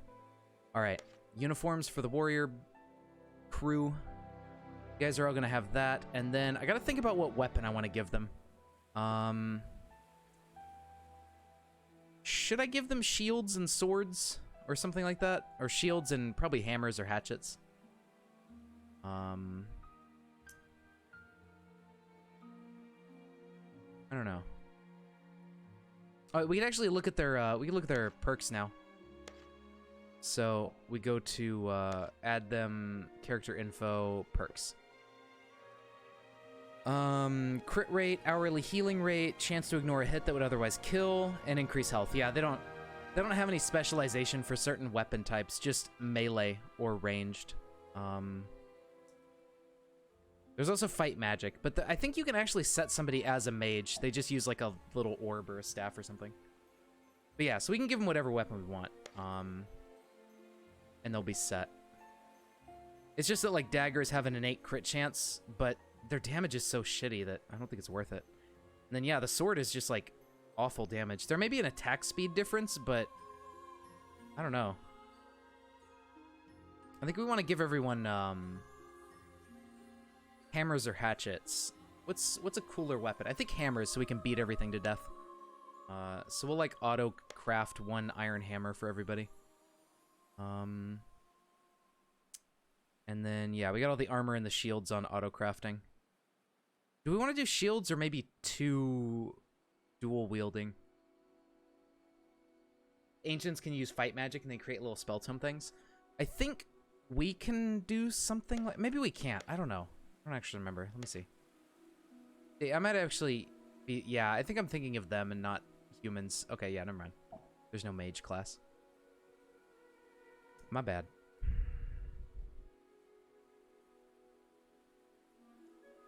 All right. So we got our team of 5 warriors. They'll be able to protect us pretty well. We should have enough iron to give them all stuff. Let's see. Yeah, let's give them all kite shields. And let's give them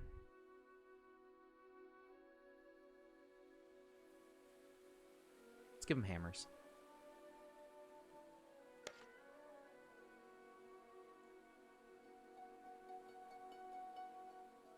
Yeah. All right. So we'll get those guys sorted out eventually. We got some stuff here that... Oh, you know what? We need a bridge, I think. Yeah, because they're not moving, so we do need a bridge over the water. Can we build floors just in midair? Or maybe we can just build floors like right here.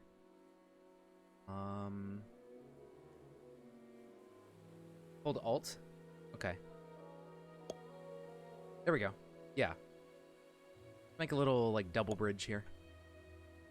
Add us some wooden planks. That seems pretty good.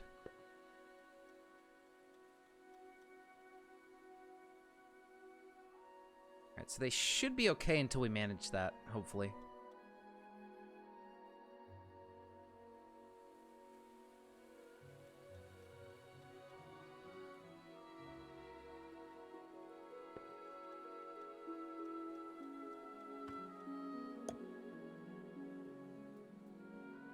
I think, yeah, that's already designated.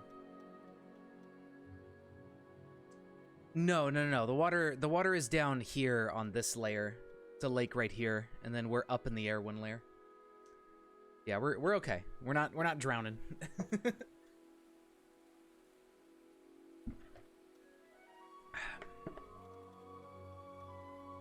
We should be plenty fine on food for 12 people. Wait, what?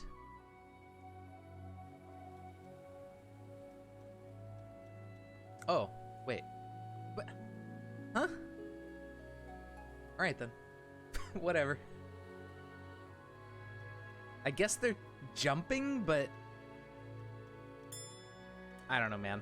There was a lot less bridge, and they were able to jump from here to, like, here. I don't know. That was crazy. Alright, well, whatever. Bridge is good.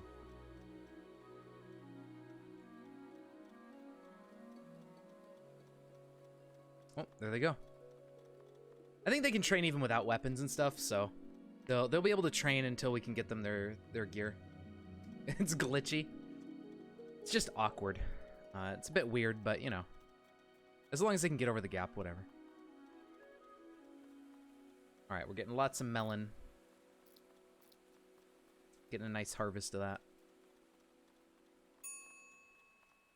Ooh, Tarkin is level 4. Blue Dragon. I forgot about this game. Isn't Blue Dragon like a turn-based RPG or something? That was on, I think, Xbox? Let me look this up, because I think I remember a friend playing that back in high school. Blue Dragon video game. Yeah, Xbox 360. I remember this game. Vaguely. I think it has art by, yeah, Toriyama. Toriyama did the art, so it has, like, Dragon Ball Z-looking art. And it's a 3-disc RPG game for the 360. I think it's one of the few multi-disc games that were on one of the newer consoles and stuff. Because I don't remember very many from recently. Is the room big enough for all 5? Yeah, there's 8 capacity. It's really mean to put games side by side, but this game just needs a lot more time in the oven. For sure, yeah, but it's still actively being worked on, so he'll definitely get there. He's still plugging away at it. So I have high hopes for it. Yeah, see, we got 5 out of 8 people in here, so we're good. Oh, we need to give them bedrooms, though. Yeah, let's finally dig out these bedrooms.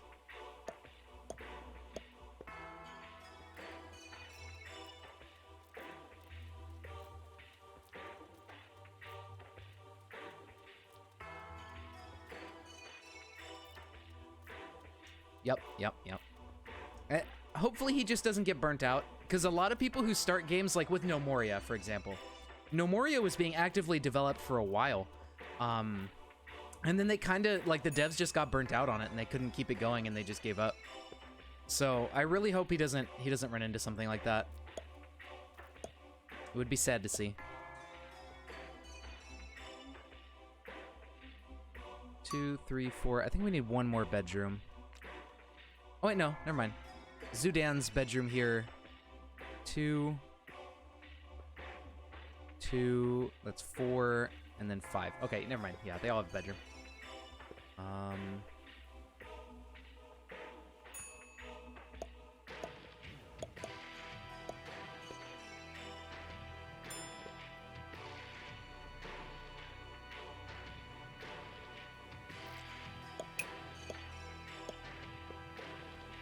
How long was No Moria developed? For a few years.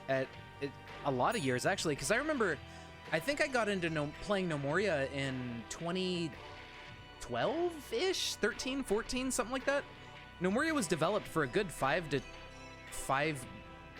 years, I think. Maybe a little bit less, but it was several years. It was a good chunk of time that they were actively developing it, and then eventually they just got tired of it and gave up. Right, DF is way older, and I don't know how.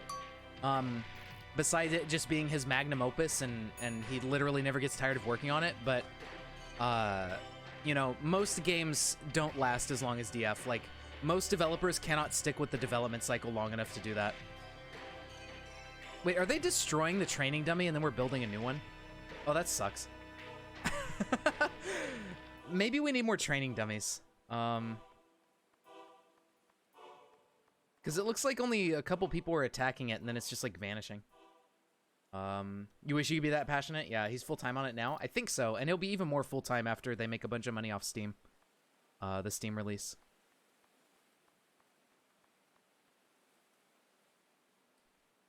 Okay, so... Where the hell was the training dummy? I already lost it. There it is. Training...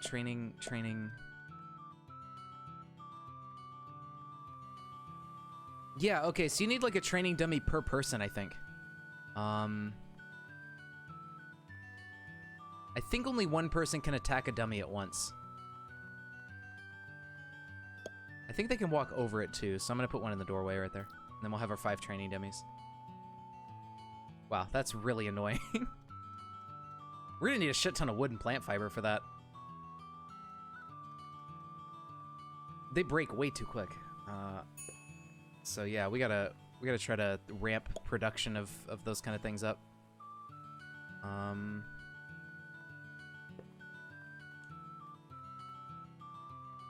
I wish you could set up, like No Moria, like a forest, a grove, so you could just auto plant and harvest trees for wood. Like you can set up the farm here for plants. It'd be nice if you could do that for trees.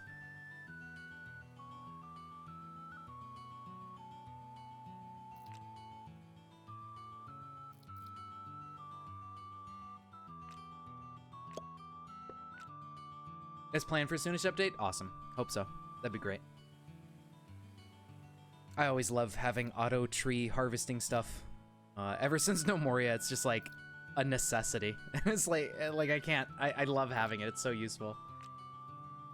I wonder, has anybody made something like that for DF Hack? I don't think I've seen something, but if that exists, that would be cool. We have 13 people. Did we give birth to somebody just now? Yes, we have a third child. Okay. Well, all these kids growing up are just going to turn into... Maybe not all of them warriors. I think we might want another couple laborers. Maybe. I think everybody's got their uniforms on. 45 defense. Yeah, okay. So they all... Yep, they all have their gear. Perfect. How much iron do we have now? We may be running low. We still have 41 iron ore after all of that. That's insane. We have so much iron. Alright, so we'll plant even more trees. What's happening here? What have we here? No one comes around here without paying the iron tax. Banditos. Alright. Group 1, no. Fleet control group. Settlers. Create group. Settings. Warriors.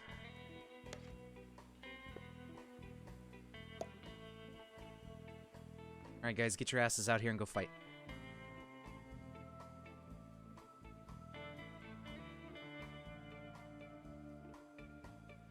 He's coming right for us!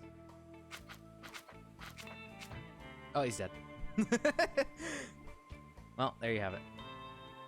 Iron dagger, wool coat, and human remains.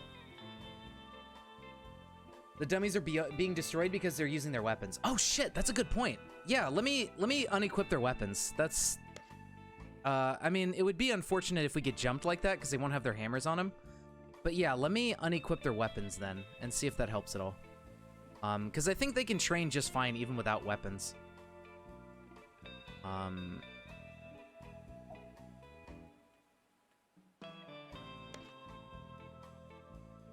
I don't know if they'll unequip them, though.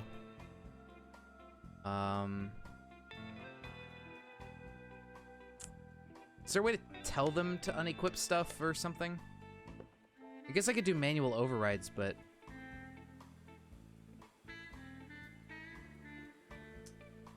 Yeah, I don't want to... How do we get them to drop it? Because once they've picked it up, they don't want to put it down. Or maybe I didn't save the thing, but yeah. They don't want to let go. How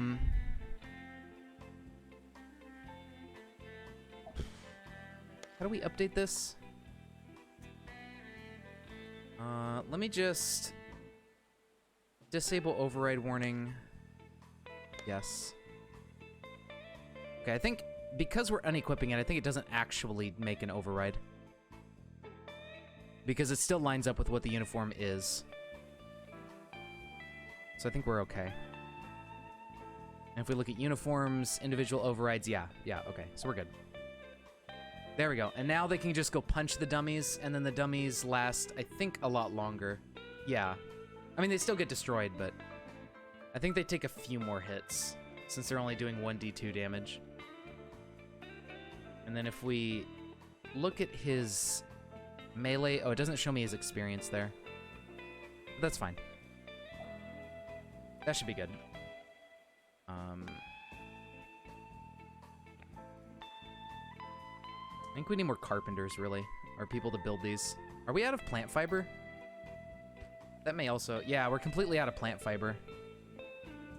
What's the quickest way of getting plant fiber?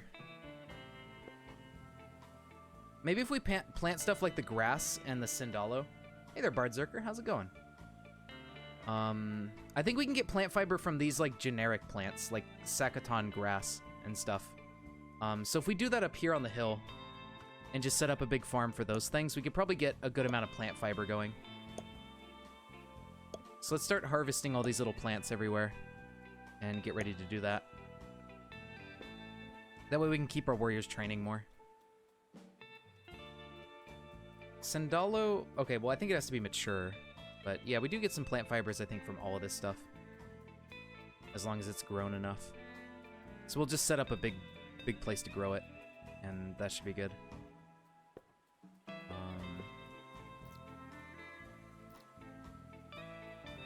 So we'll do... Can we see the information on which one grows faster? I guess I just need to plant one and see.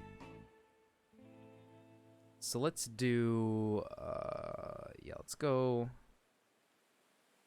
Let's make a row of these guys, and then a row of Sindalo. And let's compare their maturity times, and then Viola.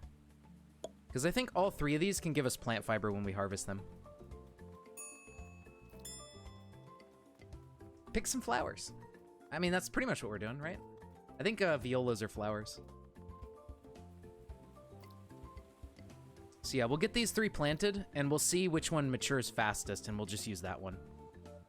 They probably might be the same. Took 6 hours in farming as well, but you beat Eternity / Death Mode, Brain, and Eye of Cthulhu. Nice. Yeah, it took me a little while to get there.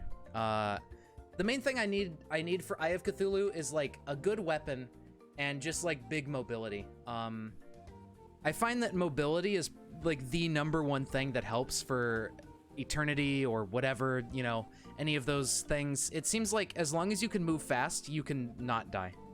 But yeah, they all have identical grow times, so we'll just grow all of them. No big deal.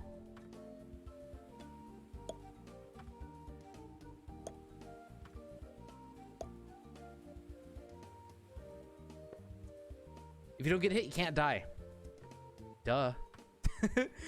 Just don't get hit, forehead. But yeah, pretty much. You did try other classes, but the imps are so good for brain. Oh, you mean summoner? Yeah, summoner's great. Typically what I like to do, is just go for the...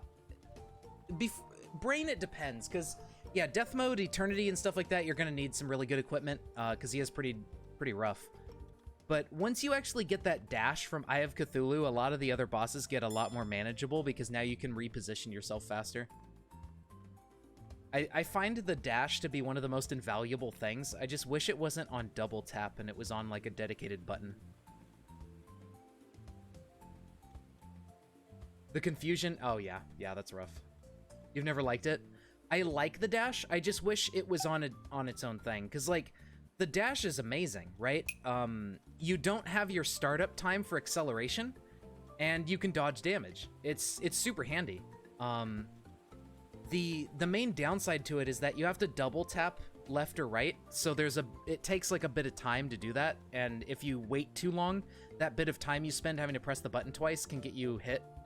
I've had that happen a couple times. So it's like, I wish that I could dash instantly off of like a singular button press. Oh, we have a ancient merchant with a bunch of birds. Sure. How you doing? What do we got here? He does sell rutile ore. He only has 5, but he does sell it. That's kind of cool. Maybe we should... Oh, wait, no, that's our rutile. Oh, duh. Bye. We have stone leaf, buckhorn, sikari, roasted bronze cap mushrooms, some elderberry, wheat, roasted broccoli, fish and chips, void crystals, and rutile ingots. Damn, those are expensive. 600. Oh, he has 40 rutile. That's crazy. A lot of it. If only we had thousands of gold to spend on that. Let's see. 39 void crystals. What the fuck? He must have been spending a lot of time farming these up. I mean, you could just travel around to the different Voidland biomes and just get them off the surface. think. But yeah. I don't know if there's anything I really want to sell right now. I could sell off the linen stuff, actually.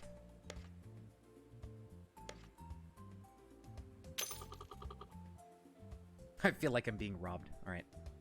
See you later, buddy. Good luck with your birds.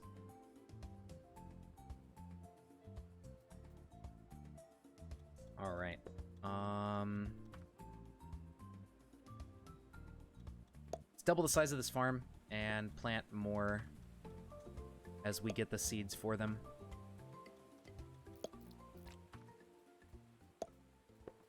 There we go. So this will be a nice extra area to get some plant fiber from. It may not be enough for our training, but hopefully it can help us keep up with that. Because, yeah, we're still completely out of plant fibers. Ooh, there is a lot of harvesting to be done up here. Let's go do that. And that gives us more seeds and stuff, too. There's a couple natural melons.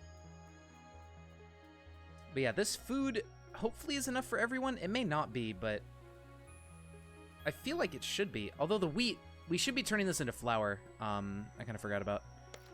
Because I don't think the wheat is useful on its own. Where do you make wheat flour? Is that a kitchen, I would imagine? Let's see, where's the kitchen? Yeah, wheat flour is in here. We have 14 wheat. You're gonna try to focus on the other classes tomorrow, but you did get 3 legendary weapons from Alchemist. You got the Dune Hopper, Deep Diver, and the Cryophobia. Ooh, nice, nice.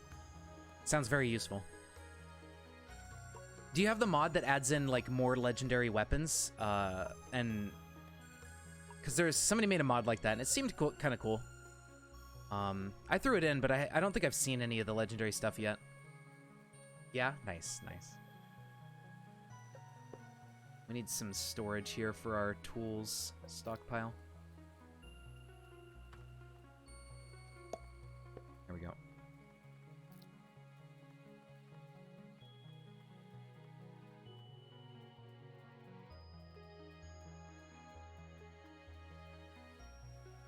You just do the blood moon due to the crazy spawn rate? Oh yeah, it's a good thing to do. Can legendaries drop from any enemy, or I thought it was like only certain enemies drop them. Oh, they could drop from anything? That's amazing. Maybe I should farm some blood moons. Yeah, you could set up like a nice little spawn platform, get them all in a pit, get some lava, get, you know, whatever, and just have them auto die. Just kind of AFK and just keep starting blood moons over and over. Sounds like a good idea. Food is rotting too, which is... Maybe we are producing more than we need. If we have rotten food popping up, unless that's the wheat going bad that we haven't been, like, doing anything with. Kitchen needs... Table, cauldron, cabinet. Table, cauldron, cabinet. Table... Cabinet.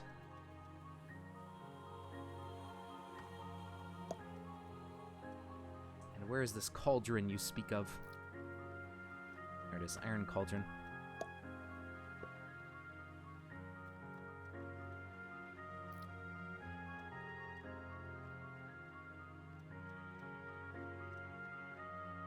Perfect.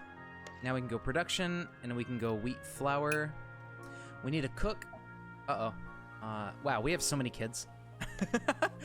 Can some of these guys grow up and start contributing to society? I need some cook. I need, like, at least one cook, man. Just one of you guys. Age. Oh, okay, so maybe... Hopefully the working age is, like, 12 or 13 or something. So we don't have to wait too much longer. We do have a couple kids that are up to age 8. All these other people are getting kind of old. This guy's 71. Jeez. I don't know how long their normal lifespans are.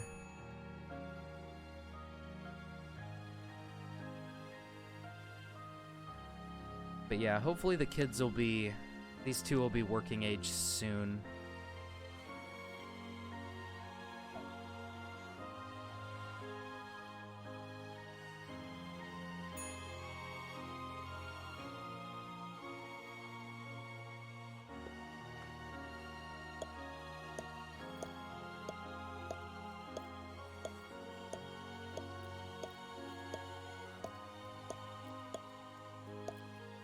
Let's go down to 10.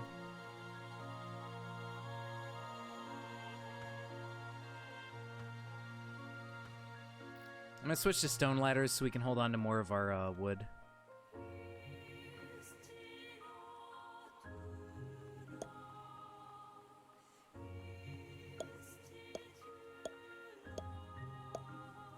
Because we need wood for our training dummies. Ah, 14, I saw some sparkles. Yeah, so let's keep layer 14 in mind.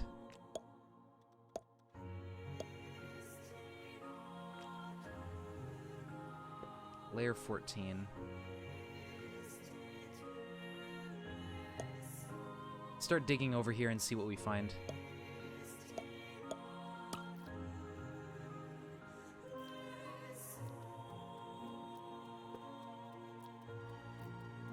There's lots of sparkles, so I'm hoping it's a cave and not some weird, like, dungeon area with just random loot stuff. I would prefer finding a cave system so I can try to get rutile.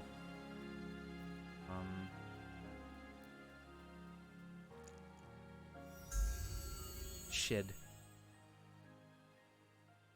Oh. Interesting. I don't really want anything to do with them. That's Forest Emerald. Is there rutile anywhere? I don't see any. Oh no, I think they're gonna come after me. Alright, so uniforms, gear sets, warrior. Everybody go get your shields and hammers.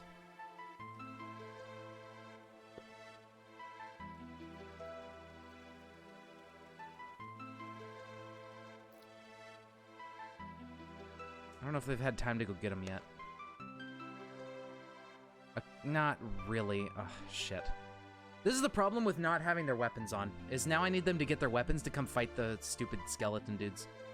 I guess they could always just fight them barehanded, but they don't do much damage. These guys don't have a lot of health, though. They're only, like, level 1.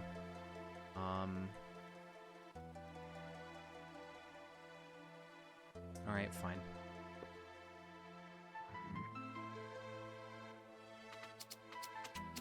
Shid.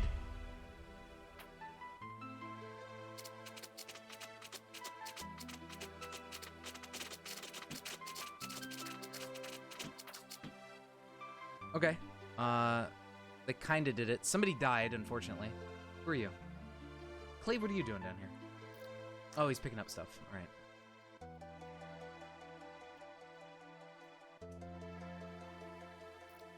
That random person just walked down here and died instantly. Wasn't very good. But whatever.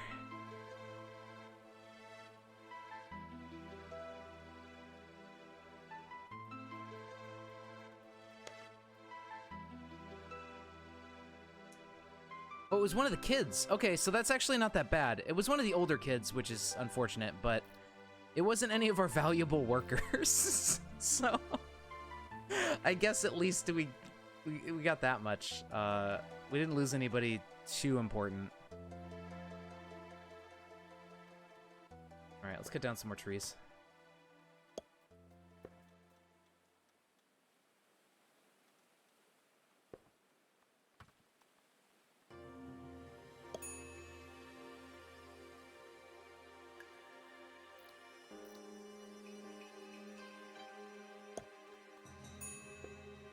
I'm just gonna designate a big planting area, so when we start cutting all these down, we'll just start planting immediately. Ruthless. Not much, Ito. I mean, you know, it sucks, but it does. I wish, like, if it was gonna be anyone, it would have been nice if it was one of the other kids that are really young that aren't gonna be useful anytime soon.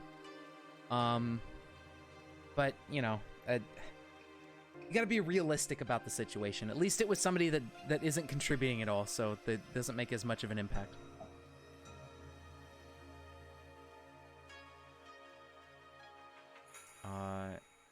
Yeah, I don't think I want them not having their weapons equipped. But I also don't really want them to be training right now, because they keep we just burn through these resources so quickly. I don't know. Maybe it doesn't change. Yeah, I think the dummies are taking the same amount of damage. I feel like that wasn't any slower than usual. Potential labor lost. That's true, yeah. It was definitely much greater for that older kid to die than for maybe one of the 1-year-olds or something. Because these kids were nearing working age, whatever age that is. So, it's unfortunate, but at least we still have one that can grow up to be, and will be a cook soon, and that's all we really are missing is somebody to cook. And then we can start making bread and stuff.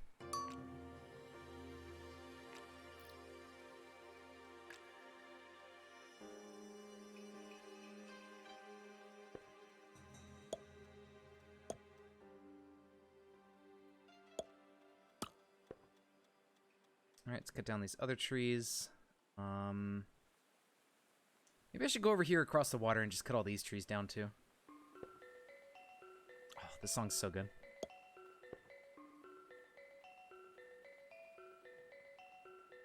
Yeah, if you lost someone at age 50 and they die at 100, you lost 50 ages of labor. Oh, okay, right. That's fair, yeah. We did lose someone at the beginning of their life when they could have... They have the most potential for giving labor. But we still have 4 other kids, and our units, they can at least live to 70, so we still have about 30 age, which is plenty of time for these kids to grow up and start taking their place and training.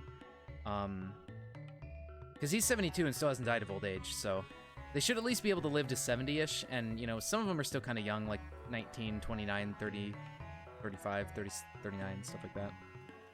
So we should be fine. And I'm sure we'll have other settlers show up or something. Hopefully. But yeah, let's just cut down all these trees. I don't think we get plant fiber, but we do get seeds out. You're not stuck. Stop saying that. We will get more seeds and just plant more trees and get more stuff going. We could also do more harvesting. We can cut these trees down.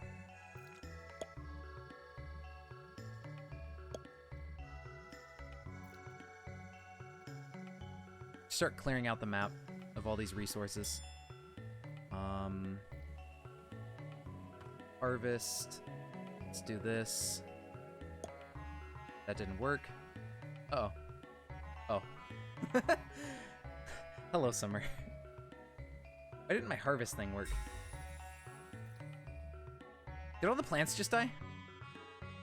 What the hell? What just happened? I think all the plants died. Well, that's unfortunate. I should have harvested those sooner. Oh well. Whatever. Stupid Summer. Let's just log everything. Now we have a shit ton of palm tree seeds. And we're getting more, so yeah, let's get all this crap planted.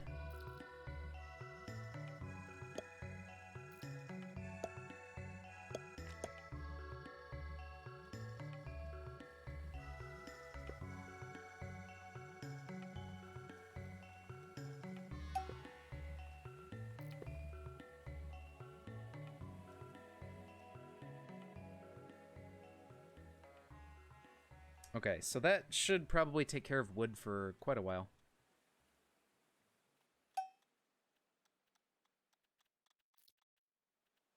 I need to get some more farmers and stuff so we can plant things a lot faster. You can designate the log order at any level of the tree and they'll chop it down just fine. Okay.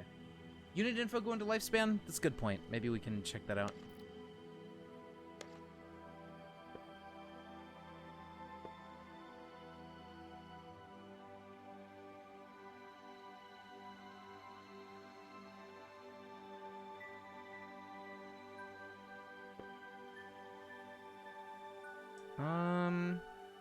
Okay, 13 is when they are an adult.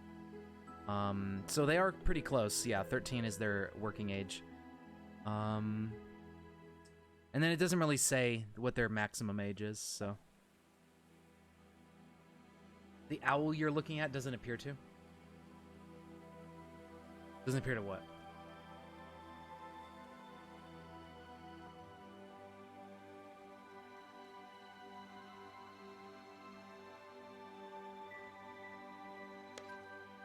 Okay, so 3 more days and this kid can grow up and be our cook.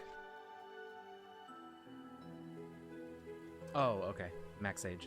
Yeah.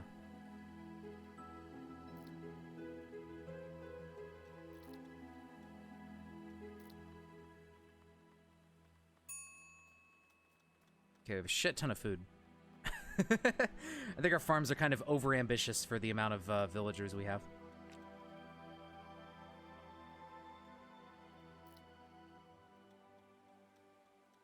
But it's better to have too much than too little, right?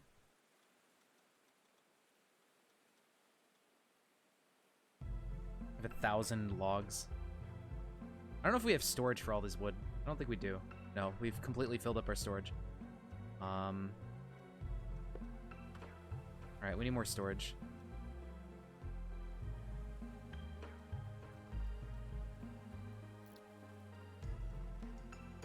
I think if I dig this out, it'll just be a hole, so I need to go up 2 layers up to here.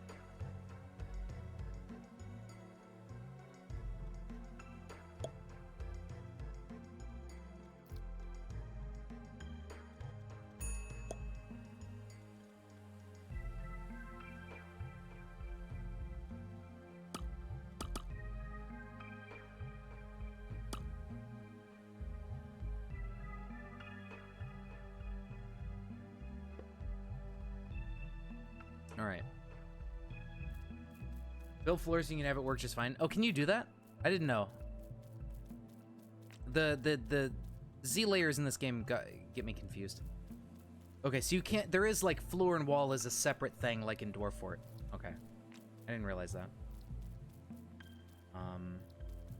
This is all sand, which is nice. It clears out really quickly.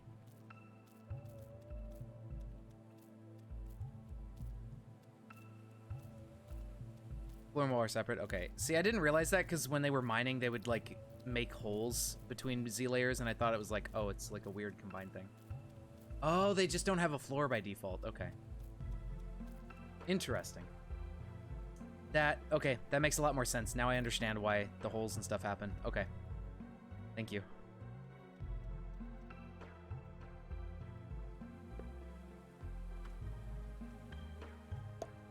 Alright, resource room time. Let's use our massive amount of wood to facilitate this process.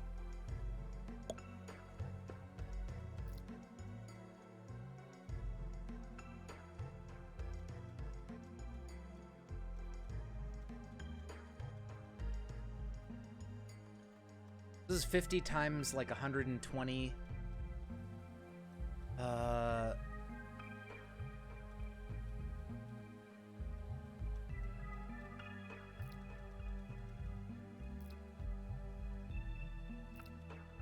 It's like over 5,000, right? Yeah. Yeah, okay. So this is more than enough resource storage for anything. That's good. I may dig out another couple resource rooms around here for others big, then we can stuff things in there. How are we doing on rooms? Any more beds anywhere? Empty bedroom because they died, I think. 2 people. Okay, so this bedroom right here needs an extra bed. I think. I don't know if you actually need a bed for everyone, but it might help their happiness. These ones have 3, and they already have 3 beds in there.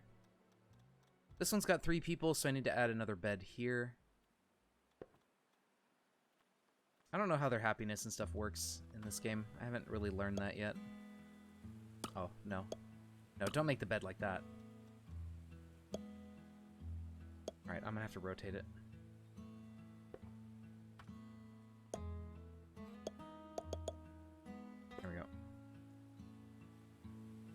Oh, it doesn't matter for humans? Interesting. Does it matter for the ancients?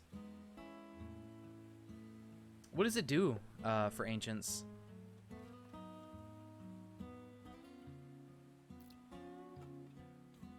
Three out of three. Okay, we need another bed here too. Humans die too quickly for it to be important. Fair enough.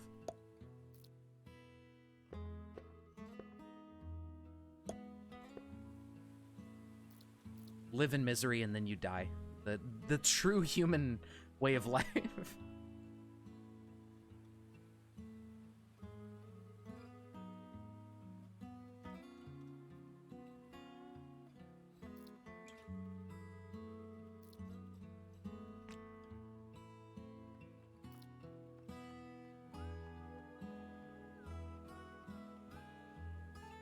Low happiness leads to low will. Low will leads to people leaving or doing something they regret. Okay. Yeah, probably murder or, I don't know, being an asshole to people or just whatever. Or just getting in fights.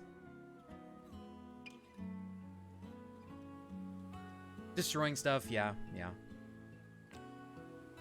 Probably just typical tantrum things, I would imagine.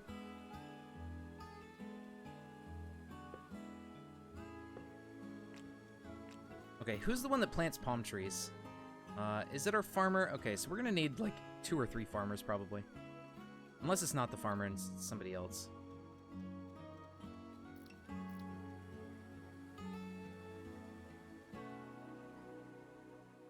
The forester.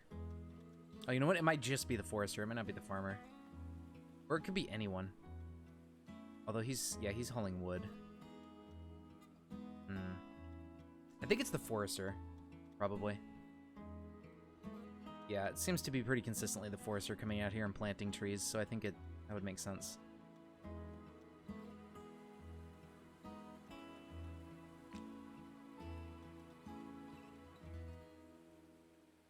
Well, we're slowly making headway on all these resources out here. We did get all these, which is cool.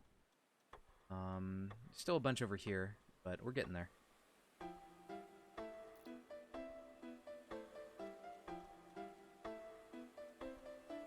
And then we got all these growing. And it's under a farm area. Yeah, so they should replant these. And I'll probably need to expand it more to just keep the plant fibers flowing in for our military.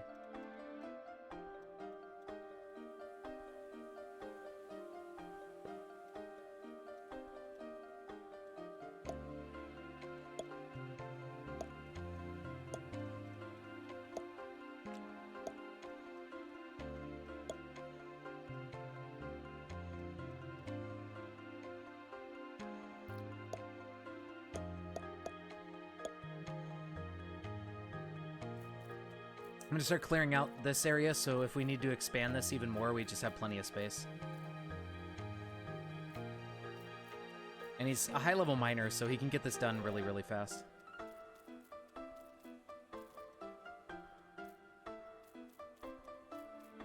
Although maybe I should have mined this first before I took away the ground underneath it. Oh no, I didn't dig that deep in. Alright, we're fine.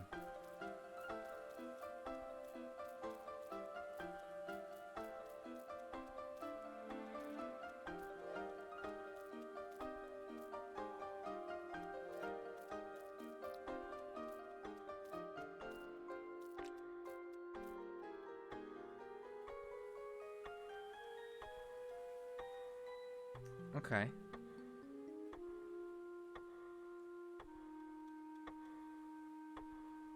We're getting there with the resources. I think this wood over here is our last bit to grab. Yeah.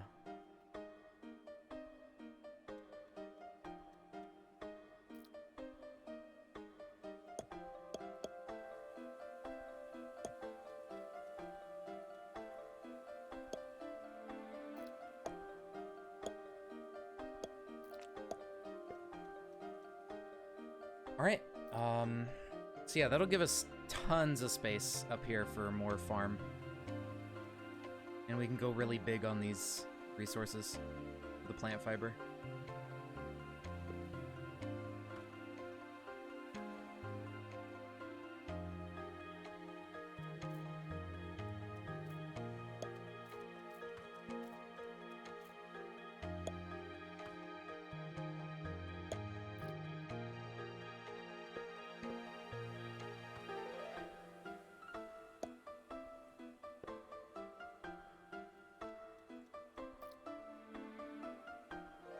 And yeah, our farmer can plant pretty quickly, so they end up with just free time.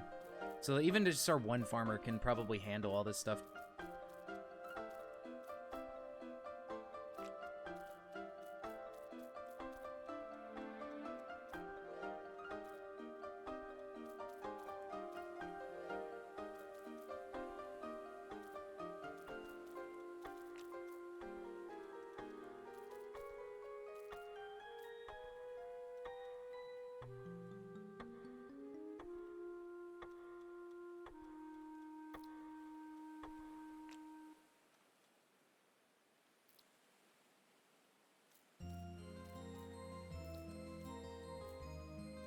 Very good.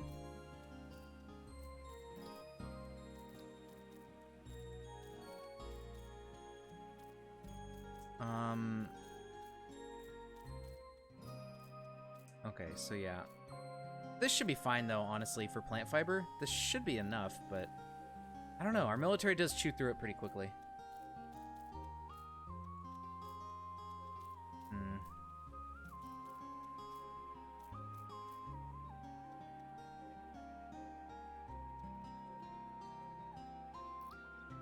What's our children doing? 12. Okay. Almost there to work. I mean, we might not even need a cook, honestly. If they can just live fine off of raw food, we could just have another farmer so we can plant stuff better and take care of all this faster. Because some of this stuff is sitting here mature, which is wasting time.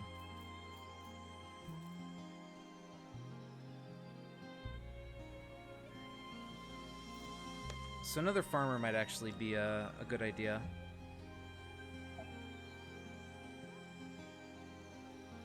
Another forester wouldn't hurt.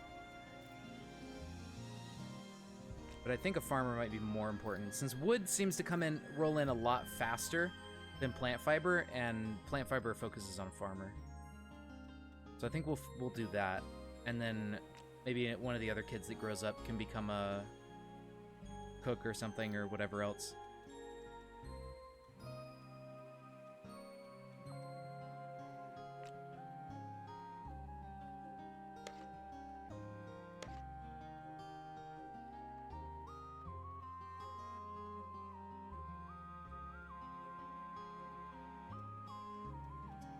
All right, come on, kid.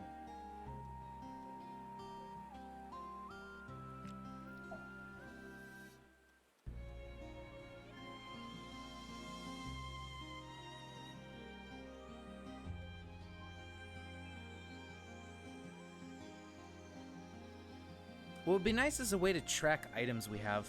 I don't know if maybe there is. Oh yeah, inventory. Okay, never mind. We have 817 wood logs. Okay, so we are chewing through them a bit. 4 imps made so far. 3 are females. Only 1 male is named Teeny Boy.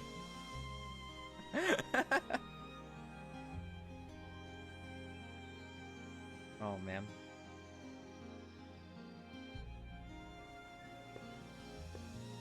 How do you deconstruct?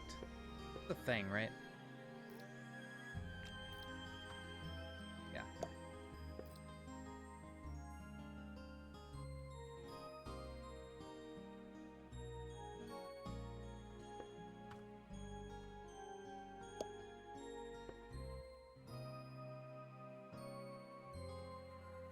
All right, so we've almost finished getting that in. I'll just start cutting down these trees now.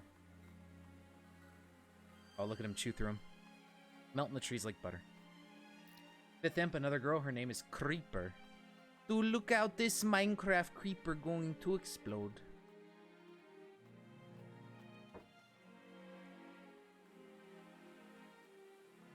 Now he's got a ton of seeds to plant. There we go. Very good.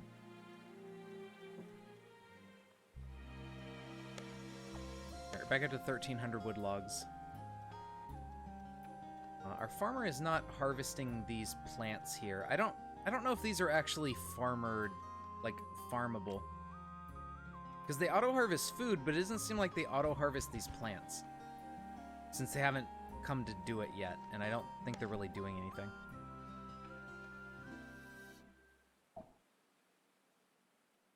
Having a lot of imps is not even funny how quick you can mine. Oh yeah, it's crazy. You just start tearing through everything. And it's like, you don't have to feed them or anything, so you could just make as many as you want. It's ridiculous.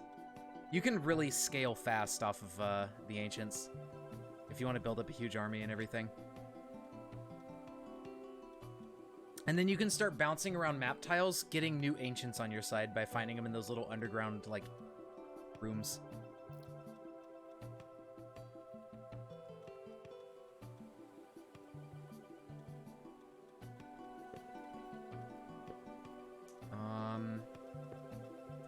That sucks that we can't just farm to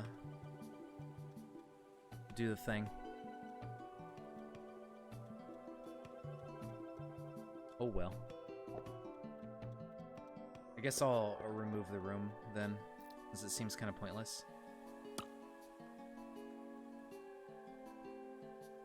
Well, hold on. Let me leave it on here and see what happens when I harvest.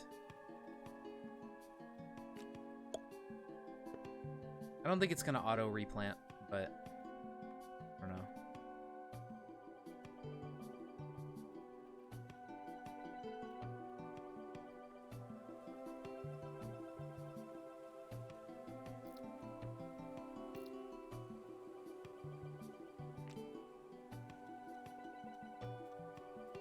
Yeah, okay, so farm doesn't work for these either. That's kind of silly, but oh well.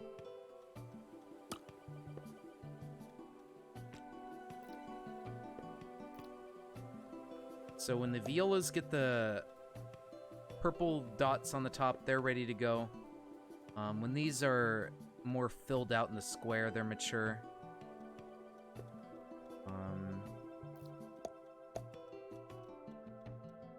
And then Sindalos have a bit of yellowish spiky on them when they're fully mature.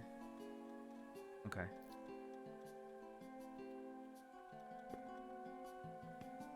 Understandable.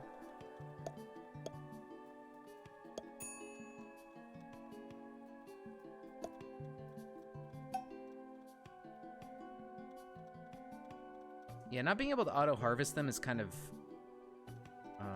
unfortunate.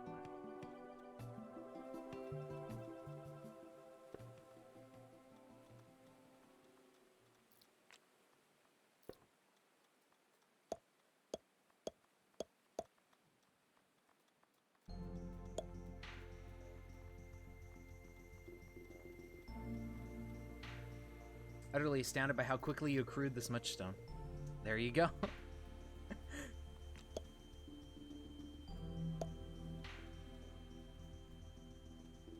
Yeah, I think I had a base with about 10 to 15 imps, and then like 30 of the other ones that were the easier ones to make. And it was really crazy. Like, no matter what I wanted to do, I could get it done really, really fast.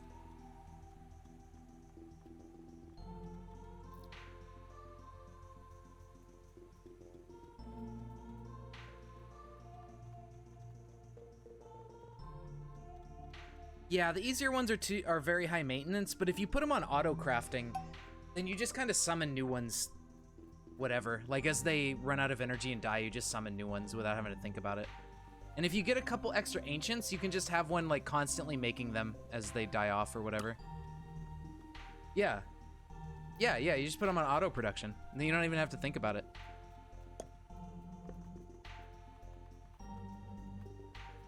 They're technically a good or commodity or whatever. That's fair. I didn't think about it for a while, and then I was looking and I was like, oh, it has auto production just like other items. All right, let me try that out, and then it worked.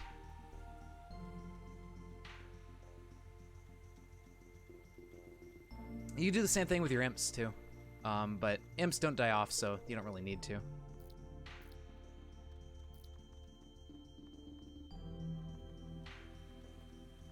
But yeah, it helps to have an ancient that's just dedicated to summoning.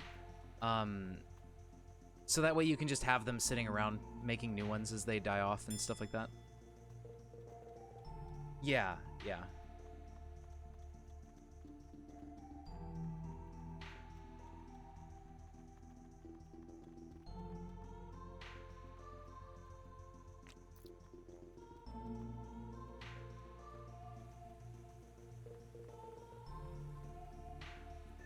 I think we ran out of storage space for food.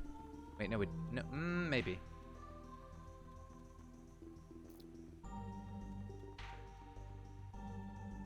Let me get rid of all these barrels, honestly. We don't even have, like, beverages besides water. So I'm just gonna deconstruct these barrels.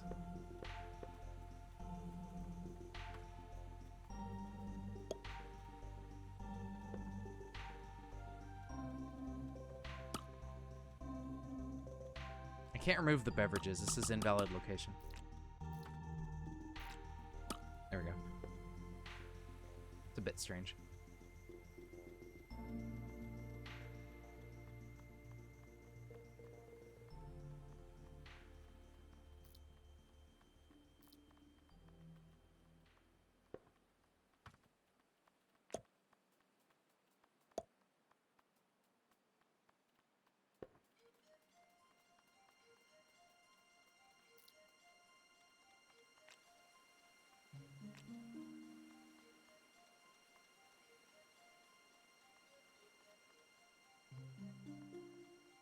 Oh, how's the kid doing? 13.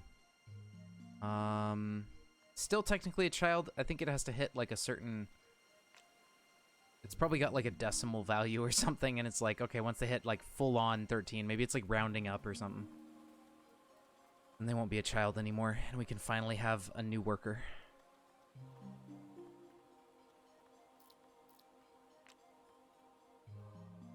Come on, kid.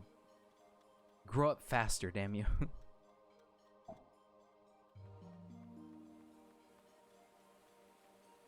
Gotta start pulling your weight around here.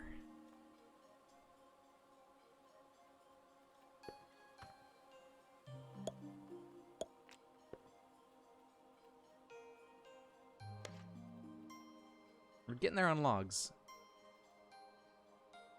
Plant fibers are really our main thorn right now.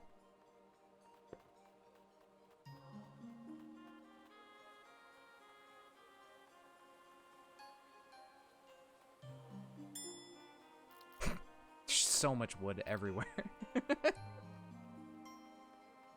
With 364 palm tree seeds? Jesus Christ.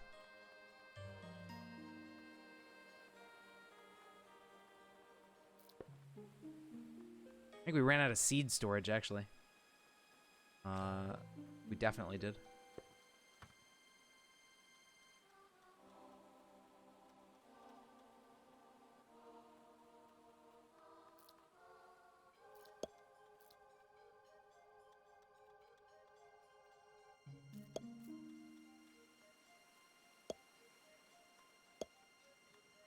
Sitting on 1,200 stone. Hell yeah. I almost have 2,000 wood. I have 2,000 wood. And there's still a bunch more trees out here to grow.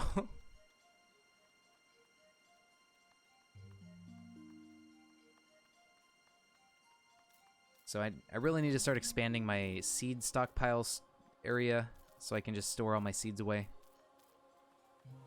Because I have a ton of food seeds that are just piling up since we don't need to expand our food production at all for the moment. Alright, is that kid ready to go yet? They're 14. What? It says they grew up out of being a kid at 13. What's happening here? What are you doing? Stupid kid. I'm being gypped out of my free labor.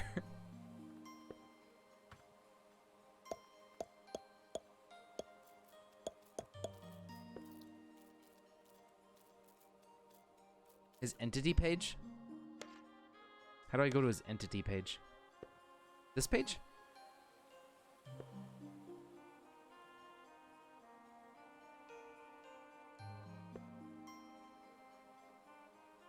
Around 13 days old. I thought, okay, well, why even give me a number if it's not even the right number? Why would you do this to me?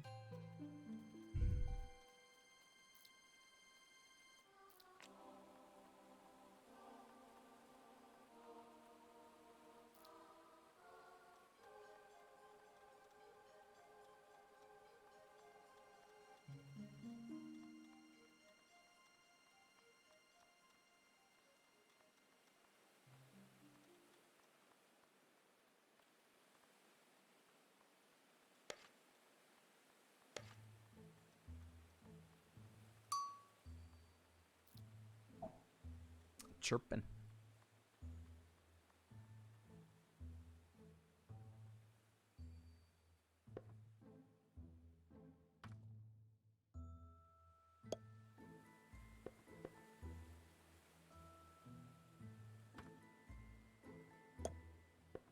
All right, let's get our seeds put away.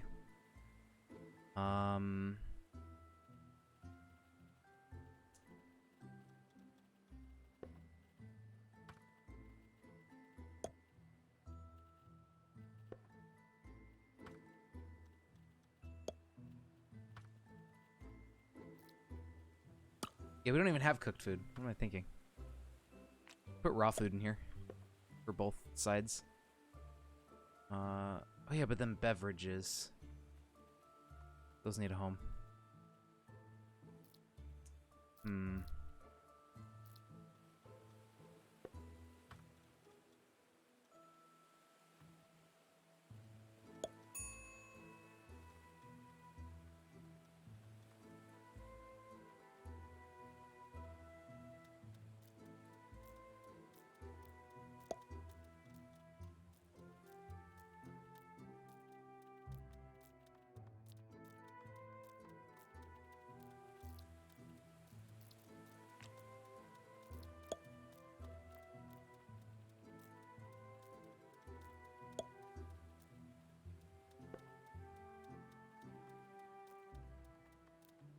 Is he an adult yet?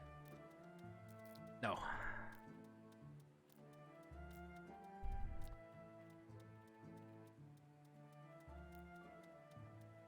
Okay, we're finally, yeah, we got all this cleaned up. That's good.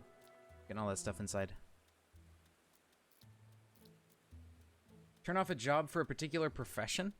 Let's see. Now, I know you can do it for specific entities. Skill permissions. No, well. I think this is the closest you can get, is your skill permissions thing. I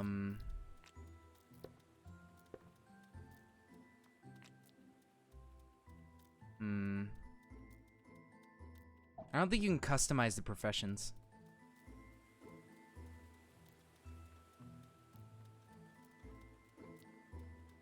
Yeah, exactly, right. Profession uniforms. Gear sets. It doesn't look like there's a way to customize the professions like that. I know Nemoria let you do that, and that was cool. And I know what you want to do, but it doesn't look like this game gives you an option for it.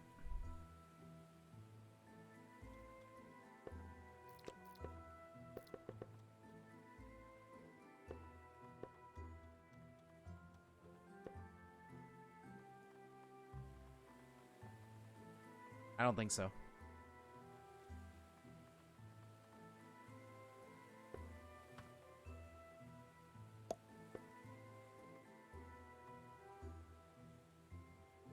Hopefully that's a feature that somebody has brought up to him. And the developer can add that someday. Because if he's got uniforms, you could extend this code and have like a similar to you have a uniform for a class, you can have a skill set for a class and make it modifiable and stuff.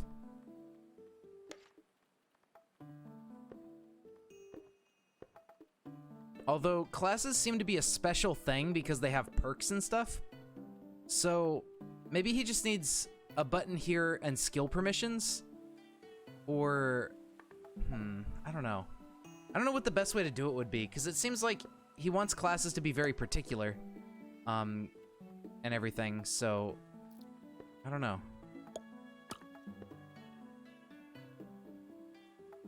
But yeah, it would definitely be nice to be able to modify their skill permissions and make your own classes and stuff. Or just change how they work. Okay, they're now an adult, finally.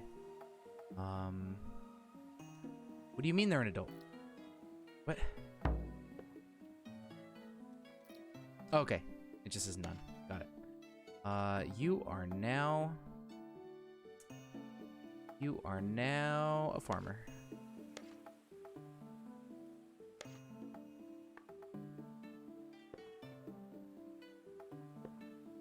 Perfect. Alright, Win, get out there and farm. Oh, there's nothing to farm right now, but you'll do it eventually, right?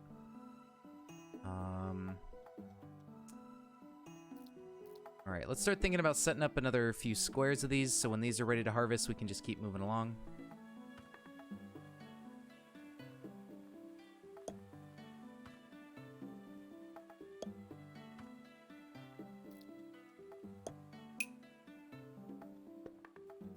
Another kid is born.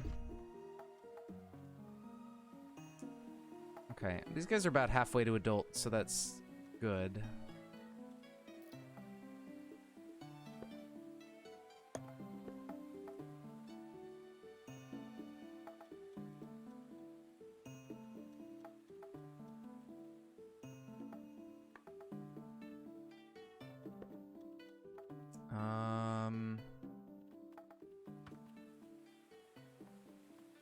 I guess I could do custom.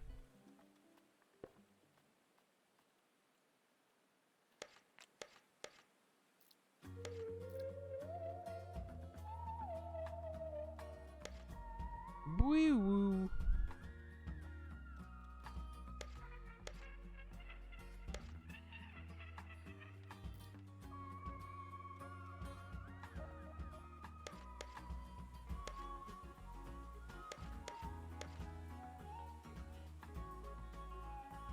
Is that all the food? And whatnot? Seeds we don't want.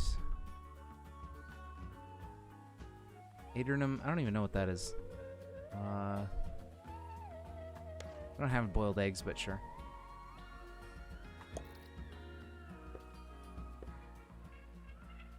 Okay, so all our food and drink can go over here. Oh, right. Okay, so those are for... That's an Ancients thing, right?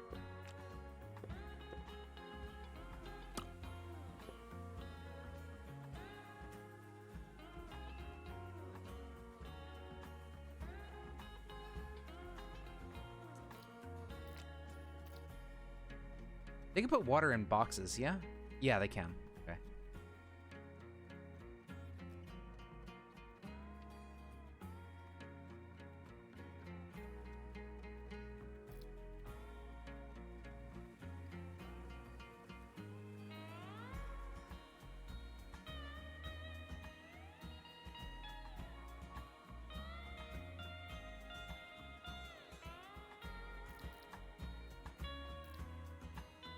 You guys mind getting the food off the floor?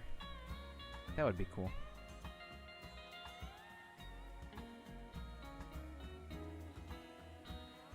Very swag.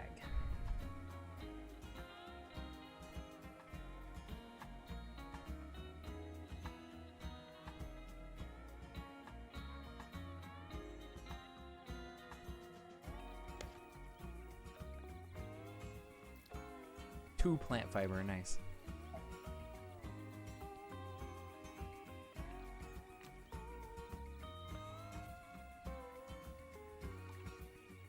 Plant fiber is rough. Hopefully we can solve that by scaling this up more and more and more.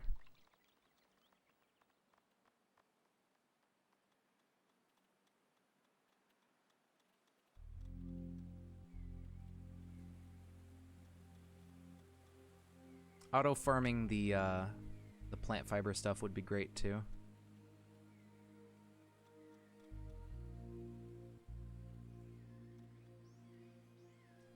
Definitely appreciate that feature.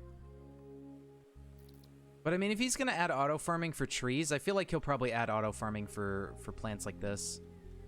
It would just make sense, you know?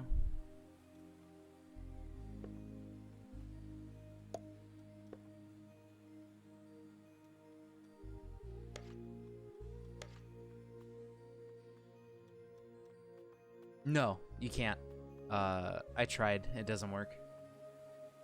They were in a farm room. They wouldn't harvest them, and then when I harvested them by hand, the planting things didn't come back up, so they don't get farmed. You have to grow these things by hand.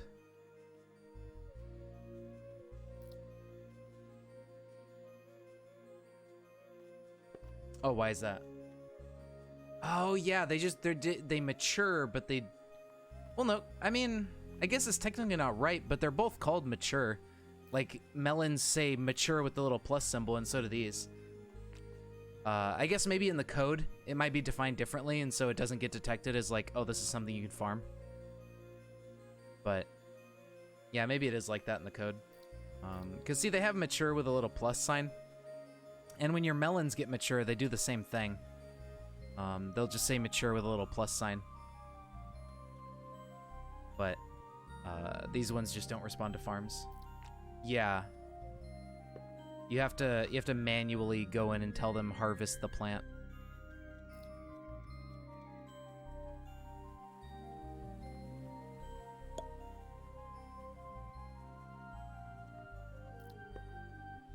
Oh, okay, so yeah, I guess food then is fundamentally different. Makes sense. Yeah, it's probably set up in the code where like anything that is defined the way food is can respond to farms. But these are probably defined in a different way since they don't give you anything. Get another baby. Baby.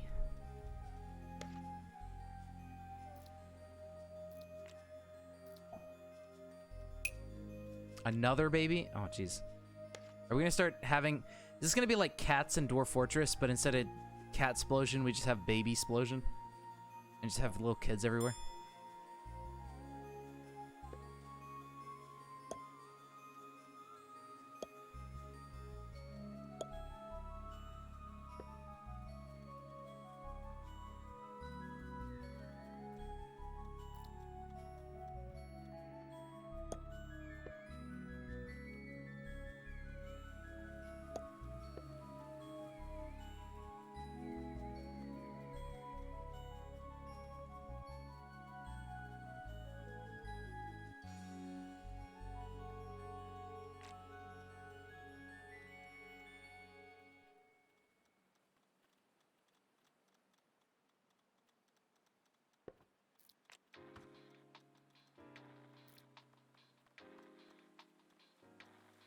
Oh, somebody's speeding outside. Sounds like a motorcycle's going really fast. Holy shit.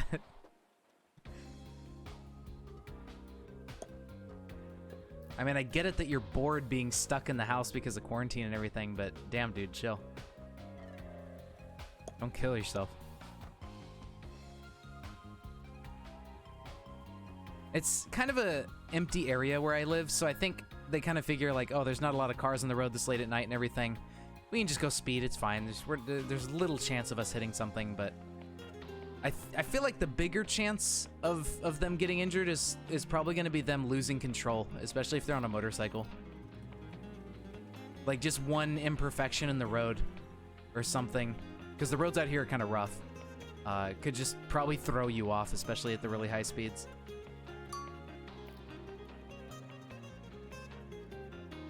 Just seems like too big of a risk, you know? You know what they could do? They could get VR and just get like a VR thing where you can like go really fast in a car or something. Oh, we got a trader. What do you got? Glow light seeds. Huh. 4 house. Just give VR 4 house. Sure, I'll buy those. I don't know what glow lights are, but I want them. Do potatoes and wheat? Because flour doesn't go bad. Oh, that's a good point. Yeah, if I focused on wheat, I could just do flour and yeah, it doesn't expire. But it's far too late for that. The little glowing mushrooms. Nice.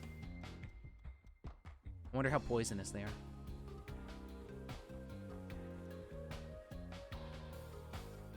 Look, they don't have a square around them. They just say mature plus. Huh.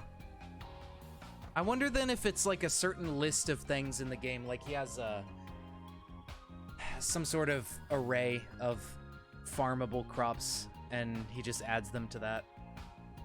Oh, when you have the harvest tool. Okay, wait.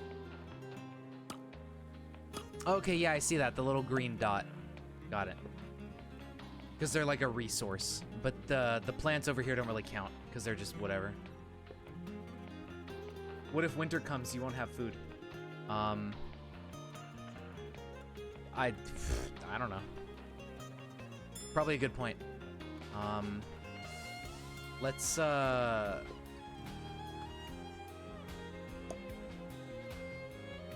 do I switch crops? Okay, yeah, let's harvest these and plant wheat there.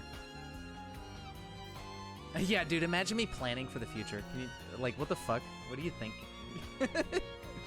Are these still carrot seeds? Let me, yeah, just undo everything, maybe? Hold on, no, keep harvesting.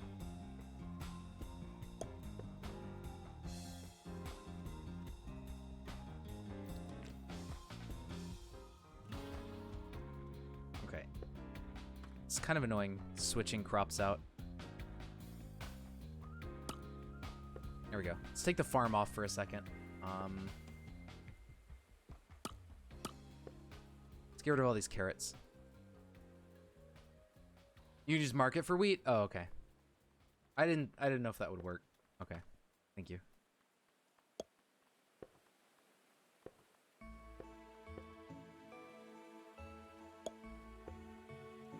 You have 4,000 stone.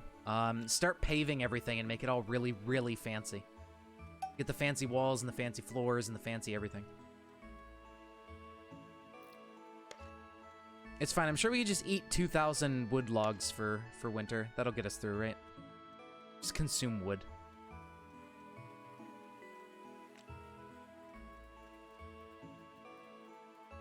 You have been. You just started building lots of buildings, yeah. Something like that. What we could do is, maybe they'll eat melons. Yeah, we can have melons for our food right now. Hopefully a 5x5 square of melons is enough for 17 people. And then we can use these 5x10 plot of wheat to just start pumping out wheat flour. And just have that all set up for winter. But I need a cook for that, which I still don't have. Alright, you know what? Yeah, this person, it's gonna reset their skills, but we're gonna make him a cook, actually. Because that's gonna be more important, I think, for the future. Okay, so they do keep their character level, they just reset their skill level, which is interesting. I wonder if you could do that to just train their character level super high by just resetting them back and forth with easy to train skills. No, because their character level experience, I think that's just regardless. Yeah, never mind. That wouldn't really make sense. All right, so now we have a cook. Let's auto job the wheat flour. Does wheat itself go bad, or is it wheat flour in particular doesn't go bad?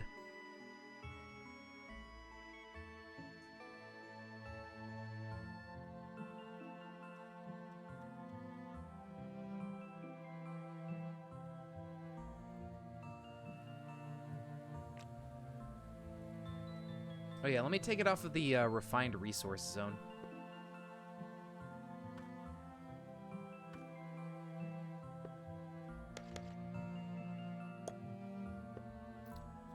There we go. Hopefully our cook can take care of that. Oh, there they go. Alright, so they'll start shitting out wheat flour, and we'll have a bunch of that. See, it looks like, yeah, 1 wheat is 4 flour, so we're gonna get a ton of it. And then 1 flour is 4 bread. Oh my lord. We're gonna have so much bread.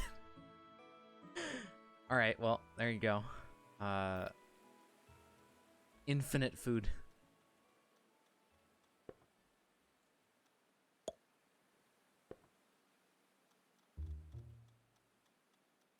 Do we have another kid just now? Dude. So many children. I hope they like melons. Because that is our only food source right now.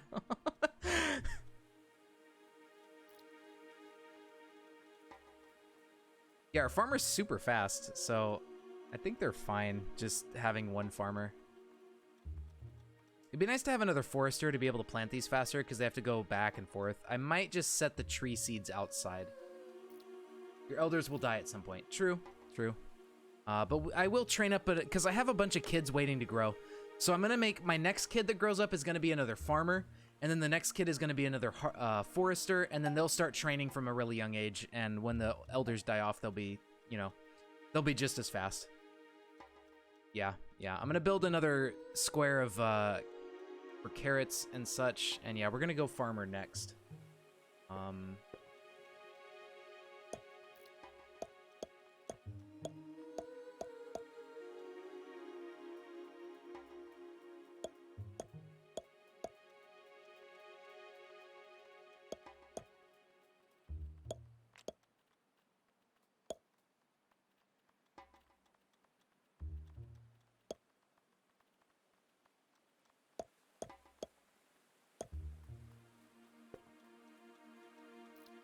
Do you get, are these 1 for 1 or do you get bonus seeds out of this process?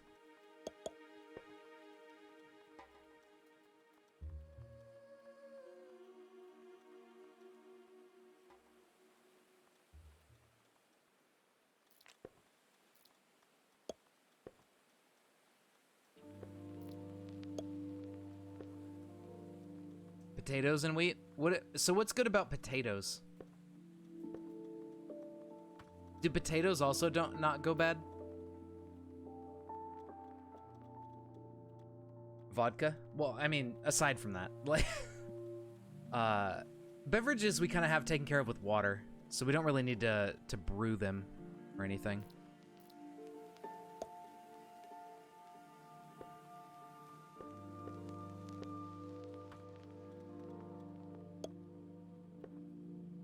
Potato flour? Oh, okay. So potato and wheat turns into flour. Why wouldn't I just do wheat then? I guess for variety's sake. For like happiness or whatever.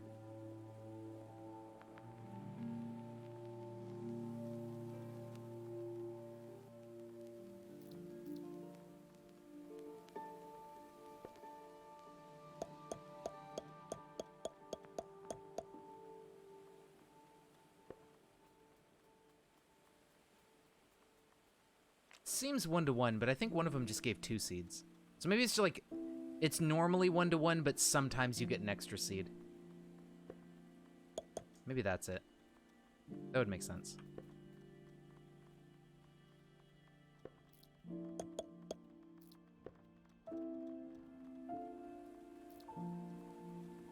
I should really probably just have the seeds outside. I don't know if... Can stuff just get randomly stolen, or can I just put my seeds out here without having to worry about it? Oh, they're palm trees. That's right. So they drop coconuts. Interesting. I kind of didn't even think about that. So by having trees that just exist, you get coconuts randomly. Huh. That's kind of cool. And it doesn't seem like you have to do anything. Like, as long as the trees are just sitting there, they poop out coconuts. At least that's what it looks like happened. So I wonder if we make some lines of trees or something, if we can just, like, get coconuts out of it. And then that would be another food source.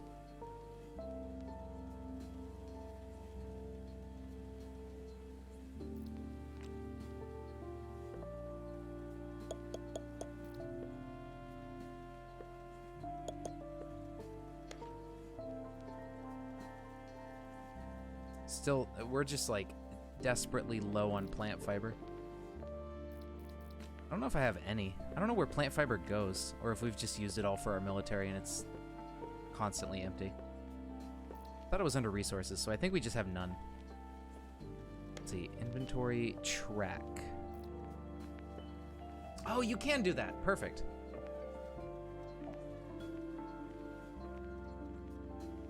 $6K stone, Jesus Christ.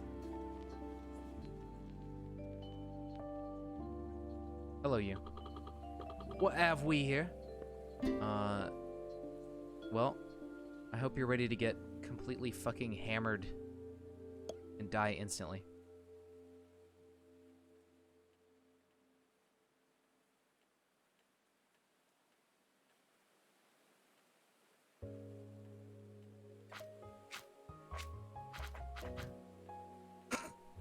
Good job. I'm so proud of you.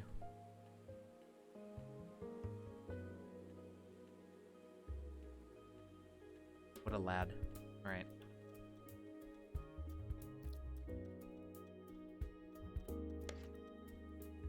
Our warriors are all, yeah, 5 to 6. They're doing pretty good. I wonder what their close combat skill is up to at this point. Oops, no. That. Hold on. Click outside, settler. Add into, there we go. Character info. Wow, level 10. Jeez.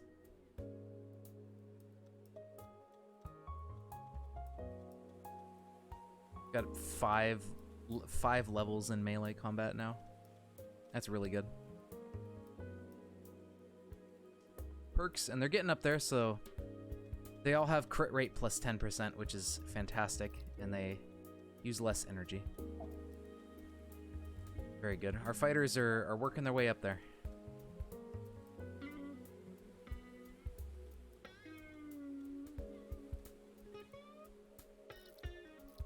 The travel time for the seeds is not ideal. I need to think about that more and probably put my seeds above ground somewhere. Maybe just put them out in the open if it doesn't really matter. Because I could build a central spot here and just have a square of like 6x6 crates. And this would be where all the seeds go. Ooh, didn't mean to open that.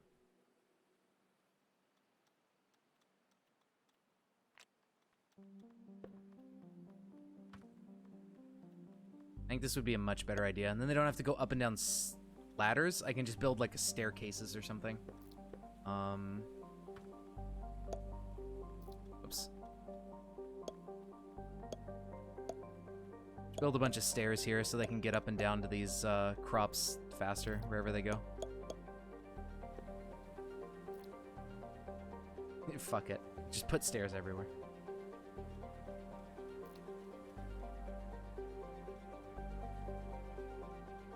Okay, did I drop the seed zone on here? I did. All right. So let's get rid of this seed zone. There we go.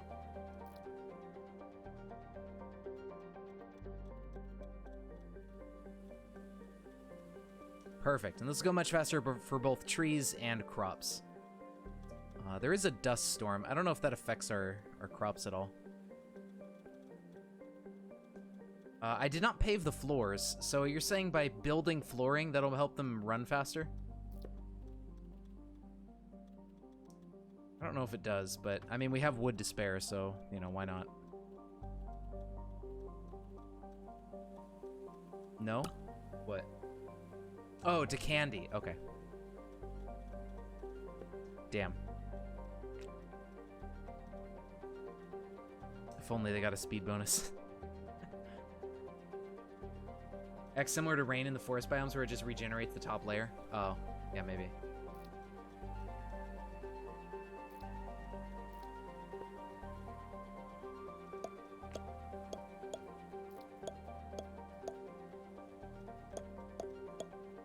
Wow, yeah, plant fiber fucking blows. Why is this so hard to get? Ito, do you know what the best way to get plant fiber is? Because these fucking crops just aren't cutting it. Okay, the Sakaton grass, like, I just harvested a bunch of mature ones that got 0 plant fiber. I don't know, man. 3:30 a.m. Oops. Yeah, I might wrap up the stream here in a minute, too, because it's getting late for me. And I don't want to stay up super late if I can help it. Although I might. I don't know. I need to do some exercise after this, because I was going to do it in the morning, and then I got lazy and put it off. That's what I'm growing here. For the inedible crops, I'm growing the violas, sandalos, and Sakaton grass, but my plant fiber keeps just getting completely consumed before I can even build up any of it. Like, sometimes they'll give 1, but it feels like a lot of the times, like, the grass will give 0 and stuff. And they're not even, like, auto-harvestable and auto-plantable, so it's kind of lame.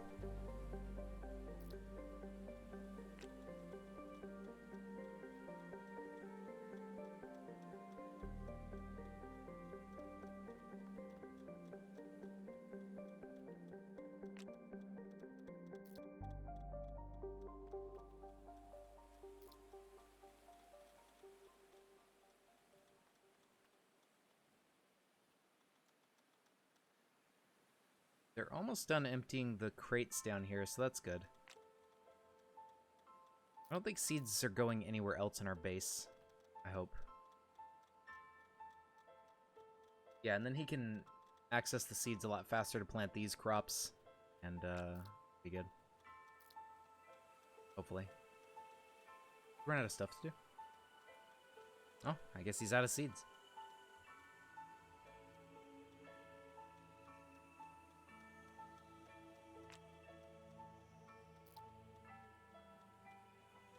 How's our flour doing? We have so much fucking flour.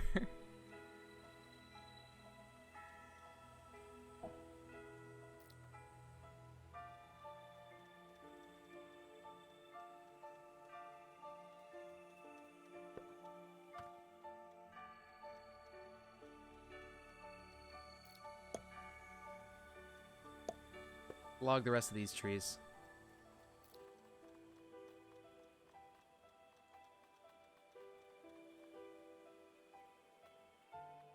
I'm curious about how the coconut stuff works. I wonder if I can Google that real quick. Odd Realm coconuts.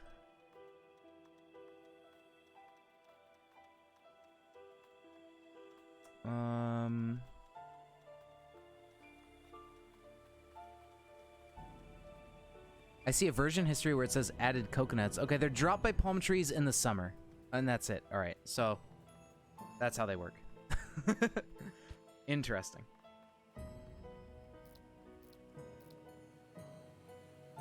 I wonder if it's a one-time thing or if they consistently drop coconuts or how that goes.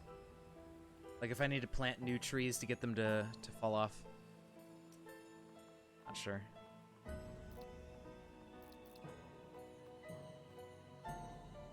I can ask the dev on Discord. That'd be cool. I should join the Discord. Maybe they'll let me post my stream link in there if I play the game.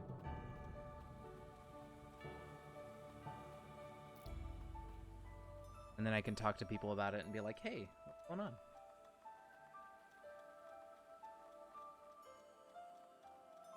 All right, but yeah, good night, Candy. I don't know if you already left, but thanks for stopping by.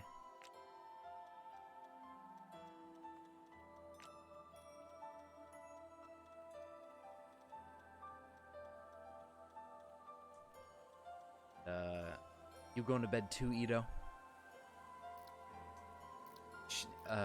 Shilling territory. Oh, yeah, that's true. Like, hey guys, look, I'm gonna stream your video game. Smiley face, come look at it. And there...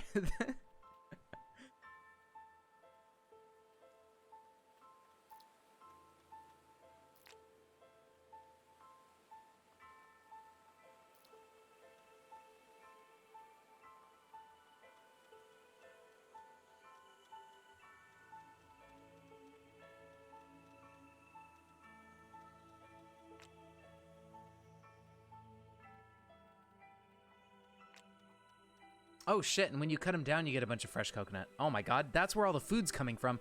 I was wondering how I started skyrocketing in food. No, not the map. Look at all these fucking coconuts. 424. Oh no. Dude, this is like the best source of food in the summer. You get hella. But they don't last too long. And I don't think you can make anything that doesn't decay with coconuts. So, okay. Ito, you know about the freezers, right? Hey guys, have you heard about that cool streamer Shampoo Bandit? Do you know anything about the freezers or whatever they are? Because I saw there was like, you can make freezers or something. Do you know how those work? Do those just preserve food indefinitely, or is it just extends the lifetime? I know you need ice for it, and I don't know if I can get ice at all. But there's ice boxes. Yeah, there's ice boxes. I don't know how these work. You can make it out of ice chunks and stone or wood. Yeah, I don't... Unfortunately, I'm not sure if we can even get ice. That's the issue. Since we didn't start in the snow. I don't know where we would find ice. Maybe from a trader, but... That would just be random and rare, most likely. It'd be cool if we could make ice somehow, but I don't see how you'd do that, especially in a desert.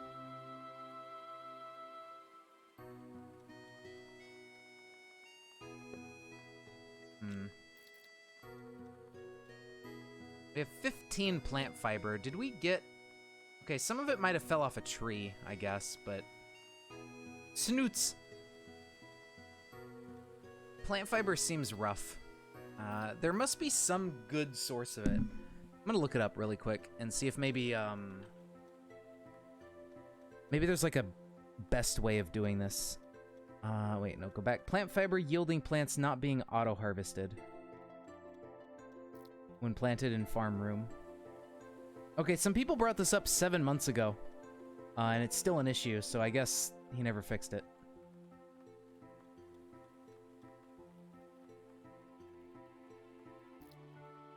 Or maybe he just decided not to make that change. I don't know. Or my version? No, I have a much newer version than the one they were talking about. Huh.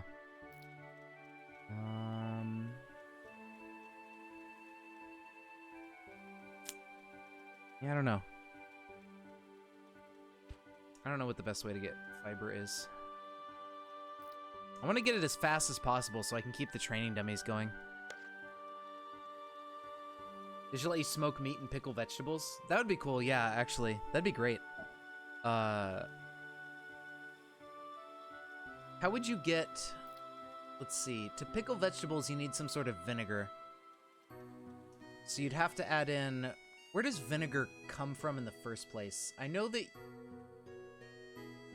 Typically you have like a mother that produces vinegar when you feed it certain things, and it goes through the whole process, but how would you make that in the first place? Like, where would you get vinegar, a vinegar mother from to start the cycle?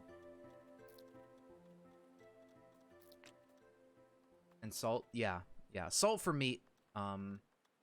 Salting meat, smoking meat, stuff like that would be cool. And I assume you use salt in the pickling process as well. I don't remember how exactly it works. But I know that for vinegar in general, you need to start the process somehow. I don't remember where the mothers come from in the first place. I remember we had some of our family, some of my family that lives out here used to make... They don't do it anymore because I think they sold the land and stuff. Fermentation of alcohol by bacteria to produce acetic acid. The acid is what gives it its tangy flavor and also the ingredient that makes it useful for cleaning. You can use any alcohol for fermentation. Okay.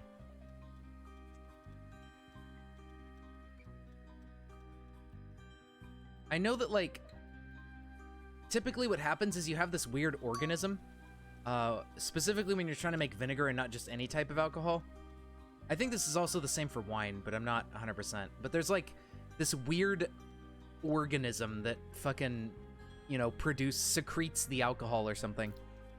And it's just like this ball of, like, shit that just floats around and just, like, does its thing. Yeast. Is that what it is? Okay. But, yeah, some of our family used to make vinegar, and it was the strongest fucking vinegar that I've ever had, but it's so good. Like, it's the best tasting vinegar I've had ever. And I'm really sad that they don't make it anymore, because they, you know, they don't have the land and everything, and it was like when my uncle died, they kind of stopped doing that. And I think they couldn't afford to keep the land or something, I don't remember. But, I'm sad they don't do it anymore, because it was so good. It was hella strong and everything, but it was amazing. It was so delicious. I miss that vinegar. Like, we still have some in a bottle that we've had for a few years, because they made like this big bottle of it and gave it to us a long time ago. And we still have about half that bottle, but it's not gonna last forever, and I'm gonna be sad when it's gone. No, we don't drink raw vinegar, but, you know, we use it on food and stuff, as just like a condiment. And it's way stronger than other types of vinegar, and it has a completely different taste and everything. I don't remember exactly what what type of vinegar it is, like if it's malt or if it's, you know, whatever like that, but it's really good. I should talk to them again and see if like they have a recipe for it or something that they remember. And just like maybe one day I can make some more of this vinegar on my own if I get some property and stuff and I figure out the process and all that. I remember I tried some of them. They made some moonshine too. They had wine, they had vinegar, and they even made a little bit of moonshine before. And this fucking moonshine that they made, it was like if you've ever opened Sharpies and you have that really powerful scent that comes off of them. It was something along those lines. It was like just like pure alcohol. It was so like ridiculously strong. And it was not good. It didn't taste good at all. It just tasted like fucking alcohol. It didn't really taste like other moonshines I've had. It'll fuck you up, but you know, it's not the best tasting thing in the world. And it would make like the skin on your lips peel. How odd is my realm? It's pretty odd, considering we're growing so many plants and we have the plant fiber is just not happening. But yeah, we're going along. We got a ton of kids that we're waiting on to grow up, like 7 of them. A couple of them, these 2 are almost adult age, and this one too. So we got about 3 kids that are almost working age, which is good. We have a guy who's like 83 who's been our carpenter and everything. So we need to set one of these kids to be a new carpenter to replace him. But he's actually not that high level, so it's really not a big deal. He hasn't done that much, honestly. Sounds like a normal colony game day. Yeah, pretty much. I just need to figure out how the heck to get a lot of plant fiber. Because you need plant fiber to train your military, since they actually destroy the training dummies in this game. So you have to constantly build new ones. And I went a bit crazy with wood, and I have about 3,600 wood logs now.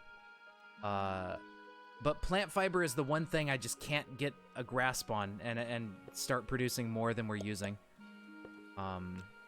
So I'm not sure what I need to do.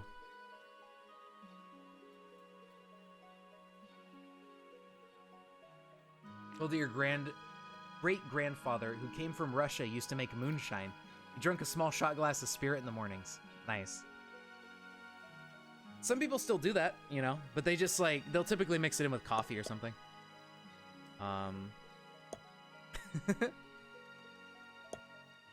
But yeah, like moonshine's cool, but I tend to enjoy,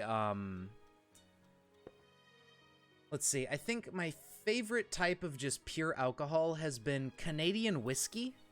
I've had some really, really delicious versions of that. There's a certain brand of tequila that I've drank straight that was just amazing. And I could just sip on it, and it tasted so good. And then I think I've had really good vodka, but it's very specific ones that have been better. But I think whiskey and tequila have been the ones in terms of taste that for me have been the best. Beer is cool. There is some kinds of beer that I like, but for like harder alcohol, I think whiskey and tequila have been my favorites. But it definitely depends on the brand for tequila, because some are just kind of whatever, and they don't really taste that good. But this one brand I had, I think it was Cazadores. It was absolutely delicious. Yeah, it was Cazadores. It has this like deer or something on its label. Super, super good. Yeah, I think tequila is made from agave. Yeah, I think so. Yep. And it says for Cazadores, they're like, ooh, it's made from 100% blue agave. So yeah, whatever agave, you know, whatever type of agave plant they use for Cazadores works really well, and it tastes great. At least in my opinion. And the Canadian whiskey I've liked the most so far. I haven't tried a lot yet, and I want to try more.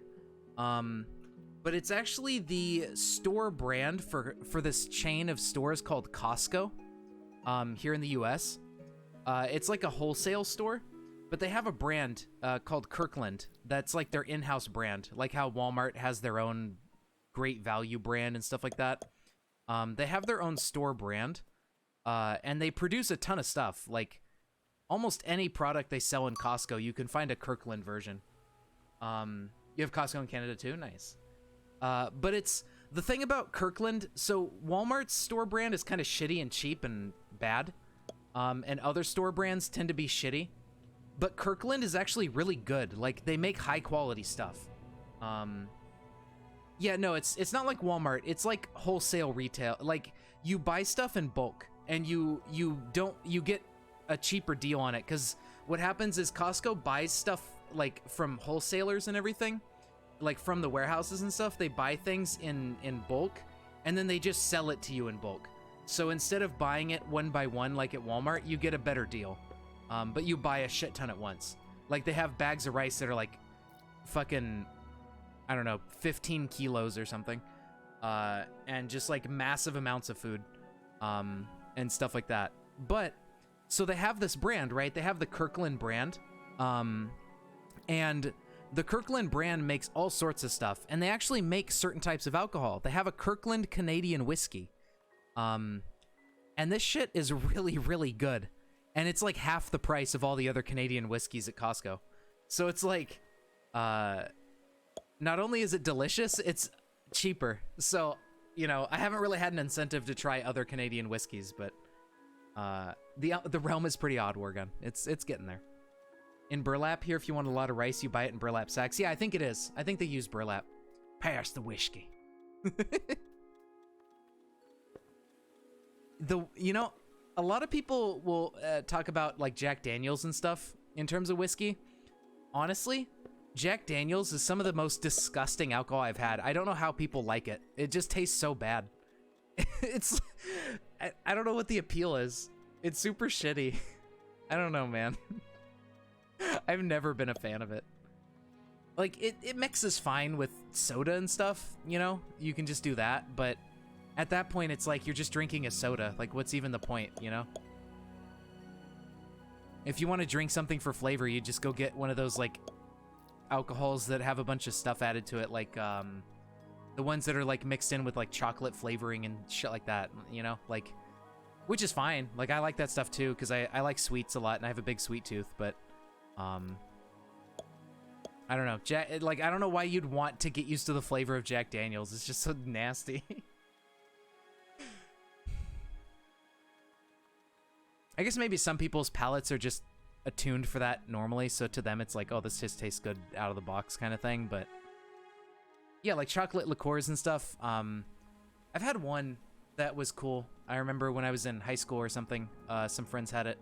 It was like Kahlua, I think is the brand name, and that one was good. It was a pretty good chocolate thing. I've had one, I think, what is it, Malibu, that's like a coconut thing? Yeah, it's rum. It's like Caribbean rum with coconut flavoring. And that one's actually really, really good. Malibu's great. If you like coconut, you know. Is my screen red to you guys? Because I just realized I have flux turned on, and I think everything has a reddish tint to it now. I didn't even realize, like, I wasn't paying attention at all, and my brain just kind of registered the fact that, like, hey, everything on my screen is red. And I don't know if you guys are getting that on the stream or not. Because I'm sharing the game screen, but I don't think I'm sharing my desktop screen, so I'm not sure if it's tinting it for you. But it's like getting late, and it's starting to transition over to being reddish on my end. Maybe that means it's time to start wrapping up and everything. It looks pretty red. Okay, then I guess the red color is coming through. Hold on, let's see what happens if I, yeah, flux is on, like, minimal, as red as it can go. It does. It definitely, okay, that's weird, because there's, like, in Terraria, it, like, doesn't do it, and then I think it's supposed to, I thought I had it set so it's, like, it turns off when I have a full screen game going. Okay, well, it's just specifically Terraria. Okay, when using Odd Realm. There we go. And then now when I go back to Odd Realm, okay. I forgot to enable the thing for when you're playing a game. No. You'll see it just warmed back up.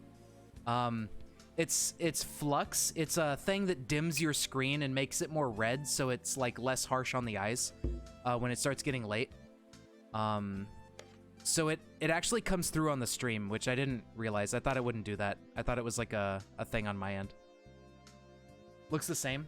I don't know. I saw it in the stream preview. It turned like not red. I know it naturally does have red, but I'll show you in a second. I'll just manually turn it back. Let's see, we want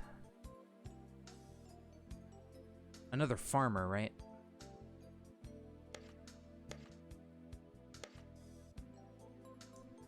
So, right, let's go to something that isn't already red like it is out here when you're on this.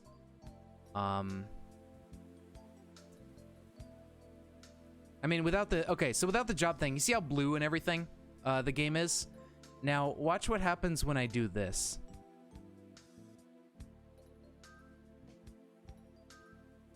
Oh, that you're right. I'm stupid. Duh. That's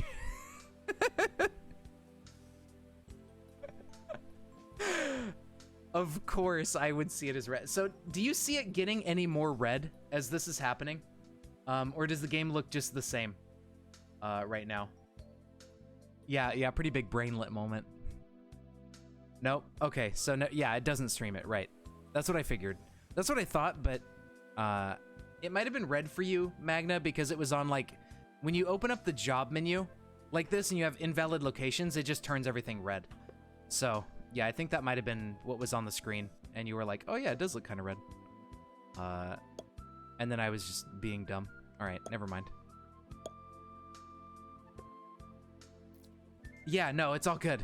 Don't worry about it.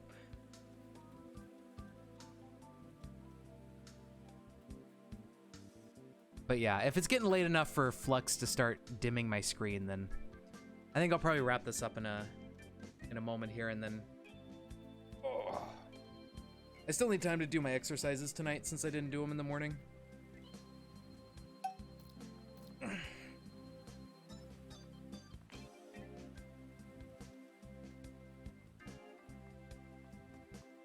Well, let's see.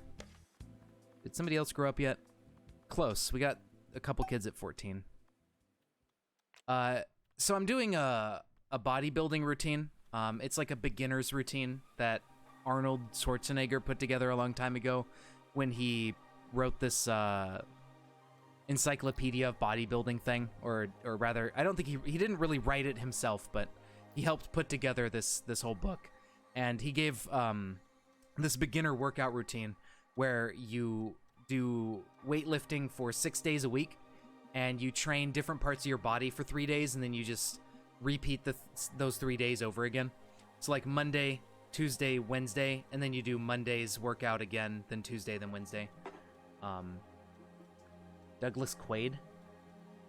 I don't know what that means. Is that the guy who actually like edited and wrote and put together the book for Arnold and just slapped his name on there?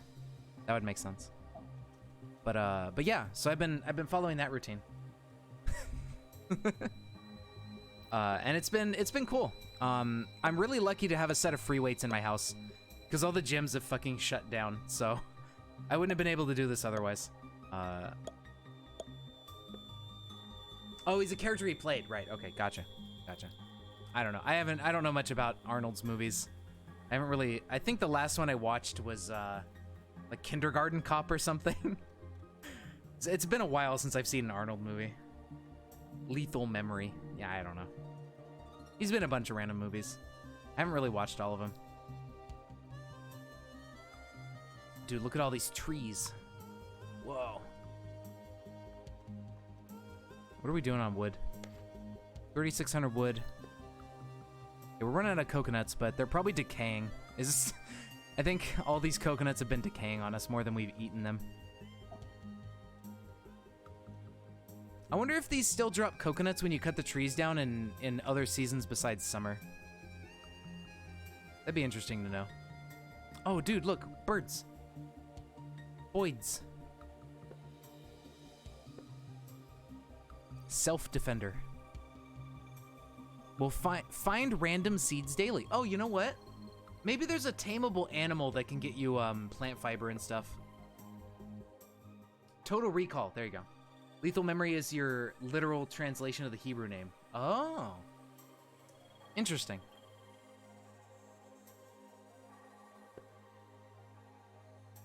I feel like Total Recall... I wonder why they translated it that way. Like, Lethal Memory. Huh. That's interesting. You'd think they could just... Like, especially for a movie or something, you'd think they'd be more literal or something and just leave it as like, right, what are the words for total and recall? Let's just slap those words together and call it a day.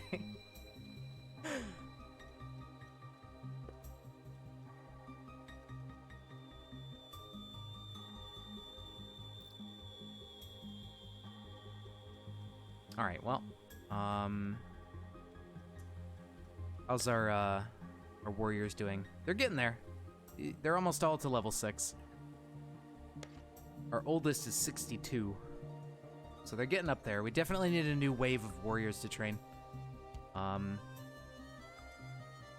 But, let's see.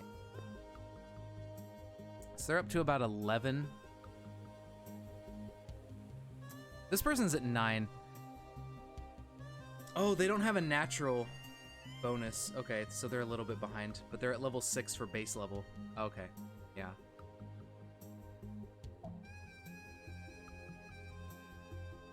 It sounds... because it's all about memory. Yeah, I guess that makes sense. That's true, yeah. All right, well, I think we'll save it here, and that way I can go give myself some time to go exercise, have a smoothie, and then not immediately go to bed so I can digest it and everything. Have my protein shake and stuff when I'm done. Zikuron, maybe sometimes names don't sound good in translation. Yeah, that's fair. Anyways, yeah, thank you guys for sticking around. Hope you enjoyed. I'm gonna take off, so I hope you guys have a good night, and I'll see you on Monday. And I'll probably shift it back to 6 p.m. Pacific time for the streams, back to what we were at. I'm not sure though, because I might want to leave it at 7 because I have school coming up in like a week or two anyways. So I don't know. I'll think about what I want to do. But yeah, for now, have a good weekend. And I will see you guys next time. Take care.